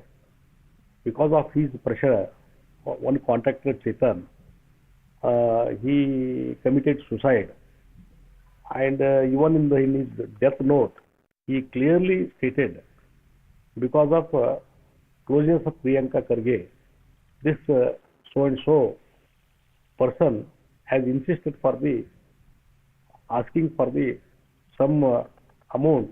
This fact is not denied by the Priyanka Kharge. He admitted that fact. All right, so the BJP is asking for a CBI investigation, but the Kharge family says that probe will reveal the truth. And we have my colleague Nehal also joining us on the broadcast here, getting us more updates about this case. Nehal, first of all, we do understand a police case has already been registered against the accused. How is he connected to Priyanka Kharge? The BJP says he's a close aide of Priyanka Kharge and is involved in the matter, as has also been claimed in the suicide note by the civil contractor. And has he been arrested? A few months back, I spoke to the SHO of Bazar Police Station, where the case was registered. He told me that the case has now been transferred to the CCB, Central Crime Branch, because that is the representative organization or unit of the CID at Gulbarga, and that is why he is not aware. I will check with the CID department as well. But as of now, it seems he has not been arrested, but he has not been arrested. This is what the SHO told me. Now the case, it means, has been transferred to the CID officially, and now the CID would probe. The BJP has two demands. First, Priyanka Kharge's resignation as the minister, and the second, it should be investigated by the CBI. A similar case had happened with a slight difference almost a couple of years back when Ishwarappa, who was the PRD minister, one contractor had died by suicide, and he had straight away taken his name in the suicide note as well as his aide's name, though later the CBI had cleared him. Now again the CBI demand is there for another investigation, though here the direct name is not taken by the contractor who had died by suicide. What he had said, that one of the close aides, who is an ex-corporator, he was involved and he was trying to extort money, and that is why he is dying by suicide. So now we have to see, now the case has been transferred to the CID for further probe. But the death happened on December 26th and the case has been registered, but we do not yet know whether the man has been arrested or not. How long did it take for the police to register the case? No, case was immediately registered, and one police head constable was suspended as well for dereliction of duty. After that, because it became a political boiling point, and that is why it took a lot more time. And now the case has been transferred to the CID. So now we have to see when the CID starts the investigation, then what course of action they are going to take. But whoever is prima facie accused, who has been accused by the contractor who died by suicide, he should have been taken into custody. He must have been examined and he must have been questioned. So many things are there on part of the police to answer, but we have to see, because now the case has been transferred to the CID. It's a bigger organization and more professional. Okay, all right. We also have political analyst and supporter of the Congress party, Syed Abbas, joining us on the broadcast here. Syed Abbas, the BJP is pressing for a CBI inquiry into the matter. Don't you think a CBI inquiry is needed? As a matter of fact, let us understand, Kitty ji, there is a responsibility here, there is an accountability. The same Bharatiya Janata Party needs to have faith in the state Karnataka police, which is the finest in the country. The case has just begun and they are looking for a CBI inquiry. Let us understand that the Criminal Investigation Department here in Karnataka be it the CM, be it the deputy CM, all of them, many a times, even in the future or even the past president, have done a fantastic job in even putting politicians under arrest. Let us understand what has happened here. It was Priyank Kharge, the minister in charge, Honorable Congress government, we see Mallikarjun Kharge's son being blamed here. Was he mentioned in the letter? Absolutely no. No mention of Priyank Kharge ji. There was a mention of a person called Ravi Kapanur, who has already been arrested. As a matter of fact, Kishore Khandre, the in-charge minister, also visited Sachin Panchal's family. He also suspended a constable who was not willing to file the case. Not just that, ex gratia amount of rupees 10 lakh has been announced already. And also, as a matter of fact, But is it possible that the person is a close aide of Priyank Kharge and Priyank Kharge wasn't in the know-how of what was really happening? Kitty ji, I was listening to Priyank Kharge ji, the Honorable Minister here in Karnataka, in fact, few minutes back on NDTV, where he said, let there be investigation on the front. And if anybody, including him, there is anything he is ready to face on, let the law and order take its course. Also, Ishwar Khandre ji has met the family members, who's also Congress government minister here in Karnataka, and stated that anybody who's found to be either a politician or a leader will be charged no matter what. Not just that, as a matter of fact, he has had a word with the GRP, the Government Railway Police, to have full-fledged investigation on this death, also the suicide note, so that Sachin Panchal and his family, the justice is delivered. Without which, this would only result in a catastrophe of sorts. Okay, spokesperson of the BJP, Bhaskar Rao, also joins us on the broadcast. I'll just come back to you, Syed Abbas. Let me take a response from Mr. Bhaskar Rao also. Mr. Bhaskar Rao, well, the Congress party says that the BJP is trying to politicize the issue and action has been taken against the accused already. Why are you asking for Priyank Kharge's resignation? See, Priyank Kharge is morally and administratively responsible for this suicide because it is at his behest. Works were carried out over there and they are not being paid, and despite he having continuously been following it up over there, he had no alternative but to commit suicide. And it is not just one isolated case. There are a number of instances in which there is something called a reign of terror unleashed by Priyank Kharge and his followers, in which people have to subdue themselves. It is not just an isolated case. There are other cases also which is going to get exposed. And I can only tell you that this case, Panchal is never going to get justice because this case will be done in favor of Priyank Kharge, as has been done in the past as regards this government is concerned. So that's why he should step down and make way for a neutral inquiry. We want him to step out so that proper inquiry can be carried out impartially. But the Congress party says that they have already handed over the investigation to the state CID. Is that not enough?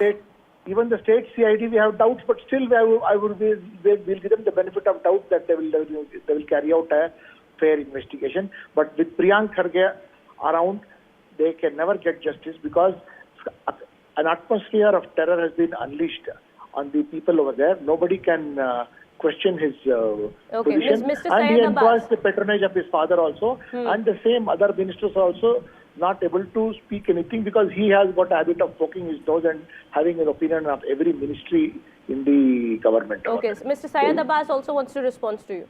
Yes, a quick response. I've known Bhaskar Rao Sahab very, very well myself. He's been an honorable police commissioner here in Bengal city, one of the finest police officers here we have in Karnataka. I think coming from him, I think the Bharatiya Janata Party, including himself and Mr. Vijay, who's the state president, need to take complete faith in here in Karnataka State Police and its Criminal Investigation Department. If they are, please welcome the Central Bureau of Investigation. Now let us understand the merits of the case. Anywhere in the suicide letter, anywhere in the death note, is there even a mention of Mr. Priyank Kharge? Absolutely no.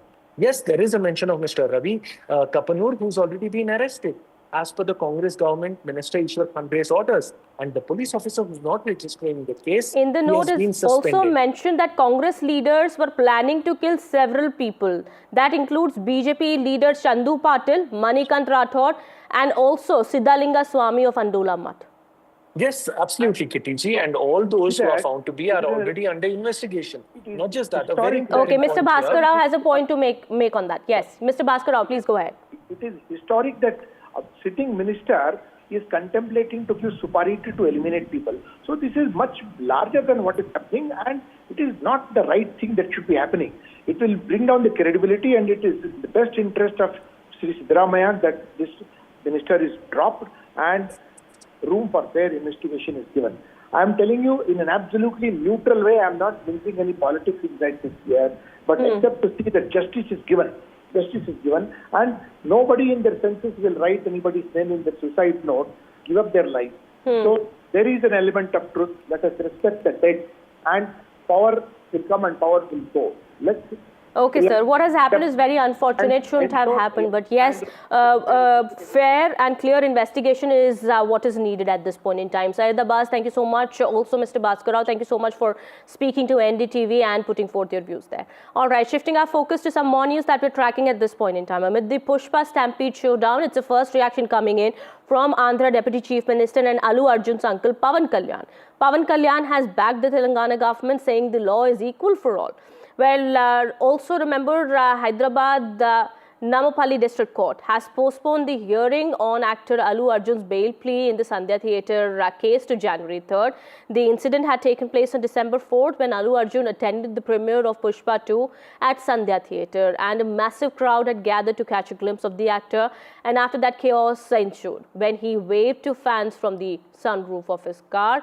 Well, now we do understand Pawan Kalyan has said that the law is equal for all and investigation needs to take place. My colleague Uma Sudhir joining us on the broadcast here. Big statement coming in from Pawan Kalyan there, Uma. So this is the first time that the Andhra Pradesh Deputy Chief Minister has spoken on this episode. You recall that Pawan Kalyan is related to Allu Arjun. His brother Chiranjeevi is the uncle of Allu Arjun. And in this particular episode, while the Deputy Chief Minister of Andhra Pradesh has said that Telangana's Chief Minister Revanth Reddy has been always supportive of the film industry, unlike the YSRCP leader, that he has given film industry incentives like increase in tariffs and allowing of special shows, whether it was Pushpa 2 or other films, at least 8 to 10 films that he has given concessions for in the last 1 year. And he also pointed out that the police had done what they needed to do, prioritizing public safety. But he did believe that the theatre management should have conveyed to Allu Arjun what had happened. He also said that Allu Arjun was, of course, very, very sorry and very shaken by the incident of the woman having died in this particular incident. He said that he was not aware of what happened behind the scenes or in front of the scenes. He is not aware of those incidents, but he felt that if the family had reached out, if the family of Allu Arjun had reached out to the family of the victim, in this case Revati's husband Bhaskar and the child Sritej earlier, this the kind of situation that had developed may not have developed. And he felt that in this entire episode, what needs to be done is that, yes, more protocols for safety need to be followed. This comes on a day when Mr. Pawan Kalyan was, in fact, producer Dil Raju had gone to meet Mr. Pawan Kalyan, seeking certain concessions for his film that is coming up, Game Changer, which stars Charan, who is, of course, Chiranjeevi's son as well.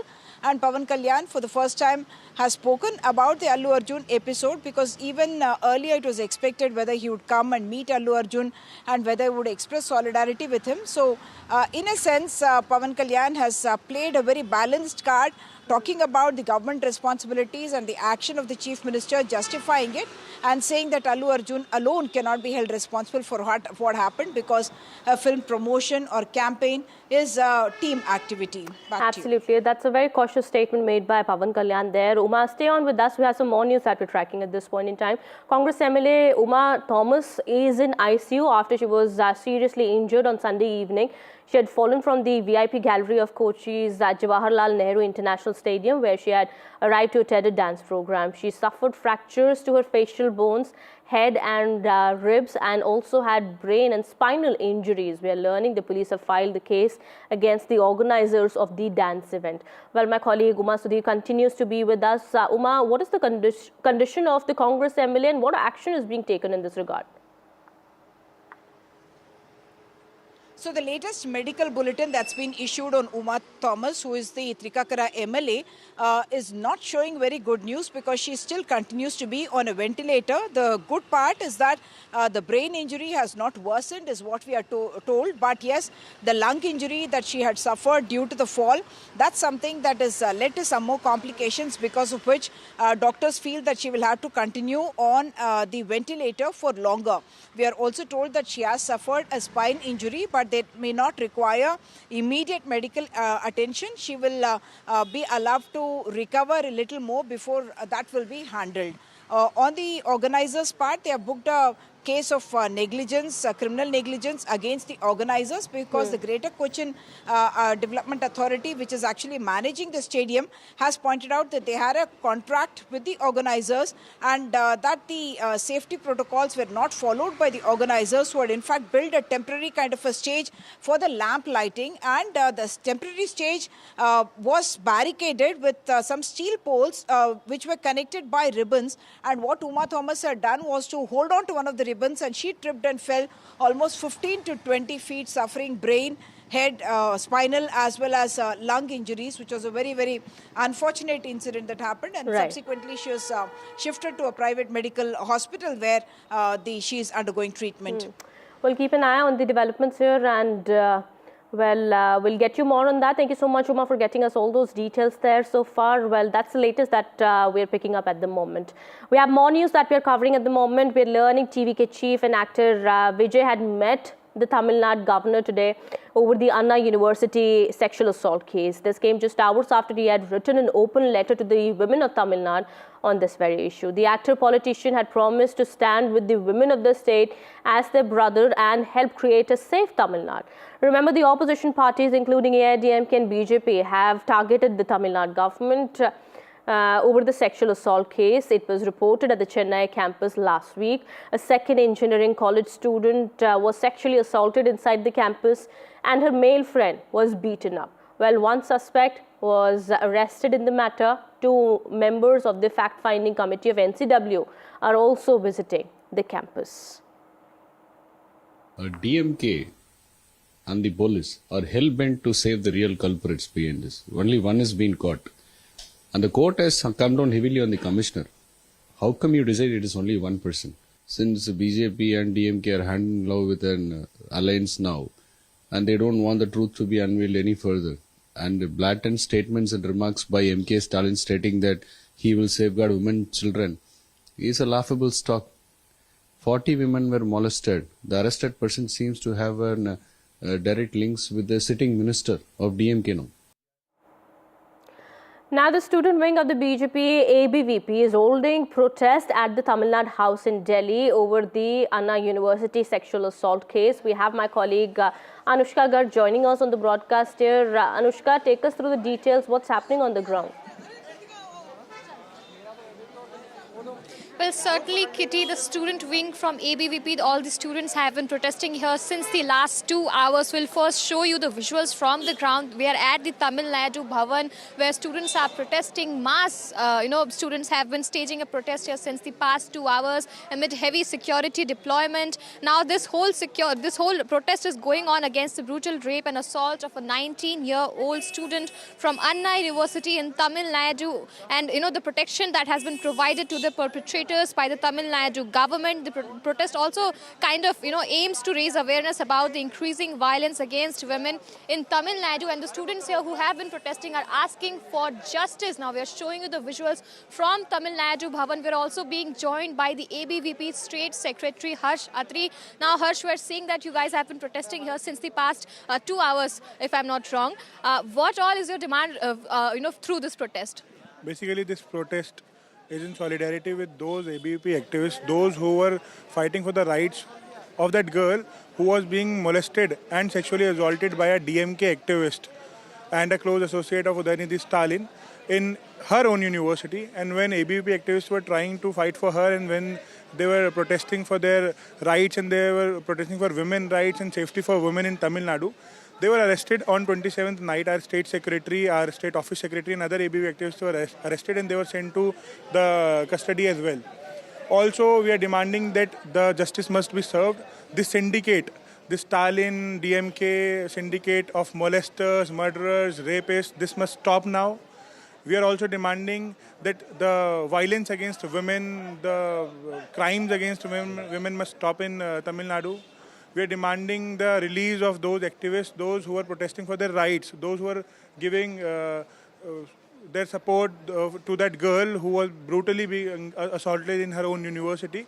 We are also demanding for the release, and we are also demanding for another FIR that must be registered against those officials who made the FIR public. Thank you so much for joining us, Harsh. Now we are showing you the visuals from Tamil Nadu Bhavan, where the protesters have been, in fact, the students from the ABVP wing have been protesting and are demanding that an FIR should be filed against the people, against the officials who are, in a way, protecting the perpetrators. Back to you, Kitty. Thank you so much, Anushka, for getting us all those details there. We'll keep an eye on the developments here on this very matter that we're tracking. It's time for a short break here. More news and updates continue on the other side.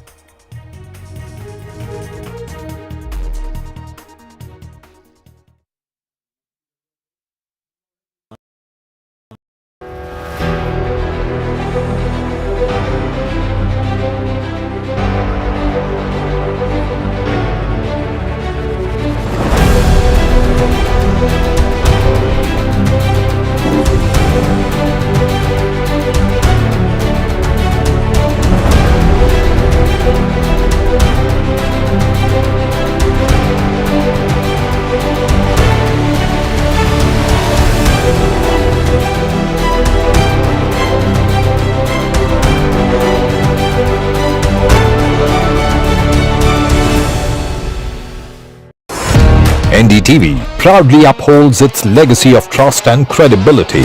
According to the prestigious Reuters Institute's Digital News Report 2024, NDTV is the top-most news platform in the country. Number 1 in both online and offline reach in India. Beating all its competition, NDTV stands for trust.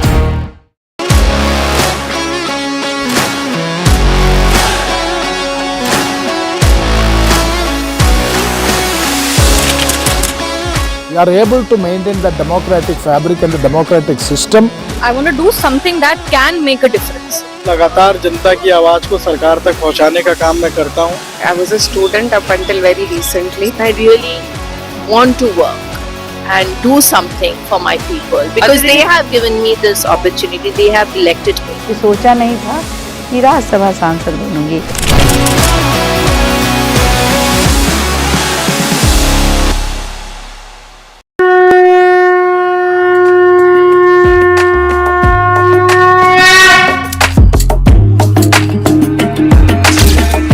Mahakumbh, a festival of faith, the world's biggest spiritual festival, the divine dip at the spiritual Sangam,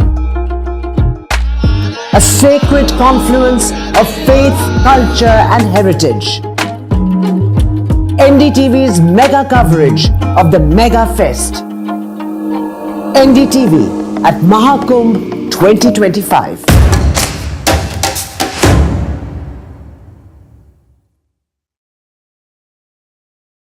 NDTV shines with 38 prestigious wins at the News Television Awards 2024.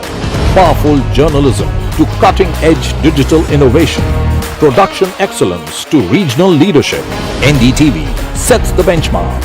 38 awards, each a testament to your trust in NDTV. NDTV stands for trust. In today's interconnected world, India's voice is more crucial than ever. When India speaks, the world listens. At NDTV World, we are that voice, bringing you intelligent and insightful news from India and beyond. From geopolitics and diplomacy to economic shifts, migrations, tech disruptions, and the stories of our diaspora. We cover the news that shapes our global future. NDTV World, your new home for global news is here. I've been reporting on all issues big and small from Andhra Pradesh, Telangana, rest of South India. bringing you all the action, all that you need to know, all that you want to know. The energy of Maximum City is infectious. I bring in that energy in our news coverage from financial capital Mumbai. Covering from the southernmost part of India over the last 23 years, I bring in-depth and 360-degree coverage from the Dravidian heartland. The land of Mishti is also known for its bitter politics. I have seen much water flow under the Howrah Bridge, covering Bengal in all its vivid colors.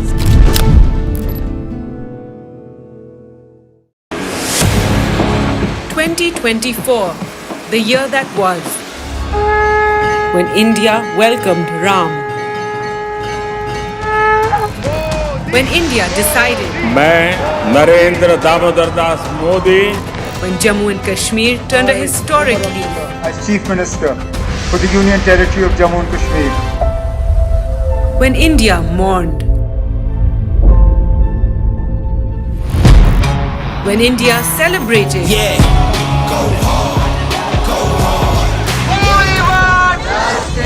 when India protested, when India felt proud, when India scaled new highs. NDTV brought it all to you, your trusted news destination, yesterday, today and tomorrow.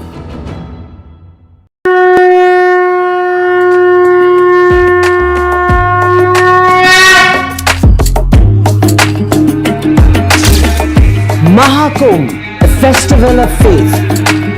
The world's biggest spiritual festival. The divine dip at the spiritual Sangam. A sacred confluence of faith, culture and heritage. NDTV's mega coverage of the Mega Fest. NDTV at Mahakumbh 2025.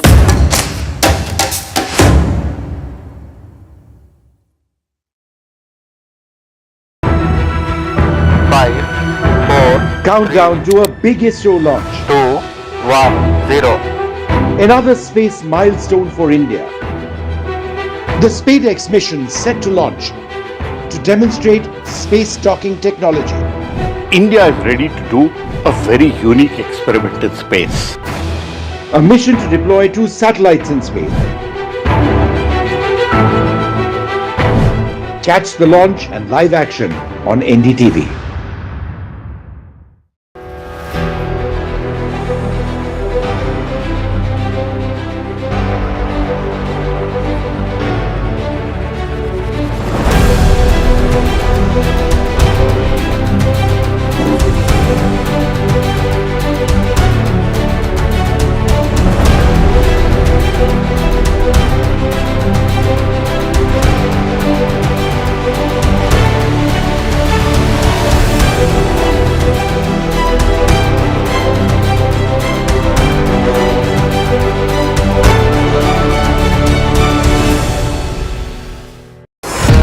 NDTV proudly upholds its legacy of trust and credibility, according to the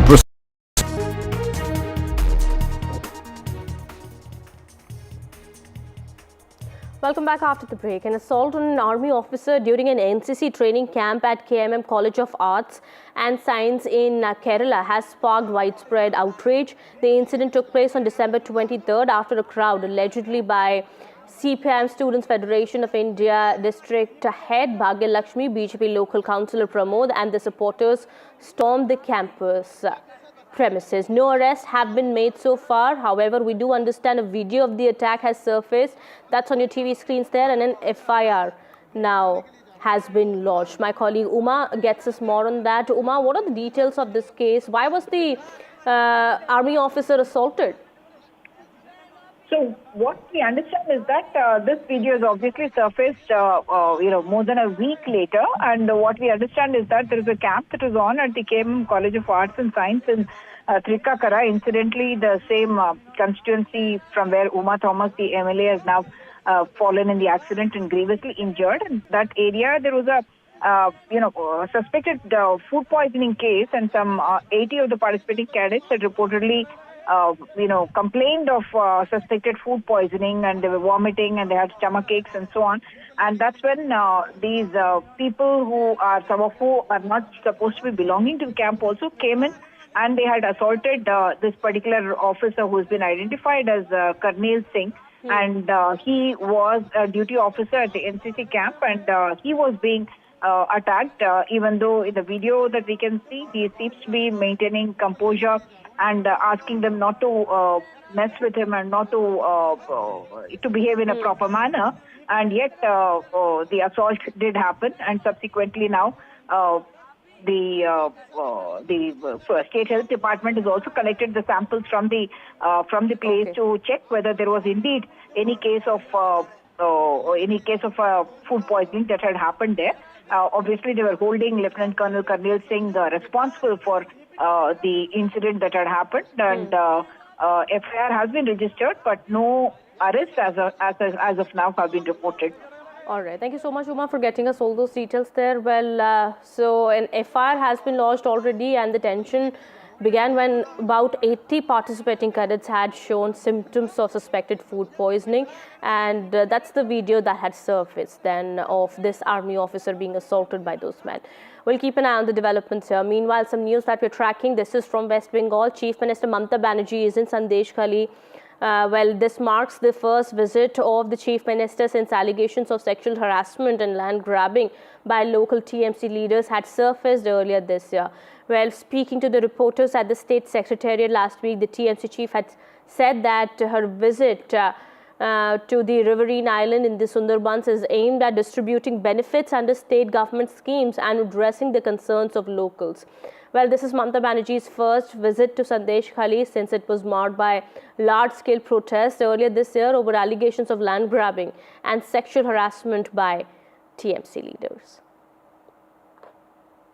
বিজেপির টাকায় হাত দেবেন না আর ইদানিং কিছু হঠাৎ যে বামফ্রন্ট সবচেয়ে বেশি অত্যাচার করে গেছে মানুষের উপরে তারা আমাদের খুন করতে দ্বিধাবোধ করেনি দিনের পর দিন তারা আজকে হঠাৎ বড় বড় কথা বলতে শুরু করেছেন নরকঙ্কালের দল পাষণ্ডের দল অত্যাচারীর দল মানুষকে মেরে ফেলার দল বিসর্জনের দল আর দৃশ্য দূষণের দল মনে রাখবেন এদের মিথ্যে কথায় ভুলবেন না দিদি যদি বলে দিদি করবে দিদিকে মনে রাখবেন সন্দেশখালীতে একটা ঘটনা ঘটলে আমার কানে আসবে 1 সেকেন্ডের মধ্যে আমি সকাল থেকে রাত মানুষের পাহারাদারির কাজ করি কাজে আপনারা ভালো থাকলে আপনারা সুস্থ থাকলে আমি ভালো থাকি আমার মন ভালো থাকে আমি সুস্থ থাকি.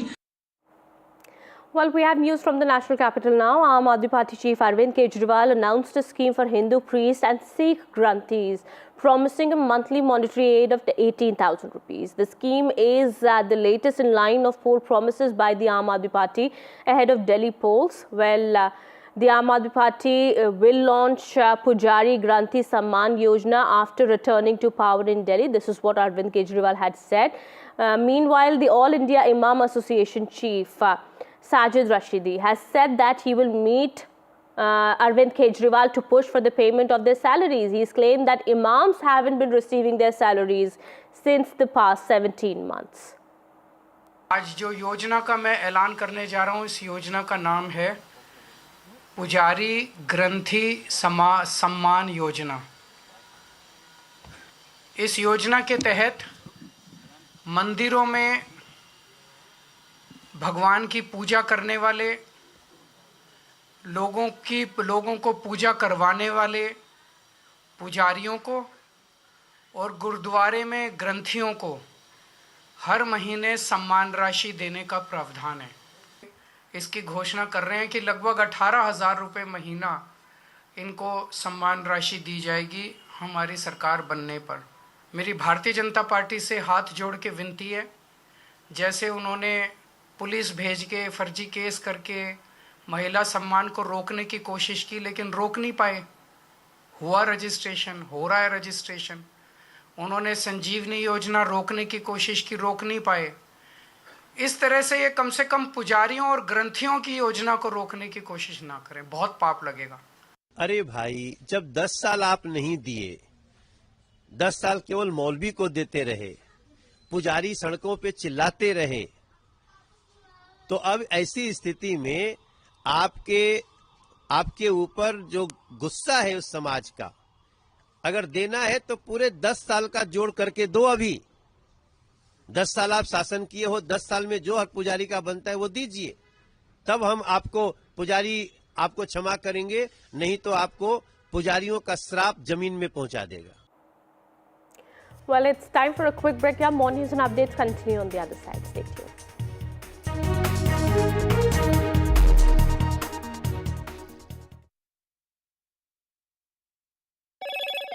Hello, Moto. Motorola Edge 50 Pro, world's first AI-powered pro-grade camera.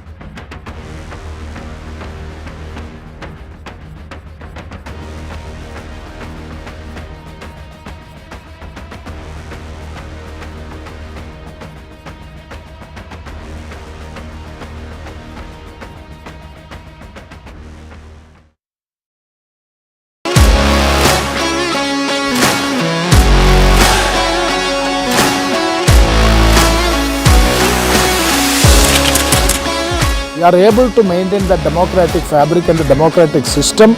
I want to do something that can make a difference. लगातार जनता की आवाज को सरकार तक पहुंचाने का काम मैं करता हूं। I was a student up until very recently. I really want to work and do something for my people because they have given me this opportunity. They have elected me. ये सोचा नहीं था कि राज्यसभा सांसद बनूंगी।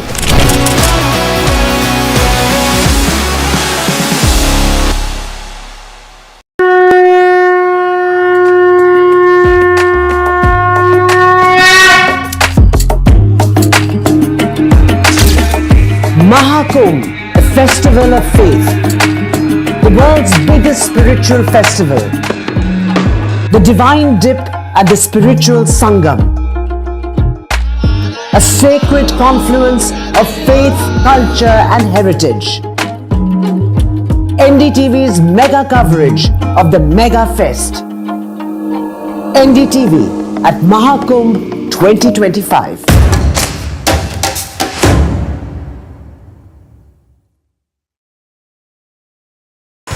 NDTV shines with 38 prestigious wins at the News Television Awards 2024. Powerful journalism to cutting-edge digital innovation, production excellence to regional leadership. NDTV sets the benchmark. 38 awards, each a testament to your trust in NDTV. NDTV stands for trust. In today's interconnected world, India's voice is more crucial than ever. When India speaks, the world listens. At NDTV World, we are that voice, bringing you intelligent and insightful news from India and beyond. From geopolitics and diplomacy to economic shifts, migrations, tech disruptions, and the stories of our diaspora. We cover the news that shapes our global future. NDTV World, your new home for global news is here.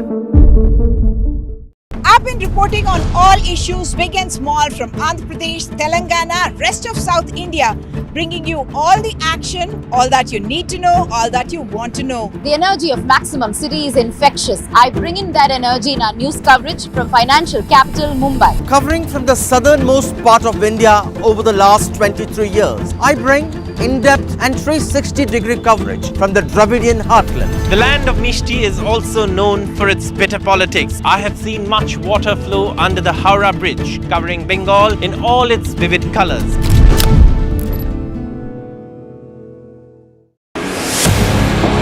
(2024), the year that was, when India welcomed Ram.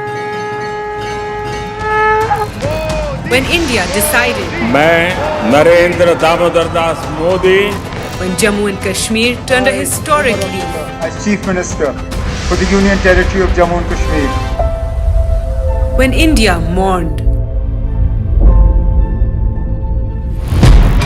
when India celebrated, go hard, go When India protested.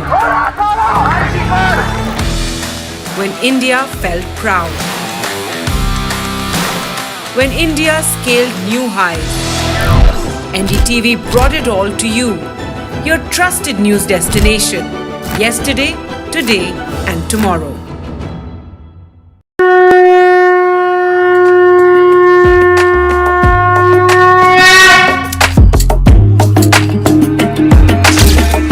Mahakumbh, a festival of faith. The world's biggest spiritual festival. The divine dip at the spiritual Sangam. A sacred confluence of faith, culture and heritage. NDTV's mega coverage of the Mega Fest. NDTV at Mahakumbh 2025.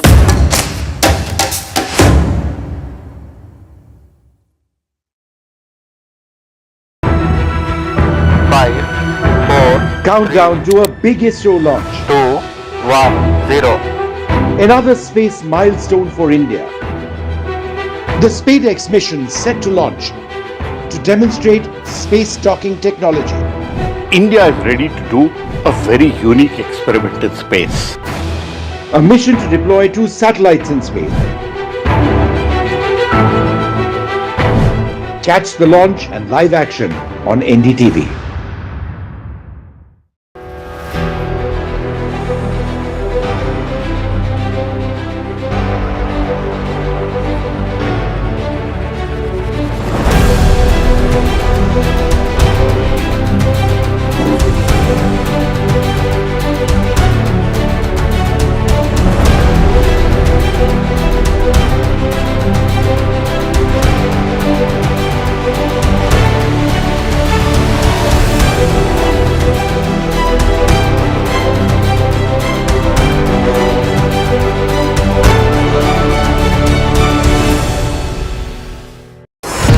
NDTV proudly upholds its legacy of trust and credibility.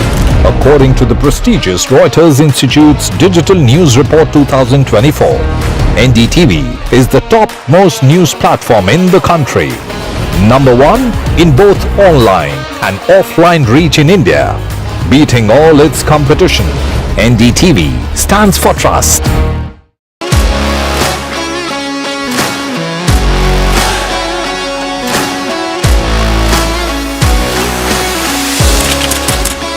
We are able to maintain the democratic fabric and the democratic system. I want to do something that can make a difference. लगातार जनता की आवाज को सरकार तक पहुंचाने का काम मैं करता हूं. I was a student up until very recently. I really want to work and do something for my people because they have given me this opportunity. They have elected me. सोचा नहीं था कि राज्यसभा सांसद बनूंगी.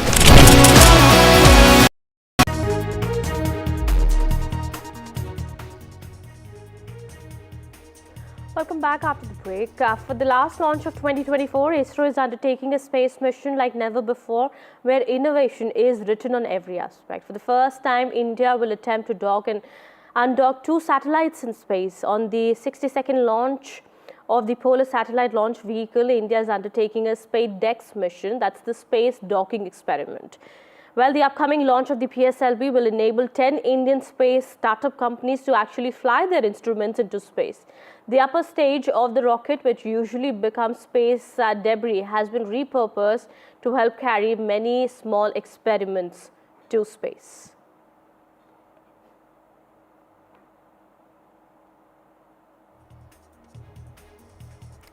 And well, we have visuals also coming in of scientists offering prayers at Tirupati.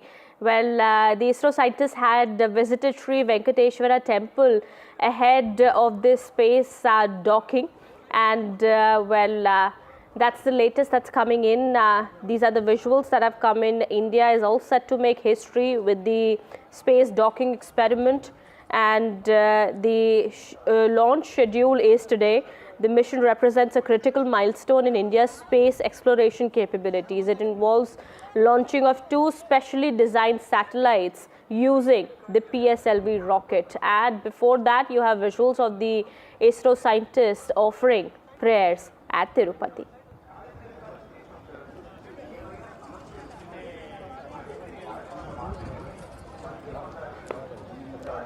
Shifting our focus now to some more news that we're tracking. This is now coming in from the field of sports. India lost the Melbourne Test versus Australia by 184 runs and went 2-1 down in the series. The nature of the defeat and the form of the seniors is being questioned, particularly Captain Rohit Sharma, who's managed 31 runs in the series. Will he retire at the end of the Sydney Test from the longest format is what everybody is asking. Rajiv Shukla, the Vice President of BCCI, has reacted to the question. Listen in. You might have seen that, you might have observed that in the last couple of years we have been winning most of the series. Our performance has been good. So keeping everything in account, we should react. It's not that by losing one series or by losing one test match, we should form an opinion. But ultimate call has to be taken by the selector. So they will definitely ponder over it and they will decide. As far as change is concerned, change is an ongoing process which happens in every walk of life. Right. So that you can't say correctly, but that call has to be taken by the selector. You know, I mean, these kind of comments, immediately after any defeat, these kind of comments come. And when we win, then these kind of comments are not there. So it's I think it's a very temporary reaction which happens. But definitely, I mean, we learn from every decision, every outcome of the match. We always learn. So definitely we will keep in mind, the views expressed by everybody, especially our former cricketers. Well, India lost 7 wickets in a session to go down in Melbourne, but there was second innings heroics from Yashasvi Jaiswal on the final day as a record crowd thronged to the MCG. Pat Cummins and Scott Boland breathed fire. Take a look. Chasing 340 runs, India got off to a disastrous start on the final day in MCG. Rohit Sharma gone chasing the ball. Pat Cummins had 2 in 1 over. KL Rahul gone as well, edging to first slip. With this wicket of Virat Kohli, Australia smelt blood. India 33 for 3. That was when Yashasvi Jaiswal came to the party and made amends for 3 dropped catches. Rishabh Pant batted like a monk for Pant standards for his 30s. Great to watch, isn't it? Jaiswal grew from strength to strength, notching up his second 50 of the match. India had a brilliant second session as the Youth Brigade took the fight to the opposition, playing 27.5 overs, raising the hopes for a draw. They put on a 79-run unbeaten stand before tea and had a 88-run partnership. Post the tea break, Australia cracked open India's defence. 3 wickets gone for 9 runs, Pant, Jadeja and Reddy backing the hut. India still had 22 overs to survive when Yashasvi Jaiswal went for 84, Cummins striking for a 3rd time in the innings. In the next 10 overs, India's lower order folded up. Australia won by 184 runs, taking 2-1 lead in the series. Australia take a 2-1 advantage with them. When in a dramatic moment of the final test in Melbourne, Pat Cummins successfully reviewed a caught-behind decision, getting Jaiswal out for 84 runs. Despite the sneakometer showing no spike, the third umpire relied on visual evidence to overturn the on-field decision. Well, this led to a huge controversy. Let's listen in to all those reactions coming in. Really, I don't know what to make of that because the technology didn't show anything. But with the naked eye, it seemed that he did touch something. So I don't know how the umpires want to use the technology. But in all fairness, I think he did touch the ball. But again, look, it's about the technology, which we all know is not 100%. But again, like I said, we don't want to really look too much into that. It's just that we are more often than not, we are the ones falling on the wrong side of it. So it has been happening since India. But yeah, that's where I feel we've been a little unfortunate. Oh look, I think it was just clear that he hit it. Heard a noise, saw deviation, so it was absolutely certain that he hit it. As soon as we referred it, you could see him drop his head and basically acknowledge that he hit it. On the screen, you could see he hit it. Ultra Edge, I don't think anyone has complete confidence in, and didn't really show much, but fortunately there was enough other evidence to show it was clearly out. Well, some more news now. The 39th President of the United States, Jimmy Carter, died at the age of 100. Prime Minister Modi remembered him as a statesman of great vision who worked tirelessly for global peace and harmony. Prime Minister Modi also recalled Jimmy Carter's contribution to fostering strong India-US ties, leaving a lasting legacy. Well, Jimmy Carter was the third American leader to visit India, during which a village in Haryana was also named Carterpuri in his honor. With that, it's time to wrap this show. Well, more news and updates will continue on the other side. Stay tuned.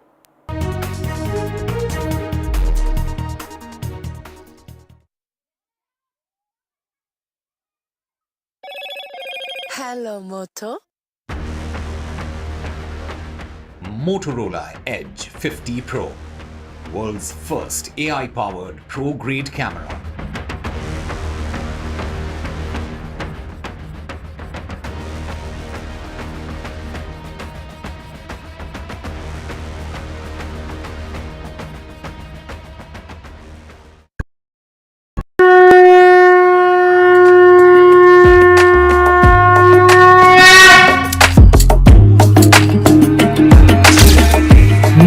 A festival of faith, the world's biggest spiritual festival, the divine dip at the spiritual Sangam, a sacred confluence of faith, culture and heritage. NDTV's mega coverage of the Mega Fest. NDTV at Mahakumbh 2025.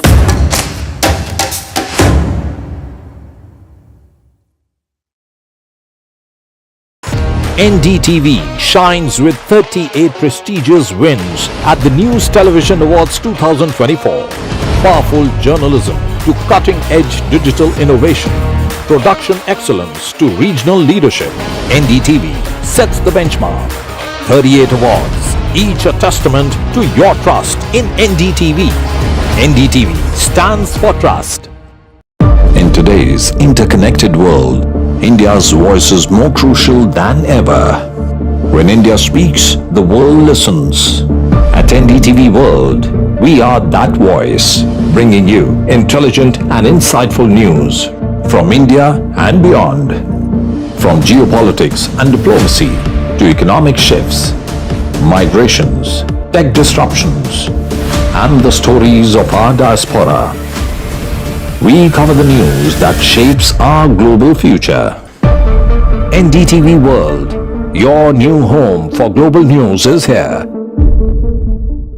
I've been reporting on all issues big and small from Andhra Pradesh, Telangana, rest of South India, bringing you all the action, all that you need to know, all that you want to know. The energy of maximum city is infectious. I bring in that energy in our news coverage from financial capital Mumbai. Covering from the southernmost part of India over the last 23 years, I bring in-depth and 360-degree coverage from the Dravidian heartland. The land of Mishti is also known for its bitter politics. I have seen much water flow under the Howrah Bridge, covering Bengal in all its vivid colors.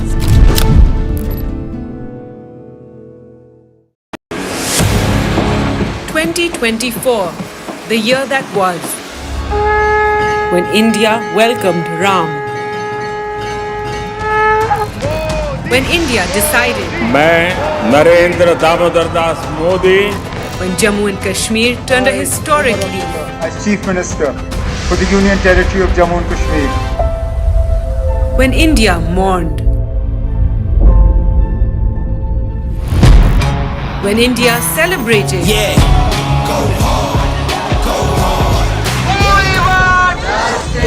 when India protested, when India felt proud, when India scaled new highs. NDTV brought it all to you, your trusted news destination, yesterday, today and tomorrow.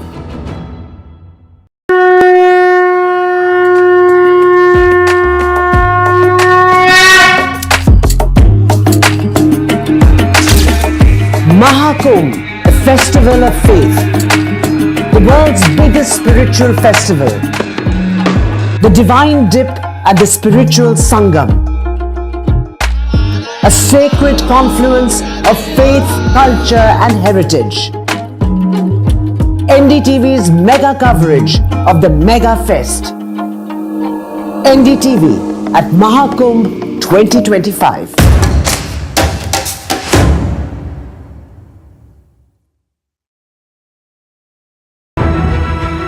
5, 4, countdown to a big ISRO launch. 2, 1, 0. Another space milestone for India. The SpaceX mission set to launch to demonstrate space docking technology. India is ready to do a very unique experiment in space. A mission to deploy 2 satellites in space. Catch the launch and live action on NDTV.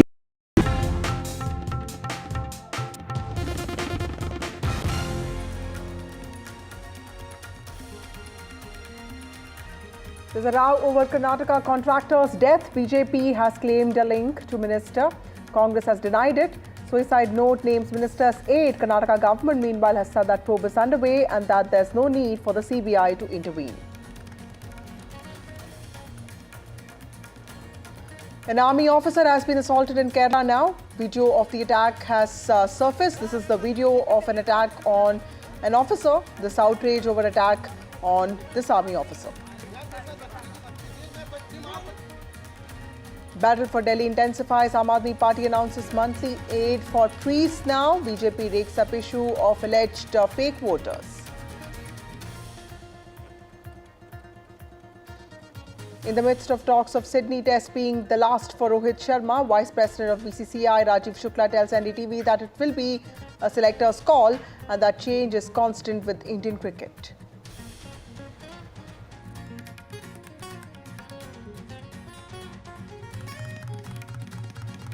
ISRO's 2024 sign-off mission, space docking experiment today. ISRO scientists offer prayers at Tirupati.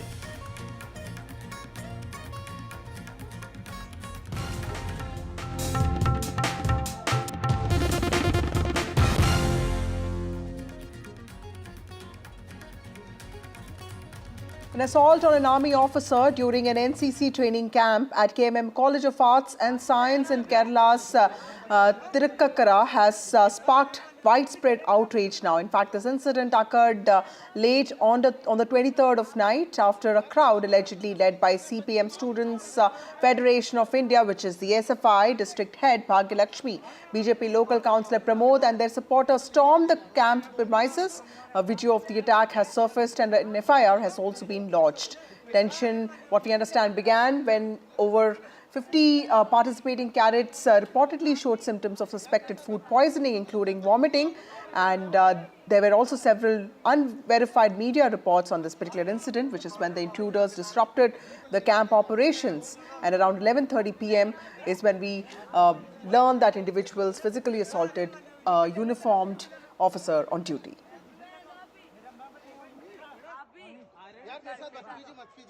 On to another important story from Kerala. Congress MLA Uma Thomas continues to be in the ICU after being seriously injured on Sunday evening. This is when she fell off the VIP gallery of Kochi's Jawaharlal Nehru International Stadium, where she had arrived to attend a dance program. Now, she has suffered fractures to her facial bones, heads and ribs, and also has had brain and spinal injuries beside internal bleeding in the lungs. Now, the police have filed a case against the organizers of the dance event. So the latest medical bulletin that's been issued on Uma Thomas, who is the Trikakara MLA, is not showing very good news because she still continues to be on a ventilator. The good part is that the brain injury has not worsened is what we are told. But yes, the lung injury that she had suffered due to the fall, that's something that has led to some more complications, because of which doctors feel that she will have to continue on the ventilator for longer. We are also told that she has suffered a spine injury, but they may not require immediate medical attention. She will be allowed to recover a little more before that will be handled.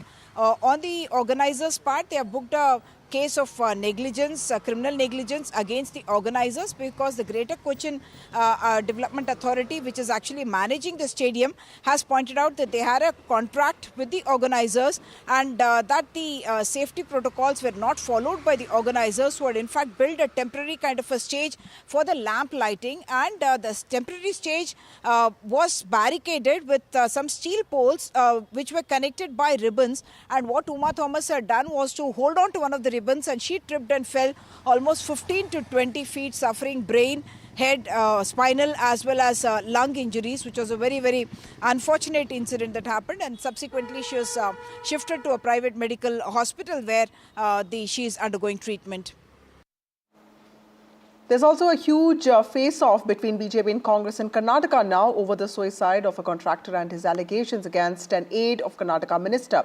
Priyank Kharge is in question now. The BJP has reiterated its demand for a CBI inquiry into contractor's suicide, and the resignation of Minister Priyank Kharge is also being demanded by the BJP. The party has warned that if its demands are not met, they would lay siege to the Congress President Mallikarjun Kharge's residence in Kalaburgi in January.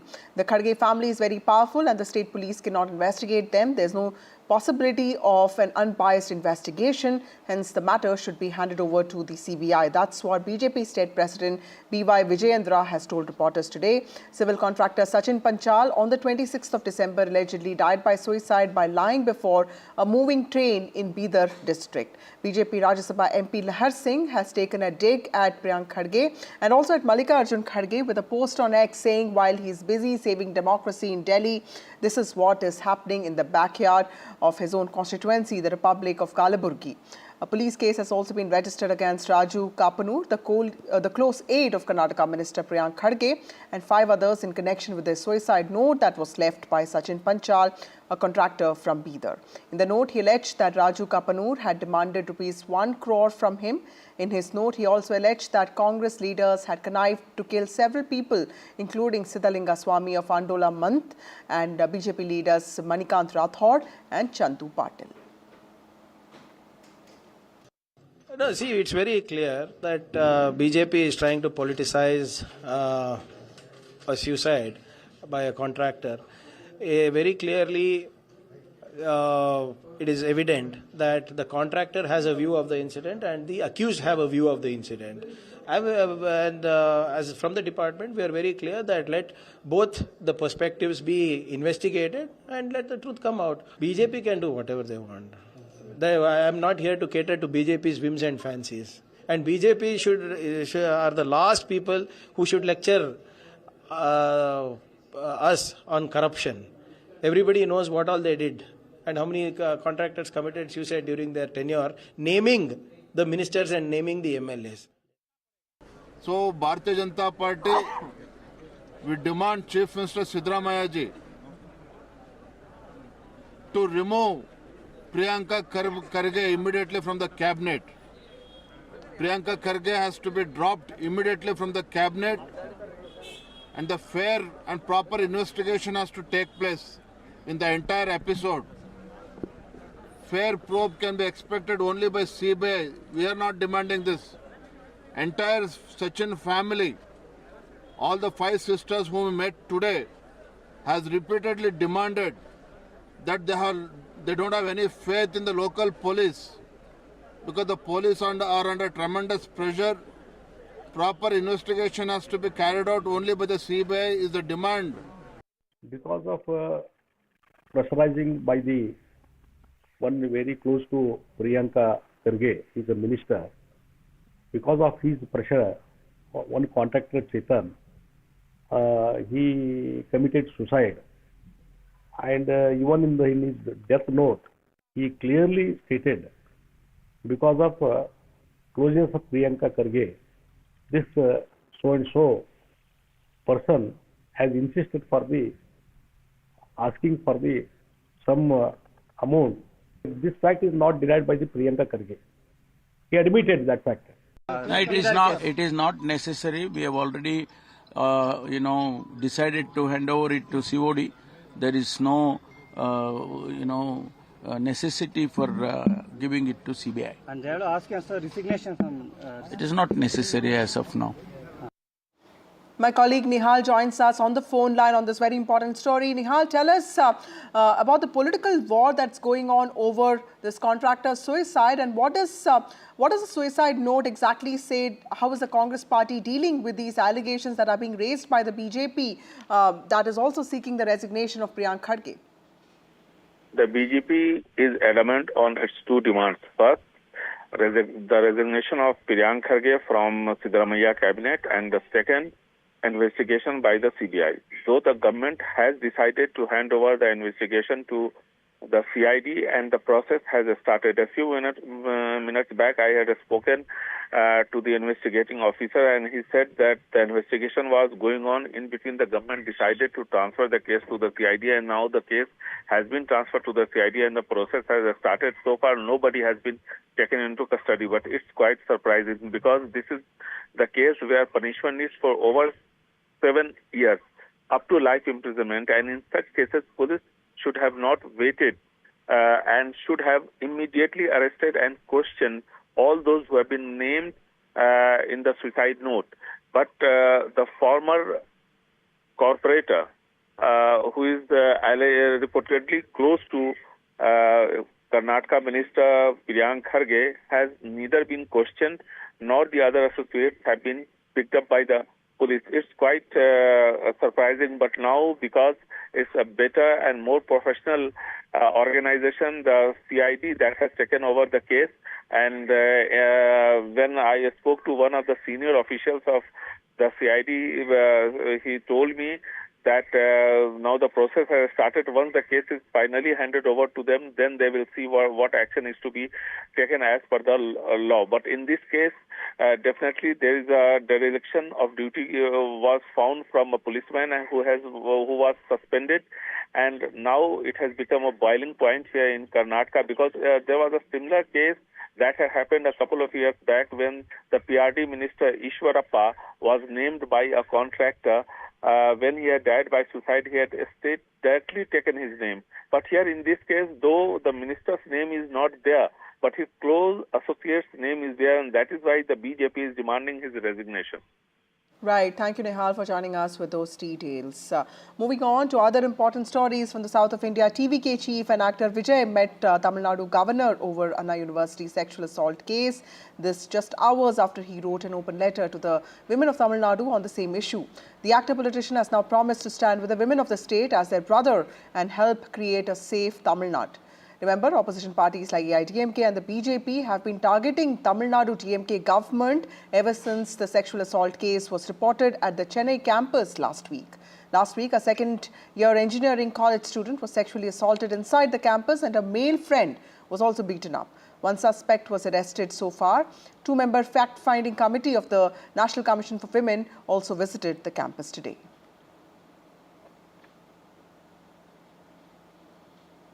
DMK and the police are hell-bent to save the real culprits behind this. Only one is being caught. And the court has come down heavily on the commissioner.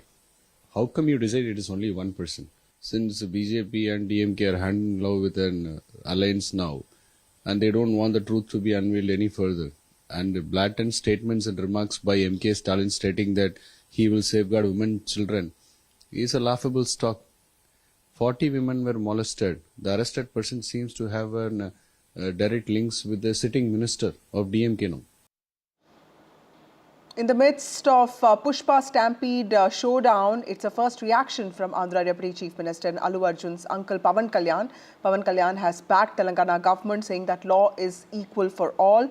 Hyderabad's Nampally District Court has postponed the hearing on Allu Arjun's bail petition in the Sandhya Theatre stampede case to the 3rd of January now. The incident happened on the 4th of December when Allu Arjun attended the premiere of Pushpa 2 at Sandhya Theatre. A massive crowd had gathered there to catch a glimpse of the actor, and chaos ensued when he waved to his fans from the sunroof of his car. Now, that also led to the tragic death of a woman named Revati and injuries to her child. But now Pawan Kalyan, the Deputy Chief Minister of Andhra Pradesh, has come out and said that law is equal for all. So this is the first time that the Andhra Pradesh Deputy Chief Minister has spoken on this episode. You recall that Pawan Kalyan is related to Allu Arjun. His brother Chiranjeevi is the uncle of Allu Arjun. And in this particular episode, while the Deputy Chief Minister of Andhra Pradesh has said that Telangana's Chief Minister Revanth Reddy has been always supportive of the film industry, unlike the YSRCP leader, that he has given film industry incentives like increase in tariffs and allowing of special shows, whether whether it was Pushpa 2 or other films, at least 8 to 10 films that he has given concessions for in the last 1 year. And he also pointed out that the police had done what they needed to do, prioritizing public safety. But he did believe that the theatre management should have conveyed to Allu Arjun what had happened. He also said that Allu Arjun was of course very, very sorry and very shaken by the incident of the woman having died in this particular incident. He said that he was not aware of what happened behind the scenes or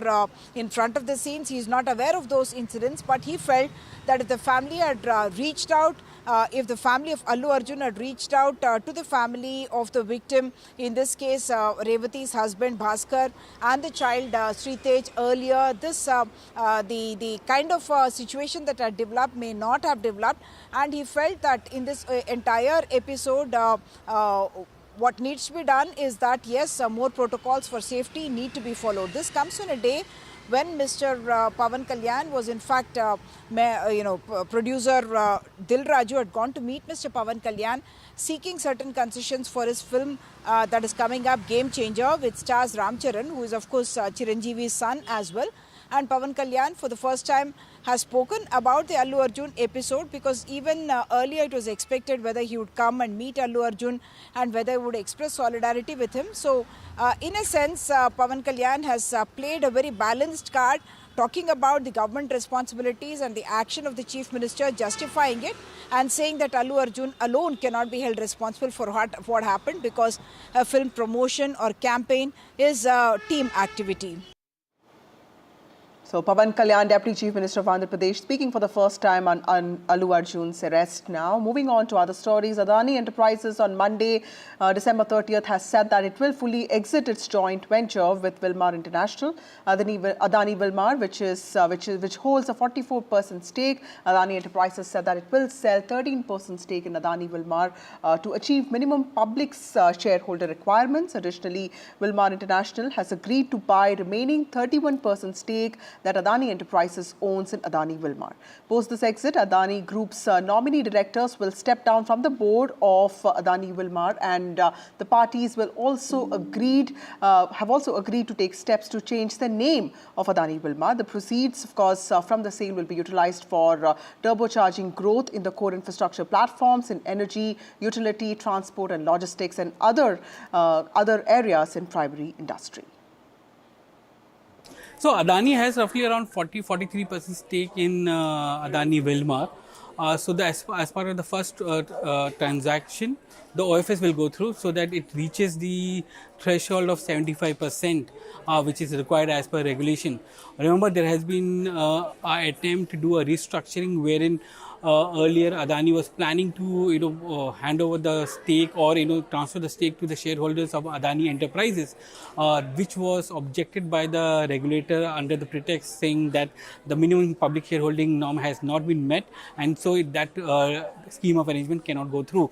Now what will happen is that there is an OFS which is going to come in, through which it will reach the 75% threshold mark, and thereafter whatever the residual stake is there, Adani will sell it to Wilmar International at the price which is as per the mutually agreed. Now, this transfer of stake from Adani Group or Adani Enterprises to Wilmar will not attract any open offer, because it is inter-se transfer of stake from one promoter to another promoter.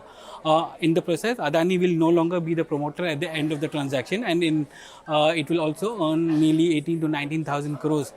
Current market cap of Adani Wilmar, if I am not wrong, is around 44,000 crores. So they will get around 18 to 19,000 crores for the stake it holds. Moving on to some political stories now. West Bengal Chief Minister Mamata Banerjee is in Sandeshkhali, marking the first visit of the Chief Minister since allegations of sexual harassment and land grabbing by local TMC leaders surfaced earlier last year. Now, speaking to reporters at the State Secretariat Nobanna last week, the TMC chief had said that her visit to Sandeshkhali is aimed at distributing benefits under state government schemes and addressing concerns of locals. This will be Mamata Banerjee's first visit to Sandeshkhali since it was marred by large-scale protests earlier this year over allegations of sexual harassment and also land grabbing by local TMC leaders. This will be a government program, that's what the Chief Minister said. We have completed several pending programs under Lakshmi Bhandar and other schemes. 20,000 beneficiaries of the area will be benefited from various state-run schemes. I hope to hand over certificates of various schemes to around 100 people from the state. That's what she said. But the leader of opposition, BJP Shuvendu Adhikari, will not be far behind. Mr. Adhikari has announced that he will also be holding a Jan Sanjog Yatra in the same area after the Chief Minister's visit. BJP টাকায় হাত দেবেন না আর ইদানিং কিছু হঠাৎ যে বামফ্রন্ট সবচেয়ে বেশি অত্যাচার করে গেছে মানুষের উপরে তারা আমাদের খুন করতে দ্বিধাবোধ করেনি দিনের পর দিন তারা আজকে হঠাৎ বড় বড় কথা বলতে শুরু করেছেন নরকঙ্কালের দল পাষণ্ডের দল অত্যাচারীর দল মানুষকে মেরে ফেলার দল বিসর্জনের দল আর দৃশ্য দূষণের দল মনে রাখবেন এদের মিথ্যে কথায় ভুলবেন না দিদি যদি বলে দিদি করবে দিদিকে মনে রাখবেন সন্দেশখালীতে একটা ঘটনা ঘটলে আমার কানে আসবে 1 সেকেন্ডের মধ্যে আমি সকাল থেকে রাত মানুষের পাহারাদারির কাজ করি কাজে আপনারা ভালো থাকলে আপনারা সুস্থ থাকলে আমি ভালো থাকি আমার মন ভালো থাকে আমি সুস্থ থাকি ममता बनर्जी का पास महिला अत्याचार कोई इशू ही नहीं है एक इशू है राजनीति वोट का राजनीति और वोट के लिए वो अभी संदेशखाली पहुंच गए लेकिन जो महिला लोग अत्याचारित हुआ उनके लिए नहीं गए इसीलिए मैं ममता जी से दरखास्त करना चाहता हूं आपका पॉलिटिकल कार्यक्रम जो करना है आप करें लेकिन जो पीड़ित महिला है जिन लोगों पर अत्याचार हुआ उस महिला लोगों से मिलना चाहिए उस गांव में जाके उन लोगों से बात करना चाहिए. Time for a short break. More news and updates on the other side.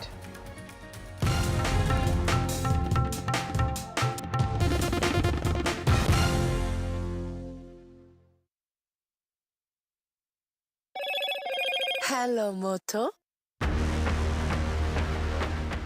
Motorola Edge 50 Pro. World's first AI-powered pro-grade camera.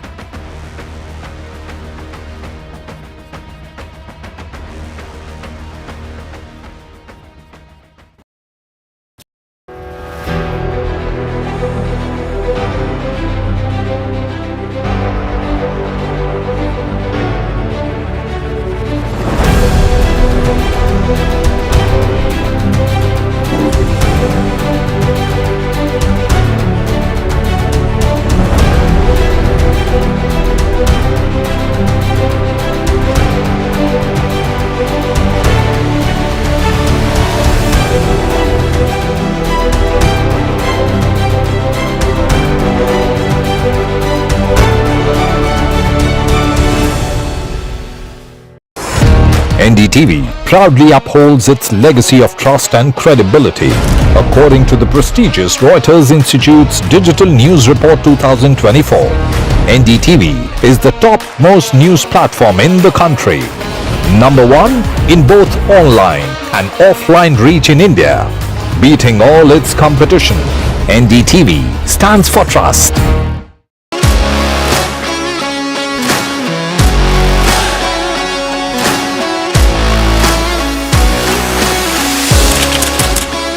are able to maintain the democratic fabric and the democratic system.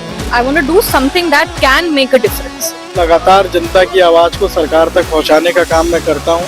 I was a student up until very recently. I really want to work and do something for my people because they have given me this opportunity. They have elected me. सोचा नहीं था कि राज्यसभा सांसद बनूंगी.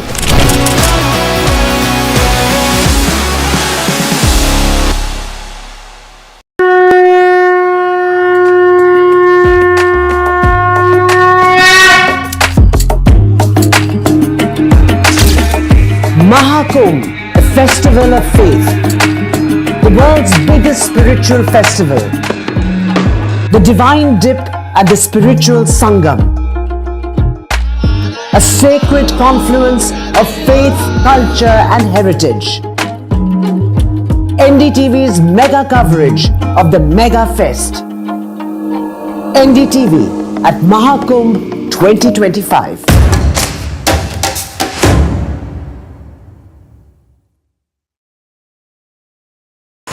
NDTV shines with 38 prestigious wins at the News Television Awards 2024. Powerful journalism to cutting-edge digital innovation, production excellence to regional leadership. NDTV sets the benchmark. 38 awards, each a testament to your trust in NDTV. NDTV stands for trust. In today's interconnected world, India's voice is more crucial than ever. When India speaks, the world listens. At NDTV World, we are that voice, bringing you intelligent and insightful news from India and beyond. From geopolitics and diplomacy to economic shifts, migrations, tech disruptions, and the stories of our diaspora. We cover the news that shapes our global future. NDTV World, your new home for global news is here. I've been reporting on all issues big and small from Andhra Pradesh, Telangana, rest of South India, bringing you all the action, all that you need to know, all that you want to know. The energy of Maximum City is infectious. I bring in that energy in our news coverage from financial capital Mumbai. Covering from the southernmost part of India over the last 23 years, I bring in-depth and 360-degree coverage from the Dravidian heartland. The land of Mishti is also known for its bitter politics. I have seen much water flow under the Howrah Bridge, covering Bengal in all its vivid colors.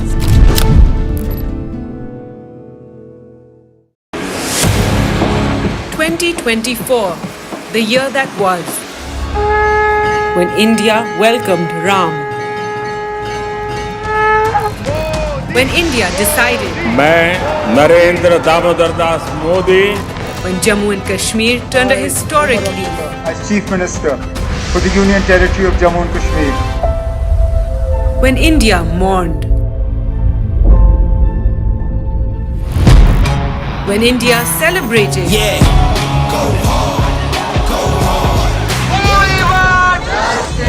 when India protested, when India felt proud, when India scaled new highs. NDTV brought it all to you, your trusted news destination, yesterday, today and tomorrow.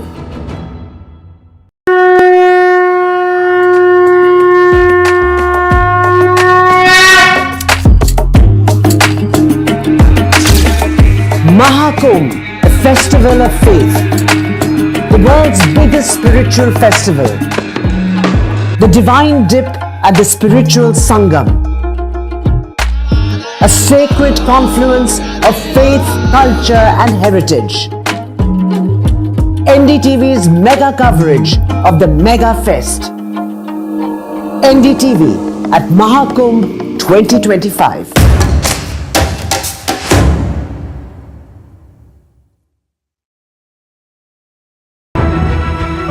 5, 4, countdown to a biggest show launch. 2,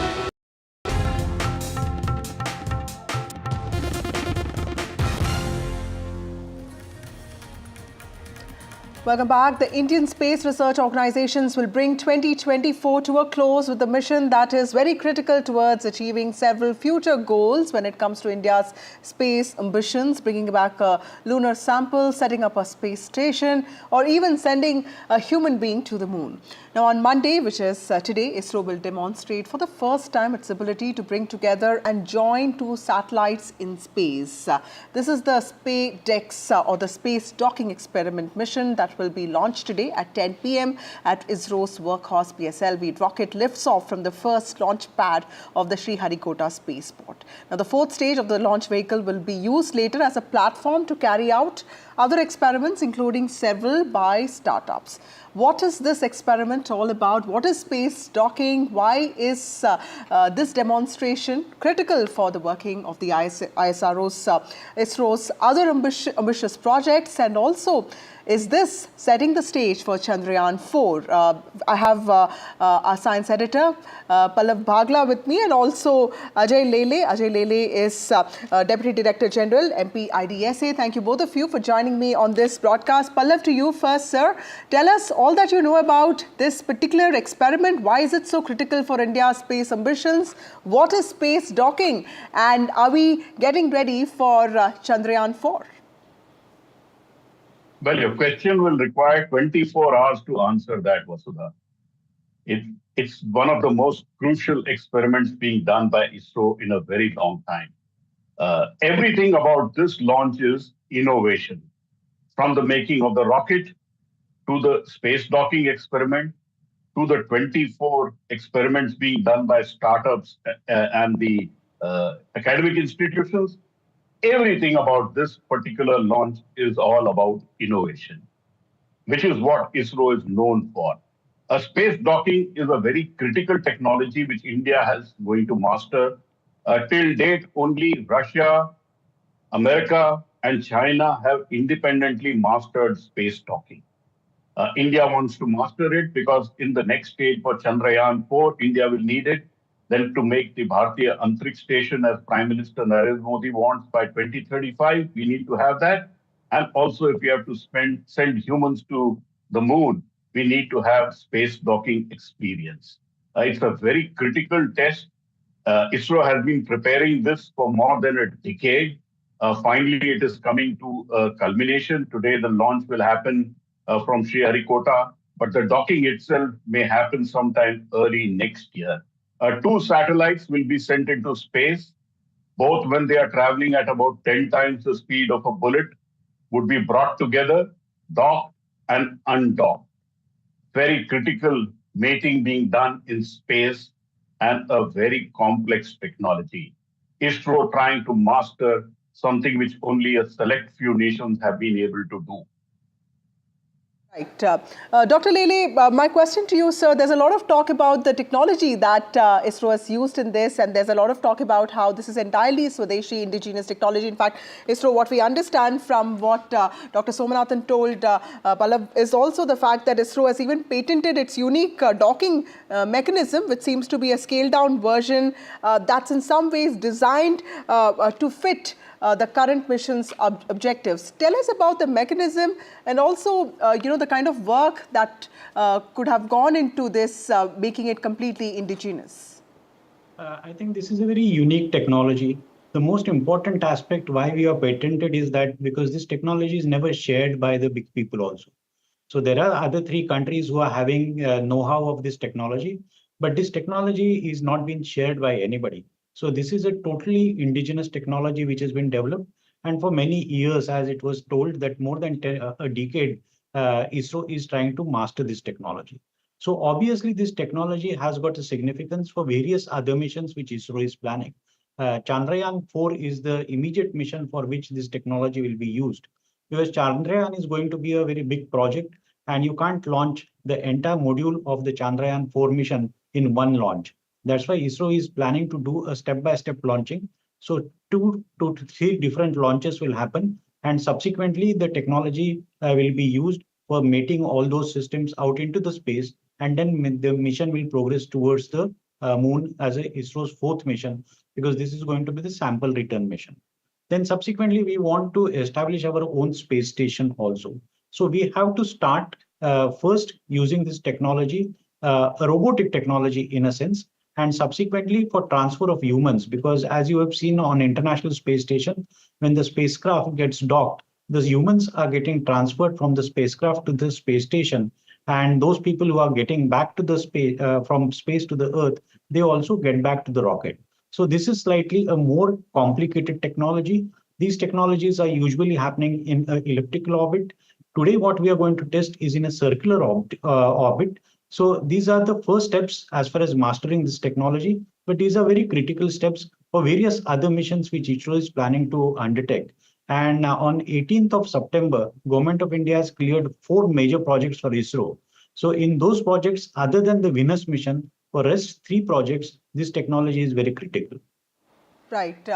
Also, Pallav Pagla, I like this, response that Dr. Somanathan gave in your interview, where he said that India is not just launching satellites into space now, but is also looking at very complex space operations. Can you also help our viewers understand what are the challenges when it comes to getting the precision right in terms of space as far as this space docking experiment is concerned? Oh, the precision required is very, very high. At about 400 plus kilometer in orbit, when the satellites are traveling at 10 times the speed of bullet, they have to be brought together. And like Dr. Sankaran, the director of the UR Rao Satellite Center, told me, it is like coupling a railway engine with another bogie while it is traveling at 10 times the speed of a bullet. It's a very complex process, and nobody shares this technology. Yes, the international docking standard is available in public domain, but like Dr. Ajay Lele said, nobody shares this technology, so you have to master it on your own. But this mission is more than just space docking. For the first time, on the smaller experiments, India is going to carry forward 3 live biology experiments. India has never carried live organisms into space. On this launch, there are 3 experiments. One which will look at germination of cowpea seeds. The other is looking at spinach or palak cells. And the third is growing gut bacteria. India entering another domain of astrobiology through this polar satellite launch vehicle. Like I said, this is all about innovation. Every aspect of this is of innovation. Space docking is just one. ISRO packing in more than what can be accomplished in one mission by giving India the best. Right. Dr. Lele, also help us understand how is this a stepping stone, or in some way setting the stage for India's future space projects, including space explorations, or for that matter even Chandrayaan 4, or like Pallav also pointed out, setting up a space station. How is this particular experiment so critical for our future ambitions?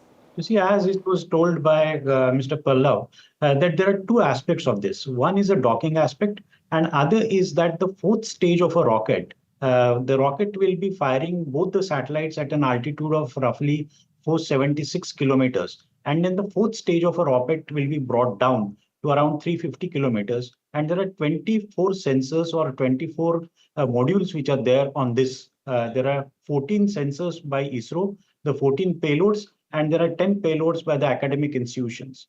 As far as ISRO's payloads are concerned, beyond astrobiology, they are trying to look at the payloads which will help them to understand the robotic arms, because robotic arm is a very important system which is required to be developed for the space station. Otherwise, also now the future is going to be where space docking is going to take place at one place. Otherwise, the satellite servicing is going to happen in the future. So you require the robotic technologies to be developed for that purpose. So one of the experiments which will be carried out on the 4th stage is about the robotic arm technology. And this particular technology, when we master it, it's going to be of a tremendous utility in future, because today the satellites go deaf when their batteries, or one can say the power source, gets over. But the future is going to be the refueling of the satellites. For that purpose, you require these technologies. So it's not only the space station or the Chandrayaan 4 mission. There are various futuristic projects which is going to depend on the success of this mission. Thank you, Pallab Bagla, for joining us with those very critical details. ISRO's 2024 sign-off mission today, a very critical project, an experiment that is important for India's futuristic space ambitions. ISRO will be attempting space docking today, which will also put India in that big league of other countries which have attempted and successfully implemented it. Scientists, meanwhile, also offered prayers at Tirupati today. They visited Venkateshwara temple in the lead up to this experiment that is about to start at night today at 10 p.m. Well, time for a short break. More news and updates on the other side.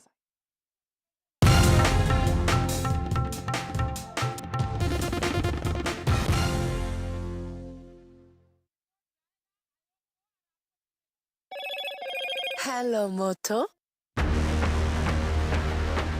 Motorola Edge 50 Pro, world's first AI-powered pro-grade camera.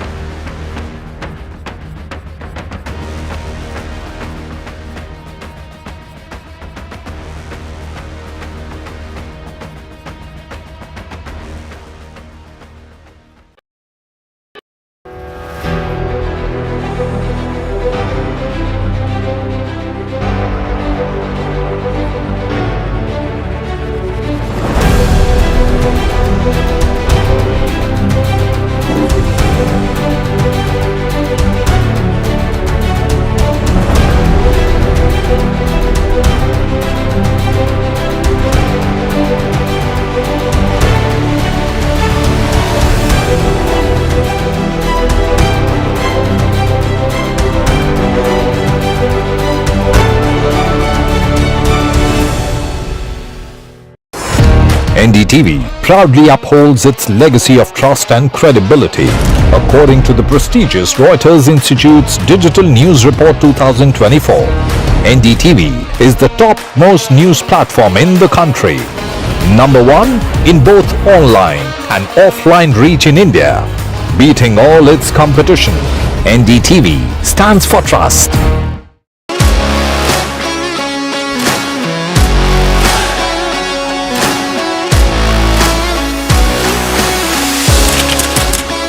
We are able to maintain the democratic fabric and the democratic system. I want to do something that can make a difference. लगातार जनता की आवाज को सरकार तक पहुंचाने का काम मैं करता हूं. I was a student up until very recently. I really want to work and do something for my people because they have given me this opportunity. They have elected me. सोचा नहीं था कि राज्यसभा सांसद बनूंगी.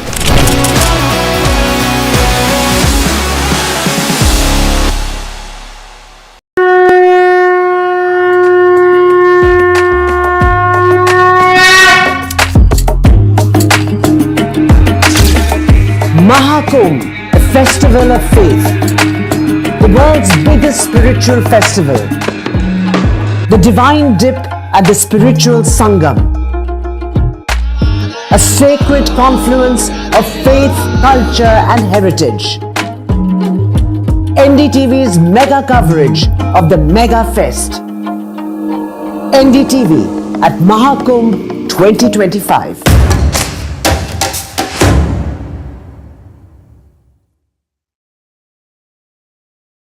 NDTV shines with 38 prestigious wins at the News Television Awards 2024.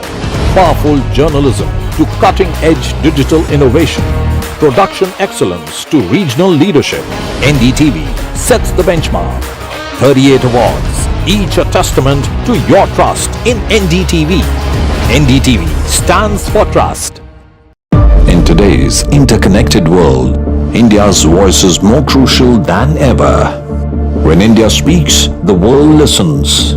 At NDTV World, we are that voice, bringing you intelligent and insightful news from India and beyond. From geopolitics and diplomacy to economic shifts, migrations, tech disruptions, and the stories of our diaspora. We cover the news that shapes our global future. NDTV World, your new home for global news is here. I've been reporting on on all issues, big and small, from Andhra Pradesh, Telangana, rest of South India, bringing you all the action, all that you need to know, all that you want to know. The energy of Maximum City is infectious. I bring in that energy in our news coverage from financial capital Mumbai. Covering from the southernmost part of India over the last 23 years, I bring in-depth and 360-degree coverage from the Dravidian heartland. The land of Mishti is also known for its bitter politics. I have seen much water flow under the Howrah Bridge, covering Bengal in all its vivid colors.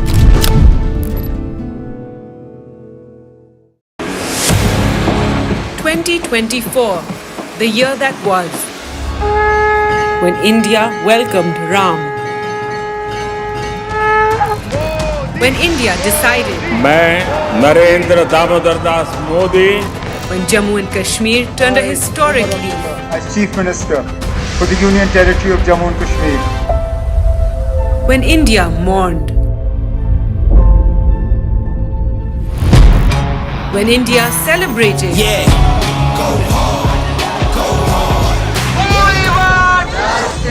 when India protested,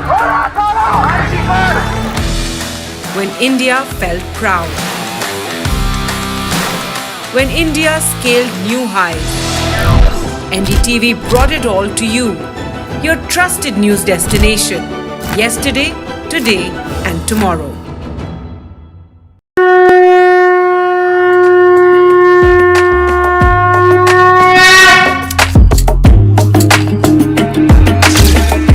Mahakumbh, the festival of faith, the world's biggest spiritual festival, the divine dip at the spiritual Sangam, a sacred confluence of faith, culture and heritage. NDTV's mega coverage of the Mega Fest. NDTV at Mahakumbh 2025.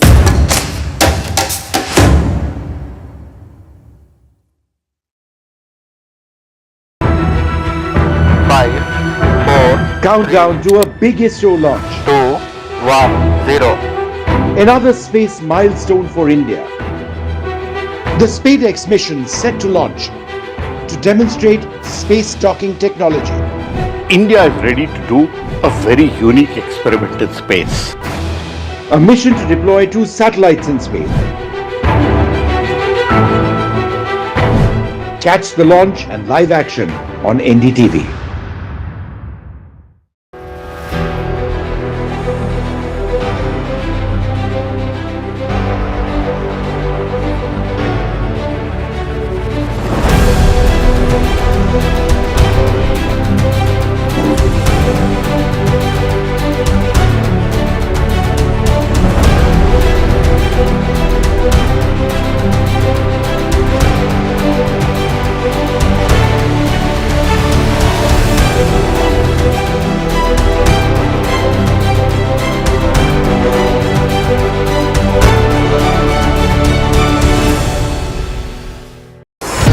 NDTV proudly upholds its legacy of trust and credibility.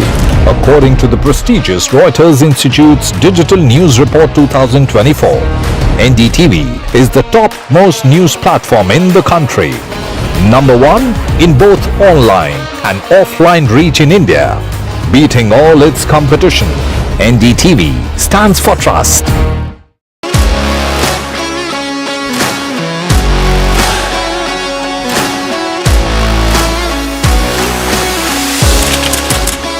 We are able to maintain the democratic fabric and the democratic system. I want to do something that can make a difference. लगातार जनता की आवाज को सरकार तक पहुंचाने का काम मैं करता हूं. I was a student up until very recently. I really want to work and do something for my people because they have given me this opportunity. They have elected me. सोचा नहीं था कि राज्यसभा सांसद बनूंगी.